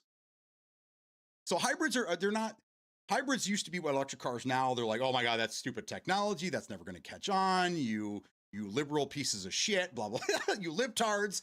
And then, hybrids are kind of the standard, right? Especially now with gas prices the way they are, people are going, get yourself a hybrid, It's the best of both worlds. And I think that's probably going to be that's going to be the thing for the next 10 years. Hybrids are going to kind of take over. Gas cars themselves are going to start to be less and less, and we're going to see more hybrids. And eventually it'll be all electric down the road. So, glad you're still on. I was traveling today up in Appleton, Wisconsin today and tomorrow. Damn, that's a long ways. Have fun up there, brother. Across Lake Michigan for me.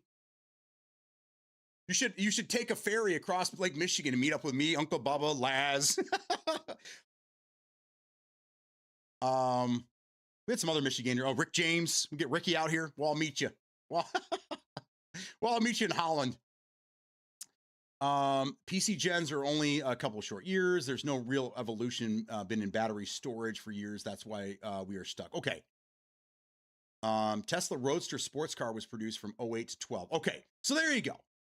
I would say, we are definitely 3 or 4 gens in now, especially if we're talking, I'm in Michigan. So obviously those cars are probably pushed more California, Texas, New York area, the big cities,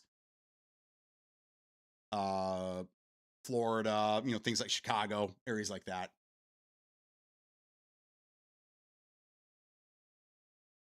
Intel 7th to 8th gen was only 1 year. Pretty sure that's standard for Intel. Okay. Yeah, but if we waited another 20 years, electric cars would have had a perfect first impression, probably. But again, like I'm saying, this is what I've been saying is that we've tried introducing electric cars for over 100 years now. And what is the reason why? What is the main contributor to electric cars never catching on? That's my question to you. I have an answer. I have the answer, I'm pretty sure. But I want to hear what you guys think. Take a ferry to see a ferry. There you go. I told you Uncle Bubba will be there. Oh, Mom has a good taste in cars. I bought a Prius hybrid that you can't charge. No, you don't have to, because the engine does it for you. That's the beauty, man. So you're 50-50. You're always on battery until it's time, unless it's like a heavy load, right? Or if you're going uphill or something along those lines, or until the battery gets to a certain percentage, then the engine kicks on and charges the battery while you're driving. Priuses are amazing, dude. I mean, I worked for a Toyota dealer. So did Free. We sold these things. They were popular, dude. People love those things.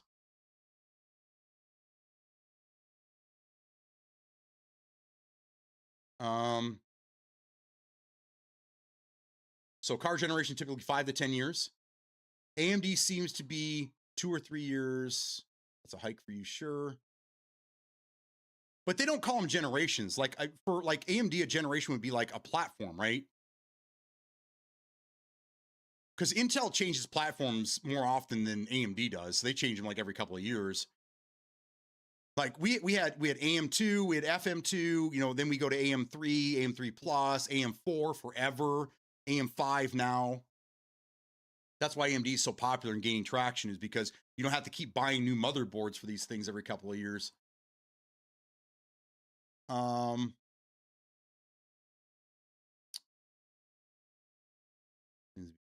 Here's like, sure. I would like to go electric. I just didn't because miles. Got it. And then everyone's state's different. You may have chargers everywhere. You may have chargers only some places. It just depends. But it's gaining traction. It's gaining momentum. Flew up easy flights. Oh yeah. Nobody wants to go to Wisconsin. There's probably just you on the flight. Posted cars under arts. Take a look. Yes, but you can also charge them. You could charge a hybrid. I didn't know you could do that. I thought the hybrids were sealed and the engine was what did all that. Again, I don't know. I've been kind of out of the car market for a long time. All of them. I'll be in Appleton in July.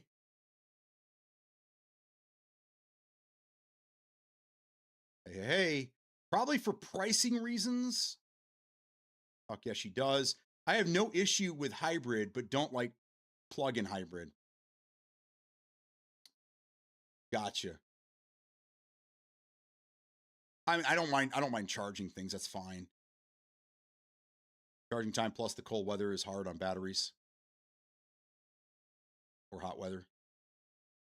It's because electric cars take longer to charge, can drive less far, and it's more expensive to let it repair. That's why it's not attractive. If you have issues, very rarely do I hear issues with like, again, Teslas is kind of where we're, because Teslas are huge up here. They're all over the place. There isn't much to work on. Why does everyone want electric? Takes longer to charge than pumping with gas. Range is less per tank. Because of like what we just experienced, right? When stupid decisions are made in Congress and all of a sudden our gas prices are through the fucking roof. It's nice not to be a slave to the fucking oil industry, right? And again, I asked the question a few minutes ago. I don't think anyone really got to it, but why have electric vehicles never really gotten off the ground is because big oil. Big oil doesn't want you because that's what they do. They want you a slave to oil because they make billions of money, trillions of money in the oil industry. The problem is oil isn't infinite. Oil is going to dry up at some point. We've been pumping it out of the ground, millions of barrels a day for over 100 years, right? And I think production just keeps ramping up. We burn it, goes in the atmosphere, right? So we're killing the ozone. And something has to replace the oil, right? So what's replacing the water? I don't know. I mean, it's going to disappear. At some point, we're not going to have oil anymore, right? Because there's nothing producing oil. The dinosaurs are gone. The dinosaur juice is going to run low at some point. So we don't need to keep being slaves to it.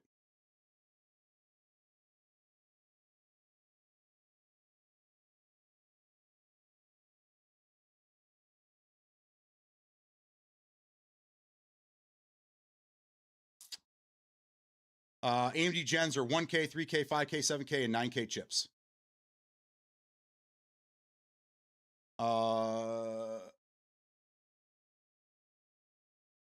Is that how it works though? Because okay. All right. I won't argue it. Your car adjusts temps automatically when it's charging in winter. Yes. Should they now put small tanks on new vehicles? My Tacoma has a 20.5 gallon tank, too small in my opinion. I've never driven a truck, so I don't really know what the standard is for. Tacoma is a smaller truck though, too, right? Toyota Tacoma.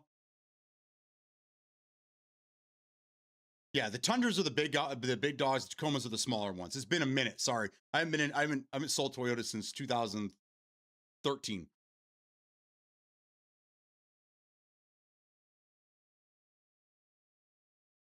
But you know what, Bubba? Congrats to you for being the only person in Michigan that drives a Toyota truck. I've been trying to get Big Al Mac and my wife's brother to get away from. There's Louie. There he is. There, Louie. We were getting nervous, brah. I asked about you earlier. I haven't seen you around in a minute. I haven't seen you in stream. I haven't seen you streaming at all. So we were getting a little nervous. I'm glad you're here. I'm glad. Thank you. back to the conversation.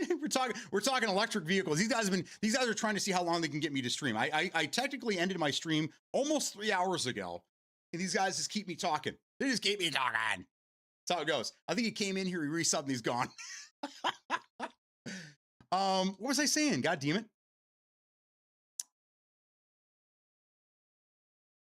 Oh, I've been trying to get so Big Al Mac and his son, they both have Chevy trucks, and they have nothing but fucking problems with these things.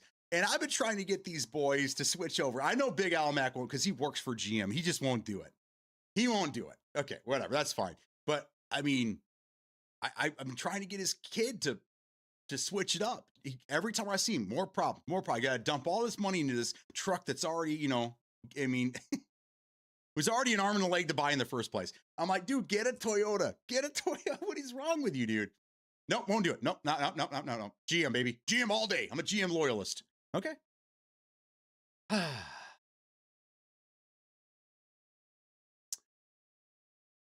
They did change boards between 5 and 7 chips. I would go electric if they made a minivan that was the same price as a minivan. I have lol. I bought 2 Ford C-Max hybrids.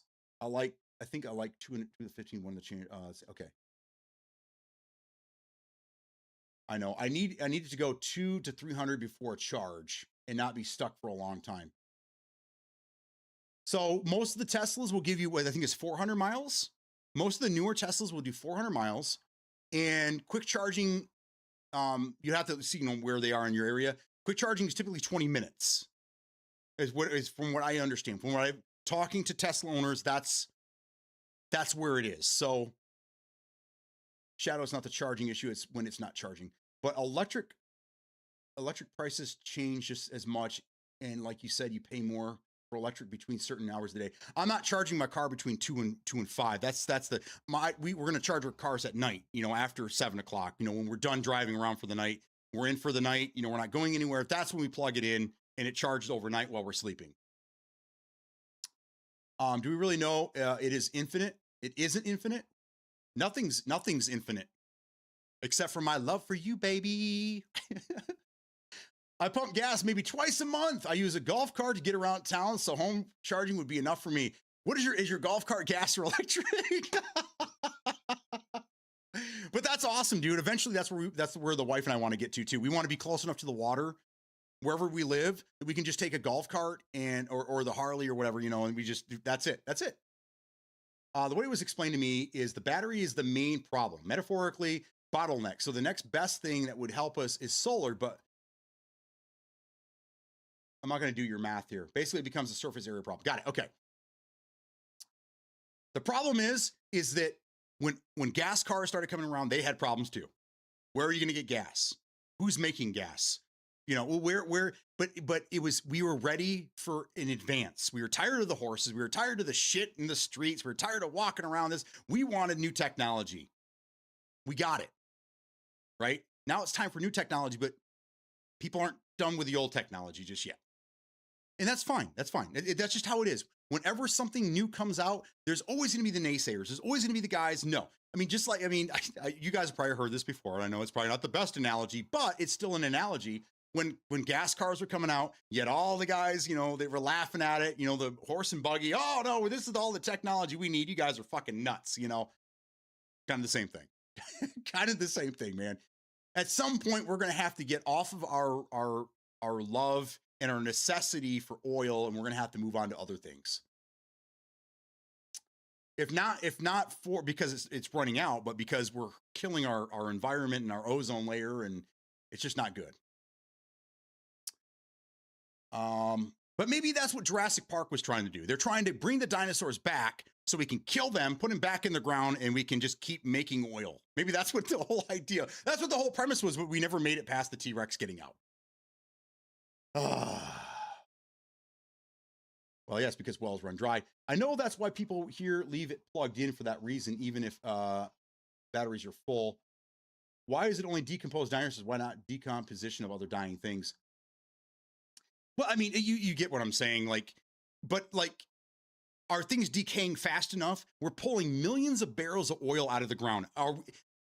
are things decaying fast enough to replenish the oil as we're taking it out of the ground? I don't think so. There's no way. It's like deforesting a forest, right? You're going and you're cutting down all the trees, and then but you're like, well, we're going to plant new ones, but are they growing as fast as you're cutting them down? No, no. And it's kind of that argument, right? How is our electric produced? Most of it is still coal, which is way worse than oil burning. So the environmental argument is kind of moot. No, we just need to change our thinking. We're getting rid of coal plants. We were getting rid of coal plants until this new administration came back in, I guess. And then, oh, we love coal. We love coal. We're going to go back to coal. Coal miners love us. I don't think so. Coal miners wouldn't do that fucking job if they could do the same thing for the same money or do something different for the same money elsewhere, right? No one wants to work in a coal mine. No one wants to do that. They do it because the money. They do it because it's the only way to provide for their family in that area. Would those people rather be sitting in a factory building batteries someplace? Fuck yeah. There you go. You make it sound like killing the ozone is a bad thing. It's not for us. It's the whole thing. Dave, it's good to have you in here too. You're from California. You're an older gentleman. You dealt with the smog back in the day. It's better now than it was, but you get it. I'm sure you understand that oil is the I think especially out in California, the cons of oil uses is more prevalent out there. But yeah, it's not us. It's our kids and our grandkids. We have some older friends that they're in their 60s, and we were over their house. We had a couple beers. The girls were drinking wine, and I was having a beer with the guy, and he went to go throw the cans in the trash can. I'm like, you guys don't have recycling over here? That's kind of that's weird. They live in a nice neighborhood just on the other side of town from us, and they're like, oh yeah, we do. We just don't give a shit. And I'm like, what? And they're like, yeah, we don't care. You're like, we'll be in the ground before that's a problem. I'm like, oh shit. Okay, I see. I got it. Okay, all right. Like, I mean, I'm different. I feel like we should be looking out for the future generations. So I do everything in my power to to recycle what I can. I've been sitting on 20 motherboards in my garage because I'm trying to find a way to recycle my e-waste and not throw me in the garbage. I'm that guy, I love my truck, but need bigger gas tank. Just get another gas. Just have one installed. There's third party companies that'll do that for you. Slaving yourself? I don't know what that means, brother. I assume you're working your ass off though, and good on you. Happy belated Father's Day, my friend. I hope you had a good one. I hope your kids spoiled the shit out of you. It's good to have you in here. Well, I was getting a little nervous. We lost Metal a couple weeks ago, and I hadn't seen you, so I wasn't sure if he kind of took some people with him. But but so far it doesn't look like he took anybody with him, so that's good. That's good. I'm glad you guys are all willing to give me another chance. I test drove Colorado. Was way noisier and rode rougher. I'll say GM is close to Toyota, but not that close. Yeah, they're like on the other side of the county close. GM quality is just not there anymore. Hasn't been in a long time. If we use the best case scenario, 30%, 34% efficiency, it's a little over 1/10 of the power required to drive at highway speeds, meaning the battery still has to do most of the heavy lifting. Yeah, and I get it. Batteries, we're digging up all these minerals, and that's creating environmental issues. But the thing is that we're heading in the right direction. We have to find a better way of doing it, and these companies are doing that. They're finding better, cheaper ways to do things. If the government needs to step back in again, and they need to regulate, so we're not dumping this terrible shit in our waters. But again, these are the companies that are doing it. Okay. We need every time there's an advancement, we need heavy regulations on these things to keep the little people from being affected by it. I'm all for innovation, but we don't want to be poisoning our children with runoff of said innovation, right? Test drove Rangers, they sucked. Big Three makes shitty vehicles except for high-end vehicles. Yeah, I mean, I'll give you the Corvette. I'm not even a Cadillac guy. I don't even give a shit about Cadillacs. I think they're like Smokey said about BMWs. Cadillacs are fucking headaches, man. Nothing like a good old taco. That's right. I like tacos. That's like me with Xbox or Nissan. You're just that guy, huh? Don't we all? I shall never own a Chrysler vehicle. I will never own a Chrysler again. The Lee Iacocca days are over, man. I've had a couple. Chrysler's not even the same company anymore. They were Daimler Chrysler. Now they're like Savantis or something like that. Stavantis. I don't even know who owns Chrysler anymore. I don't even know. It's like who owns Bud Light, right? Bud Light's not even like American owned anymore. Doesn't it, like most of the ownership of Bud Light is from somebody in Brazil. Some billionaire in Brazil is the one that owns the majority. And so a lot of these American companies aren't really even American anymore. And the wife gets shit from time to time because she drives a Subaru, and we live in Michigan, so people give her shit, gotta buy American made. And she goes, hey, look at the sticker, made Tennessee by Americans. And they're like, oh. When I left Toyota, all of their vehicles, with the exception of the Prius and the Highlander, I do believe, the big SUV, the Highlander and the Prius were the only ones still made in Japan and shipped over here. Everything else was made here. So that argument, that hasn't really been an argument since the 90s. Golf cart is electric. Yeah, baby. It's recommended not to charge your batteries over 80% unless you drive long distances. I think that's why the 20-minute mark is where, because it gets you up to right around 80%, I think is how it works. Again, that's because the battery technology is not quite there yet. It's getting there. It's way better than it ever was. That's for sure. That kind of reminds me of the SSDs, right? Your hard drives, SSDs, you want to fill the capacity any higher than 75, 80%, because then you start having slowdowns and other issues. I think there's a market for electric, but mandating it is dumb. And we definitely got to move to more reactors for electricity for sure. We need electric plants. We need more of them. Yes. There is 1.7 trillion proven barrels of oil we use, 103 million a day. That gives us 40 to 50 years. But who's telling you that? Big oil? Because even big oil, if you've noticed, they're putting a stake in certain things right now too, because I think even they know, and they're really the only ones that do know the truth. How much oil do we have left? How much oil is left in the ground? And only they can tell you that. And if you really think they're going to give you your honest opinion on that, you're kidding yourself.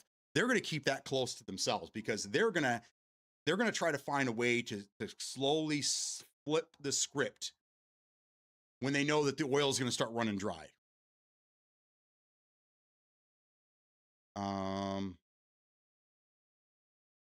I agree with you. We need more electric plants. Absolutely. We need to get away from coal. Nuclear is probably the way to go. There is really no downside to nuclear except for the waste that it creates. If they can do a better job of getting rid of the nuclear waste, or, putting it underground for another generation to fuck with down the road, or maybe the nuclear waste turns into some crazy oil hybrid 100,000 years from now, and then those generations can pump it out of the ground. I don't know. That logic's not valid. We have fast-growing trees you can cut down after a year and plant new ones. Right, but what are those trees used for? Are they strong enough for timber? Are they big enough for timber? Are they big enough? I mean, what trees are they? Are they hardwood, softwood? I mean, this is Manic's department. Manic knows his woods. Manic, what do you know? Oil is made by the earth, not rotting plants or animals. Yeah, marijuana. Yeah, we can grow those every 6 months. Hell, I think they're down the they can do it. You can do it 3-4 months if you're really doing your thing. Look up Fisher theory. Oh, it's a theory. 20 mobos and you needed mine. They're all busted, bro.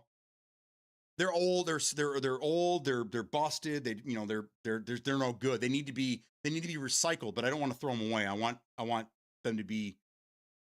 And this is another thing that we need to be looking into. And then we need to start doing. We're pumping out electronics, disposable electronics, left and right. We've been doing this for 20 plus years, right? Everything's a throwaway. And when our parents and our grandparents, things were built to last. Now everything is just, it's just shit. It's just made to give you 3 or 4 years, and then you throw it away and you go out and buy another one. That's not good. That's not good for the environment. That's not good for us. We're going to start running out of materials. So we need to start doing a better job of recycling everything. So when it was a little disappointing when I started looking up e-waste centers, and I see that there's only a couple of them. They're down in Detroit area. There's one here in Flint, but they're never fucking open. It's hard to get a hold of them. But we need to start doing this. We need to start recycling this stuff. Those are green herbs. I don't think that qualifies as a tree. I don't know, man. How many people do you know say they're going to go smoke some tree? What qualifies as a tree? Serious question. Yeah, I know. Bigger, nom 3 meters. That's what is reachable. Nuclear cars of the future. We got to crack that atom. Oh my God. Can you imagine driving around with a nuclear reactor in your car?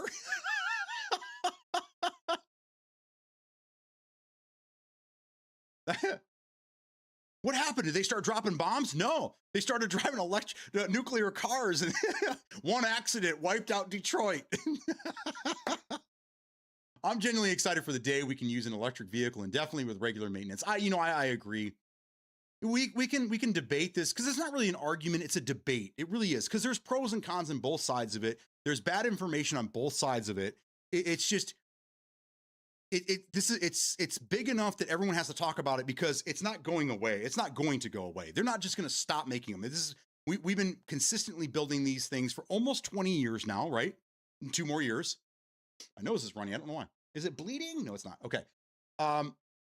We're in this for the long haul now. So now it's just a matter of how are we going to do it more efficiently? How are we going to create better batteries? How are we going to do this and that? Big oil wants to be part of the conversation because they don't want you buying into this technology, and they're going to do everything they can, unless they get on board with it, which they might have to eventually. They're going to be a hindrance in the conversation at all turns. Oh my God.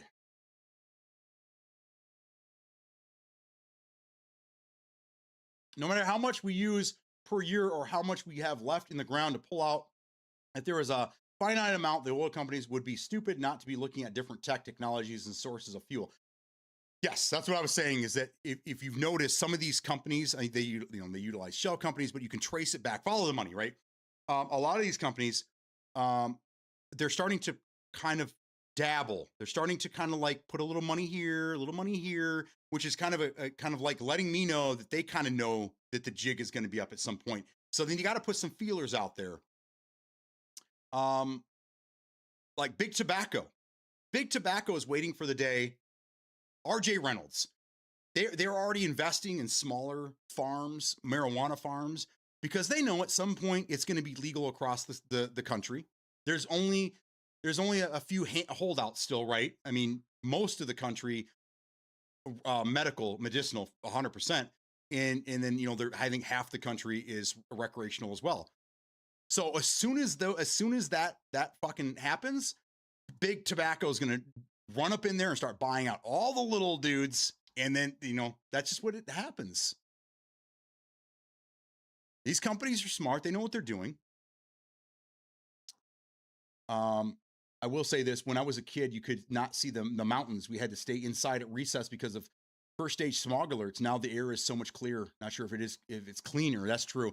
See, I grew up in San Diego, south of San Diego, north of San Diego. Sorry. And I was born in 81 in Sacramento. Dave, you know exactly where that's at, I'm sure. And I don't remember being bad, but I think the big smog issues were in the big cities. We live closer to the ocean, so we didn't really have to deal with that. But I think a lot of that was the late 70s, early 80s, and then 90s things started to change, right? Isn't that how it was? You're a couple of years older than me, so you remember better than I do. But I lived in Oceanside, Carlsbad area until I was 12. somewhere in that neighborhood. Somewhere around. Then we moved to Michigan, and yeah, all downhill from there. Hey, yes, man, I've been working my butt off. What happened with Metal? Happy belated Father's Day to you too. Thanks, Bet. Okay, good. I'm not that far behind then. Metal decided to not be part of the community anymore. Not all of that is going to be destroyed either. A lot of it will be reused. Fallout cars, yeah. Penguin plays a lot of Fallout. We could tell. If we run out of the fuel, they will slap bio in front of it, and we're good for another 50 years with biofuels. After that, it's not our problem anymore. Yeah. We've been recycling movies and games. We're on the right track. Where's Sublime when we need him?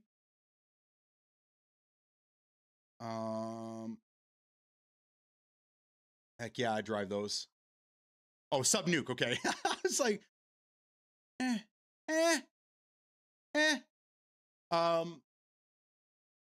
that'd be too dangerous.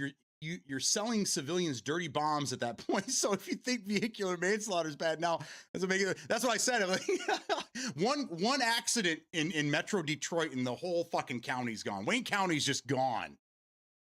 And everybody with it. That'd be, was it Tarkov related? No, it was AI related, my friend. I had mentioned that I'm using AI for personal reasons, and I was building some stream assets and things like that for my stream, utilizing these AI programs, and that I've been kind of self-teaching myself how to do this and whatnot. And he was not having it. That was it. He did not. He's 100% AI against AI and people that use it. I guess I don't. I think I kind of figured out exactly where the problem lies, but I can't speak for him, so I won't. But he was not happy with me, and he left, and he burned every bridge on the way out, literally.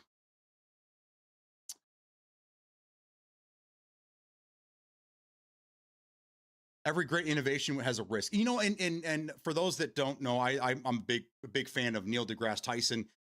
He's probably the best spokesperson for the science world. And really, he's a hype man for everything. But he always says that innovation, the people that are willing to take the greater risks for innovation are the ones that usually find their way. It's like Elon Musk. This guy is. I mean, people thought he was fucking nuts. They thought he was crazy, and this guy's out here buying up all these tech companies, and he speaks weird, and he does crazy things. And I still don't understand why he was part of this Doge bullshit with the government. He just kind of fucked everything up and then ran out of the room, But what he's doing here is it's innovation. He is pushing the world into innovation.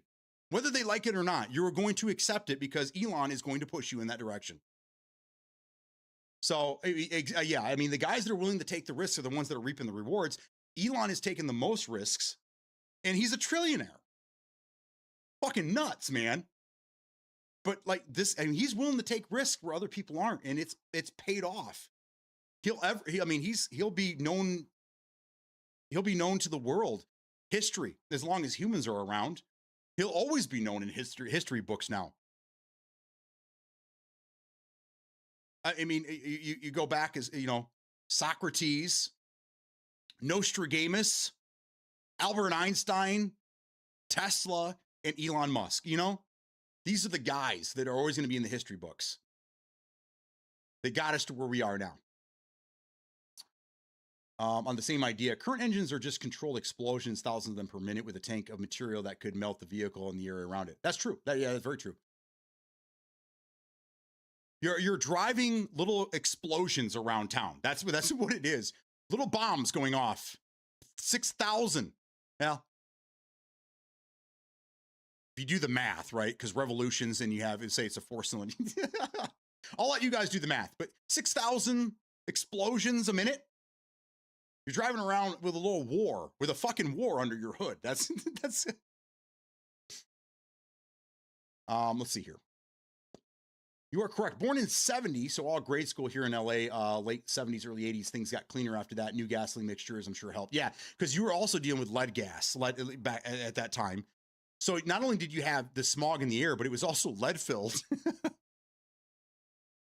Well, no, I don't want to ask that question. I don't know. It's too invasive. Need Subnuke to chime in on driving around with a nuke, seeing as he floated around with one. It's a little different when you're in the ocean and there's really nothing else around you. You don't have to really worry about collisions to that scale.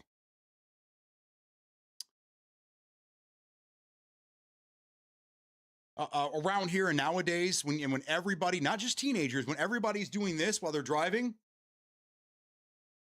yeah, I don't want people to have nuclear fucking power in their cars. Until the cars drive them, I trust self-driving cars more than I trust people driving now. That's sad, but I do. It's crazy. By the way, visit Santee in a couple of weeks. Visiting Santee in a couple of weeks. What? No way. That's the future, dude. So ridiculous. Yeah, that's what I was trying to tell him. Is like, dude, you can be against it all you want, but it's here to stay. It's not going anywhere, and you're not gonna rise up against it. AI is here, bro. It is. I mean, it's over. That fight is over, right? Has anyone made any headway with hydrogen? Yes, I saw something the other day that some company is they called it their second gen of hydrogen power. I don't think cars are being sold with it, but I mean, they are testing the shit out of it, right?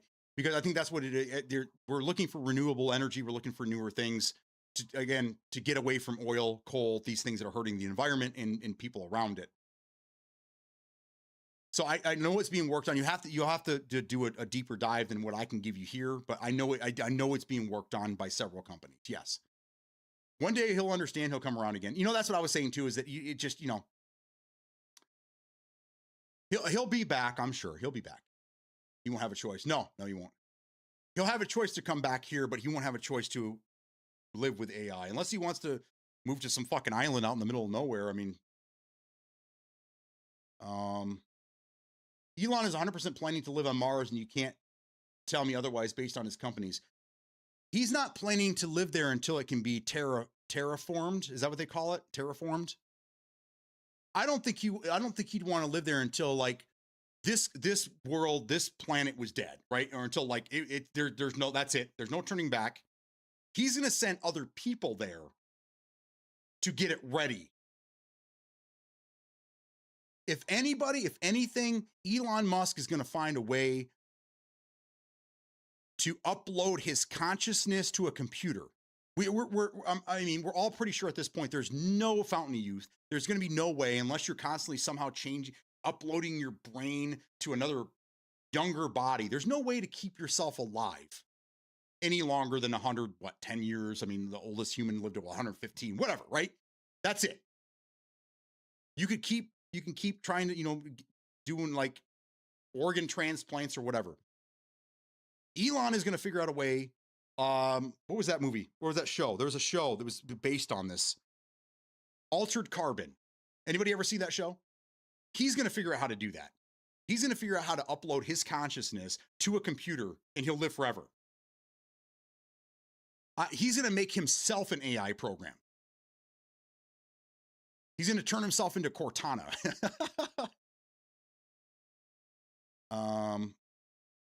Less radiation we don't need to spice up something that's already dangerous. When it happens, we'll have a movie about it and cast Matt Damon as Elon. You think Matt Damon? That's pretty funny. We're streaming all night. I don't know, bro. I mean, you guys won't let me go now. You guys grab me by my toe. Holler. I'm hollering because you won't let me go. I just mean, if they can learn to control, confine it to the point it's safe, I could see things changing.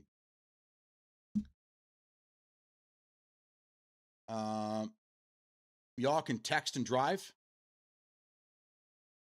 No, we actually have new laws up here. You're not even supposed to have your fucking phone in your hand, not even for cell phone calls.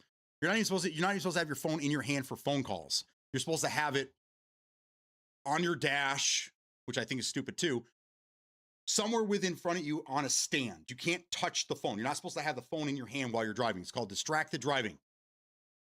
I don't think it's being pushed anywhere. That's all I fucking see everywhere. Texting and driving. Sometimes I see two hands, which I know that knees at the bottom of the wheel, and that's scary. That's why we're going full self-drive only. Teenagers ruining everything. I wouldn't mind it. I do like driving, but I mean, like, for those long trips, I'd rather be driven around. There'll be no one left on Earth for him to contact. I won't lie. I do text and drive, not a lot, but it happens once in a while. I appreciate you. I appreciate you being honest. No, sir. But you want to change the air temp? Use the 10 inch tablet in the dash. Yeah, all the vehicles are getting those nowadays.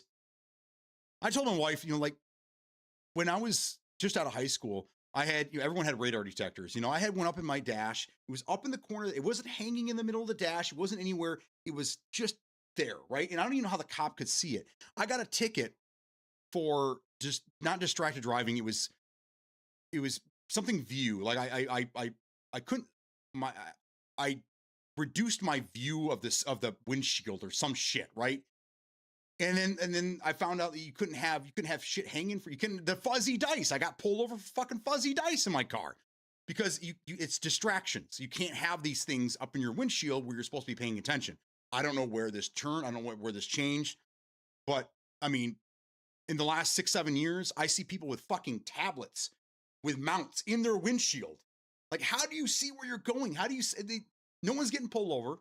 I see people with Beats headphones driving around with headphones on. How do you know what's going on around you? You don't hear cars honking. I don't know, man. We've lacked so badly on responsible driving that it's a demolition derby out there on the road.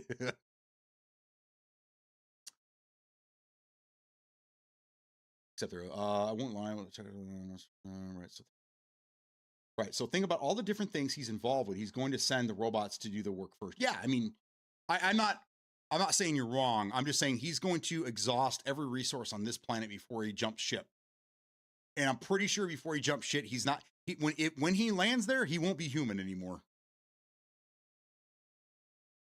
He will be the all-encompassing AI that keeps the colonies alive. He will, and it'll just be it'll be a safe haven for humans that are trying to escape Earth. And he will be the god. He'll just be a god, right? In AI form. I know it's science fiction. I know it's crazy, but I mean, look where we were 30, 40, 50 years ago, and all this shit was science fiction, and now it's reality. So it's not that far-fetched. I'm literally incapable of doing that. Plus, I don't want to lose my driver's license for 2 weeks and get a fine. Yeah, you guys have tougher. You guys have pretty tough regulations where you're from.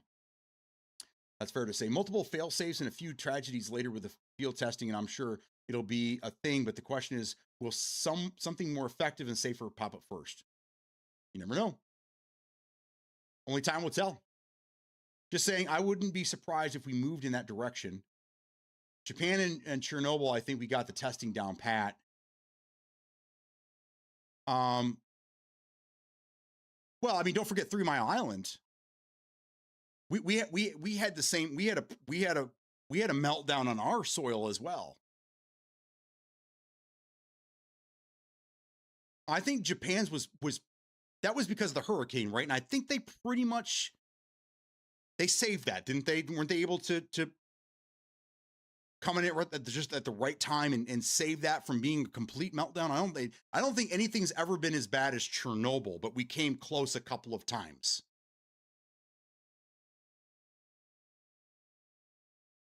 I text on BD chat and drive most times. Louis. Impaired view, yeah, it's impaired driving. I think that, impaired view, impaired view driving or something like that, yeah. That's what it was, and I got a ticket for it. It was like $60. It would be nice if we do go that direction. Just think of the convenience and potential of a reactor that small. Yeah. Oh my God, the view restriction is such a joke, but Joe Schmo has newspapers piled up from 1970 on the dashboard. Yeah. Has anybody ever seen a hoarder car? Does anybody know what that is? You guys have seen the show Hoarders, right? These people are real. They exist.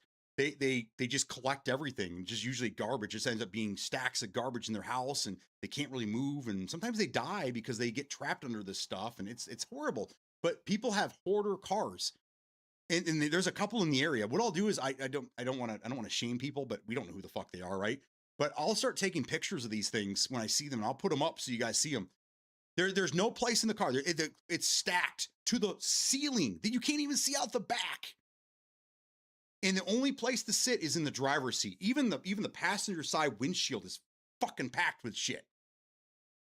They're real. I'm not making this shit up. They are real. So I know what you're talking about. It's illegal to drive with headphones, but a deaf person can't drive. That's true. Maybe they're just deaf and they just like the way the beats look on their head. I always see people with headphones on. Yeah, why? How is that a thing? How is that legal? Right? AI Elon would be funny. I hate all that tech in the dash. I went car shopping and wanted the least amount of technology to cut the cost on a car, and it didn't exist. The car guy was saying like 10 to 16K of the car value comes from the tech before the actual car value. That's hard to believe because there's not much in there. But I mean, these are also the same guys that were saying that the monsoon stereo that was in your car was like $4,000. You know what? You give me $4,000, I will build you. I'll go to Crutchfield. I will build you the baddest car stereo system you've ever heard in your fucking life. And it'll have some nice bass to it too. So, I mean, 10K, a loose 10K. Japan was caused by weather condition. Yeah, I think it was a typhoon or something like that, right? The typhoon is what caused that issue. Need a light base model, small pickup truck. One of the part runner trucks might still even have roll up windows. Yeah, there's a truck like that you can buy. I think it's a Toyota. It's a $15,000 truck. Look it up. It's no frills. You look goofy as shit. I don't even know if there's fabric on the seats. But they exist. Probably get great gas mileage. Chernobyl was a complete catastrophic system failure. I believe most of the fail safes didn't deploy properly. Right. Yeah. I mean, that was the worst. And you can't even go in that area. And I do believe that's in Ukraine too, right? So on top of everything else Ukraine is dealing with, they also have land that they can't even use because of that. What you drive now? Nissan Versa Note 2015. I want to go back in time. Check out the Prius, pretty basic. Now you're just being picky. Must be a US only thing. Yeah, we're very lax on shit here, man. I mean, we should regulate the things we should regulate, we don't, and the things we regulate, we fucking do, which is weird, man. We're kind of upside down. Should you need a hunting license to go out hunting? I don't think so. I think that's stupid. Or to go fishing, to do, you can't collect rainwater, and there's all these stupid laws here, but, it's okay for these big companies to dump their sludge in, public waterways. That's fine. That's okay. We don't regulate that shit. But I mean, the first time you go out and you shoot a doe without a fucking permit, DNR's all over you. You're going to prison. It's just, we have stupid laws here. Stupid laws. And only for the people, not for the corporations. And it's not a Nissan. Oh, he needs a Nissan. That's what he was saying earlier. He's an Xbox Nissan guy. He'll only be loyal to those brands. That's what he was saying earlier. I like Nissans too. I lean more towards Toyota, Honda.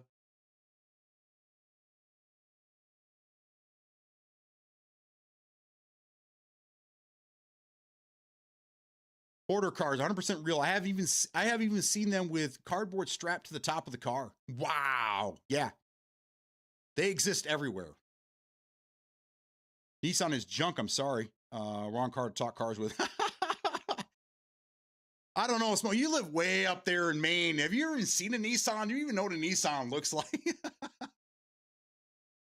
Check out the 2025 Camry Hybrid. That's a nice, clean, straightforward car. No crazy technology. It's not a Nissan though. I'm with you though. Those Camrys are fucking great. Camrys are. I think they still hold the record for the longest running cars on the road.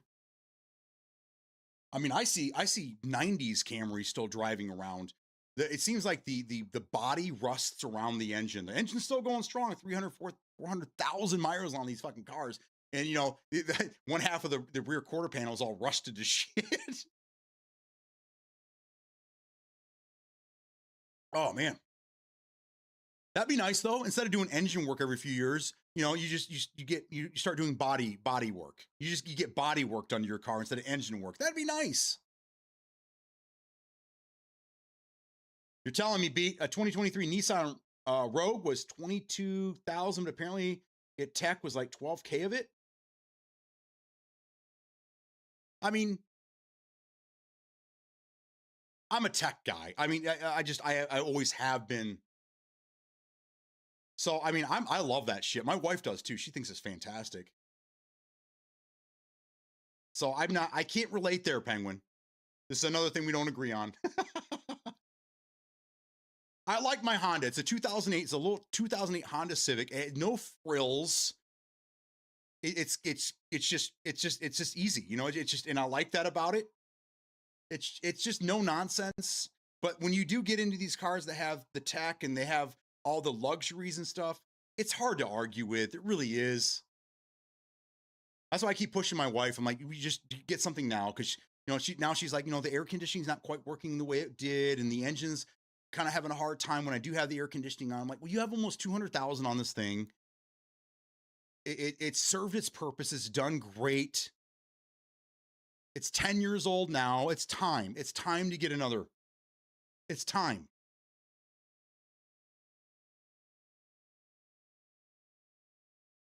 Rainwater save you so much money though.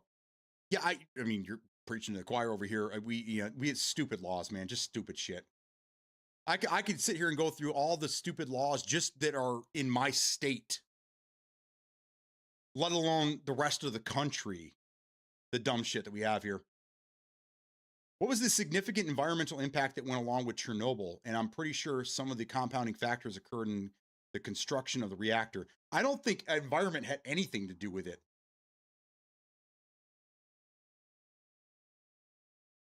Because number one, I don't think it was during the winter.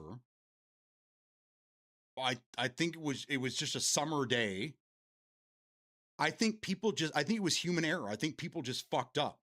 I think that's how that played out. I actually have 3 Nissans in my rental fleet. I hate them all.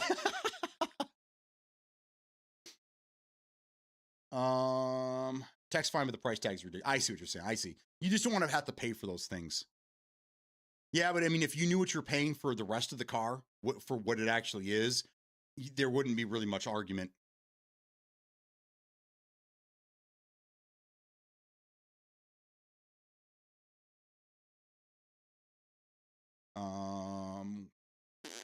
And it's subpar tech at that. Agreed. How is tech half a car worth?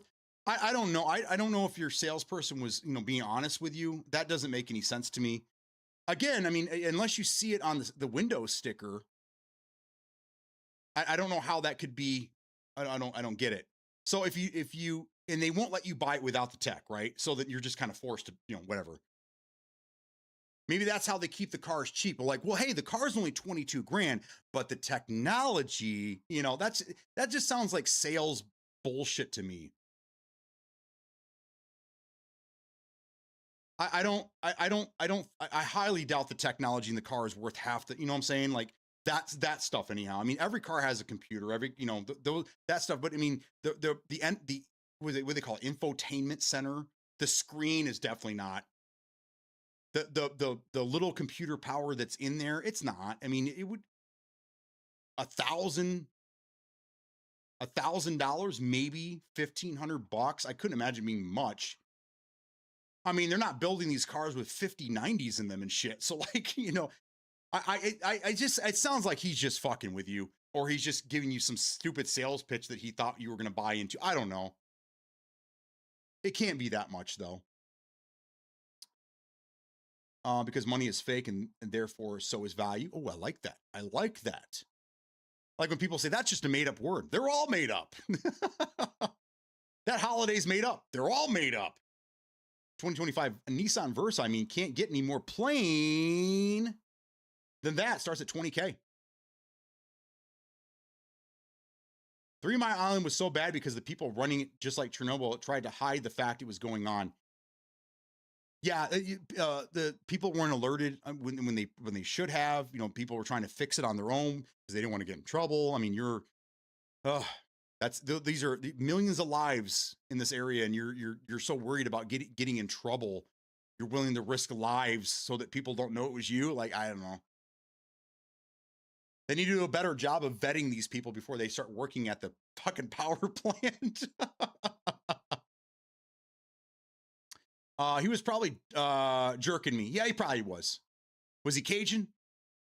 If he's Cajun, he's probably jerking you. There's literally no way tech costs more than 5% of the car build cost. Yeah, right. I mean, that's.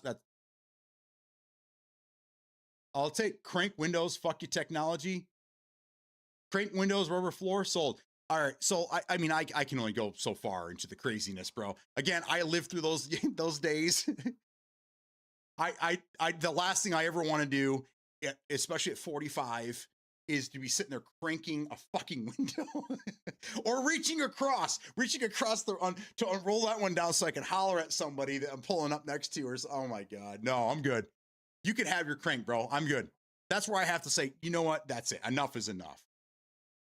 The funny thing is, one of my very first car was a 1986 Ford Escort hatchback. I love this car. It was so great. It was white, 4-door, white with a burgundy interior. And it had the option for crank from the factory. It was the high-end one. This one had, someone's trying to call me from New York, fuck you. This one had the like, there was a cutout in the door panel to where the crank window would have been. And then there was a slot up top where they kind of like bolted this weird little thing, this little box that had the window things. It was crazy, man. So I had power locks, power windows in a little Ford Escort. And it was a hatchback. And I don't go to the grocery store, you know, I'm a kid. So what's the first thing I do? I put some JLs in this bitch. Pioneers were, they were pioneering. Not JLs came later, but so I had the Sony radio, the Sony Explode radio in this bitch with a fucking an amp in the back, and it was. I love this car, but anyhow, an '86 had power windows. We don't need those. We don't need crank windows now. We don't. We don't. It's a generic tablet with manufacturer software. They set whatever cost value they want. Yeah. Is it the Tesla that you have to use the tablet thing to change gears? Probably. I don't know. I've never driven a Tesla. And as far as I know, they're all automatic, right? I mean, they're all, unless you need to, like, if you're towing something, I guess. I don't know, but I don't see any Teslas towing shit, so I don't know. I don't know why you'd want to change gears, but probably, maybe, I don't know. The old reach across. Yeah, I love some good bump in the trunk. I'm trying to do that to my Honda right now. I still have some stuff left over. I have some amps out there and shit. I have a 10-inch JBL strobe sub I've had for 30 years.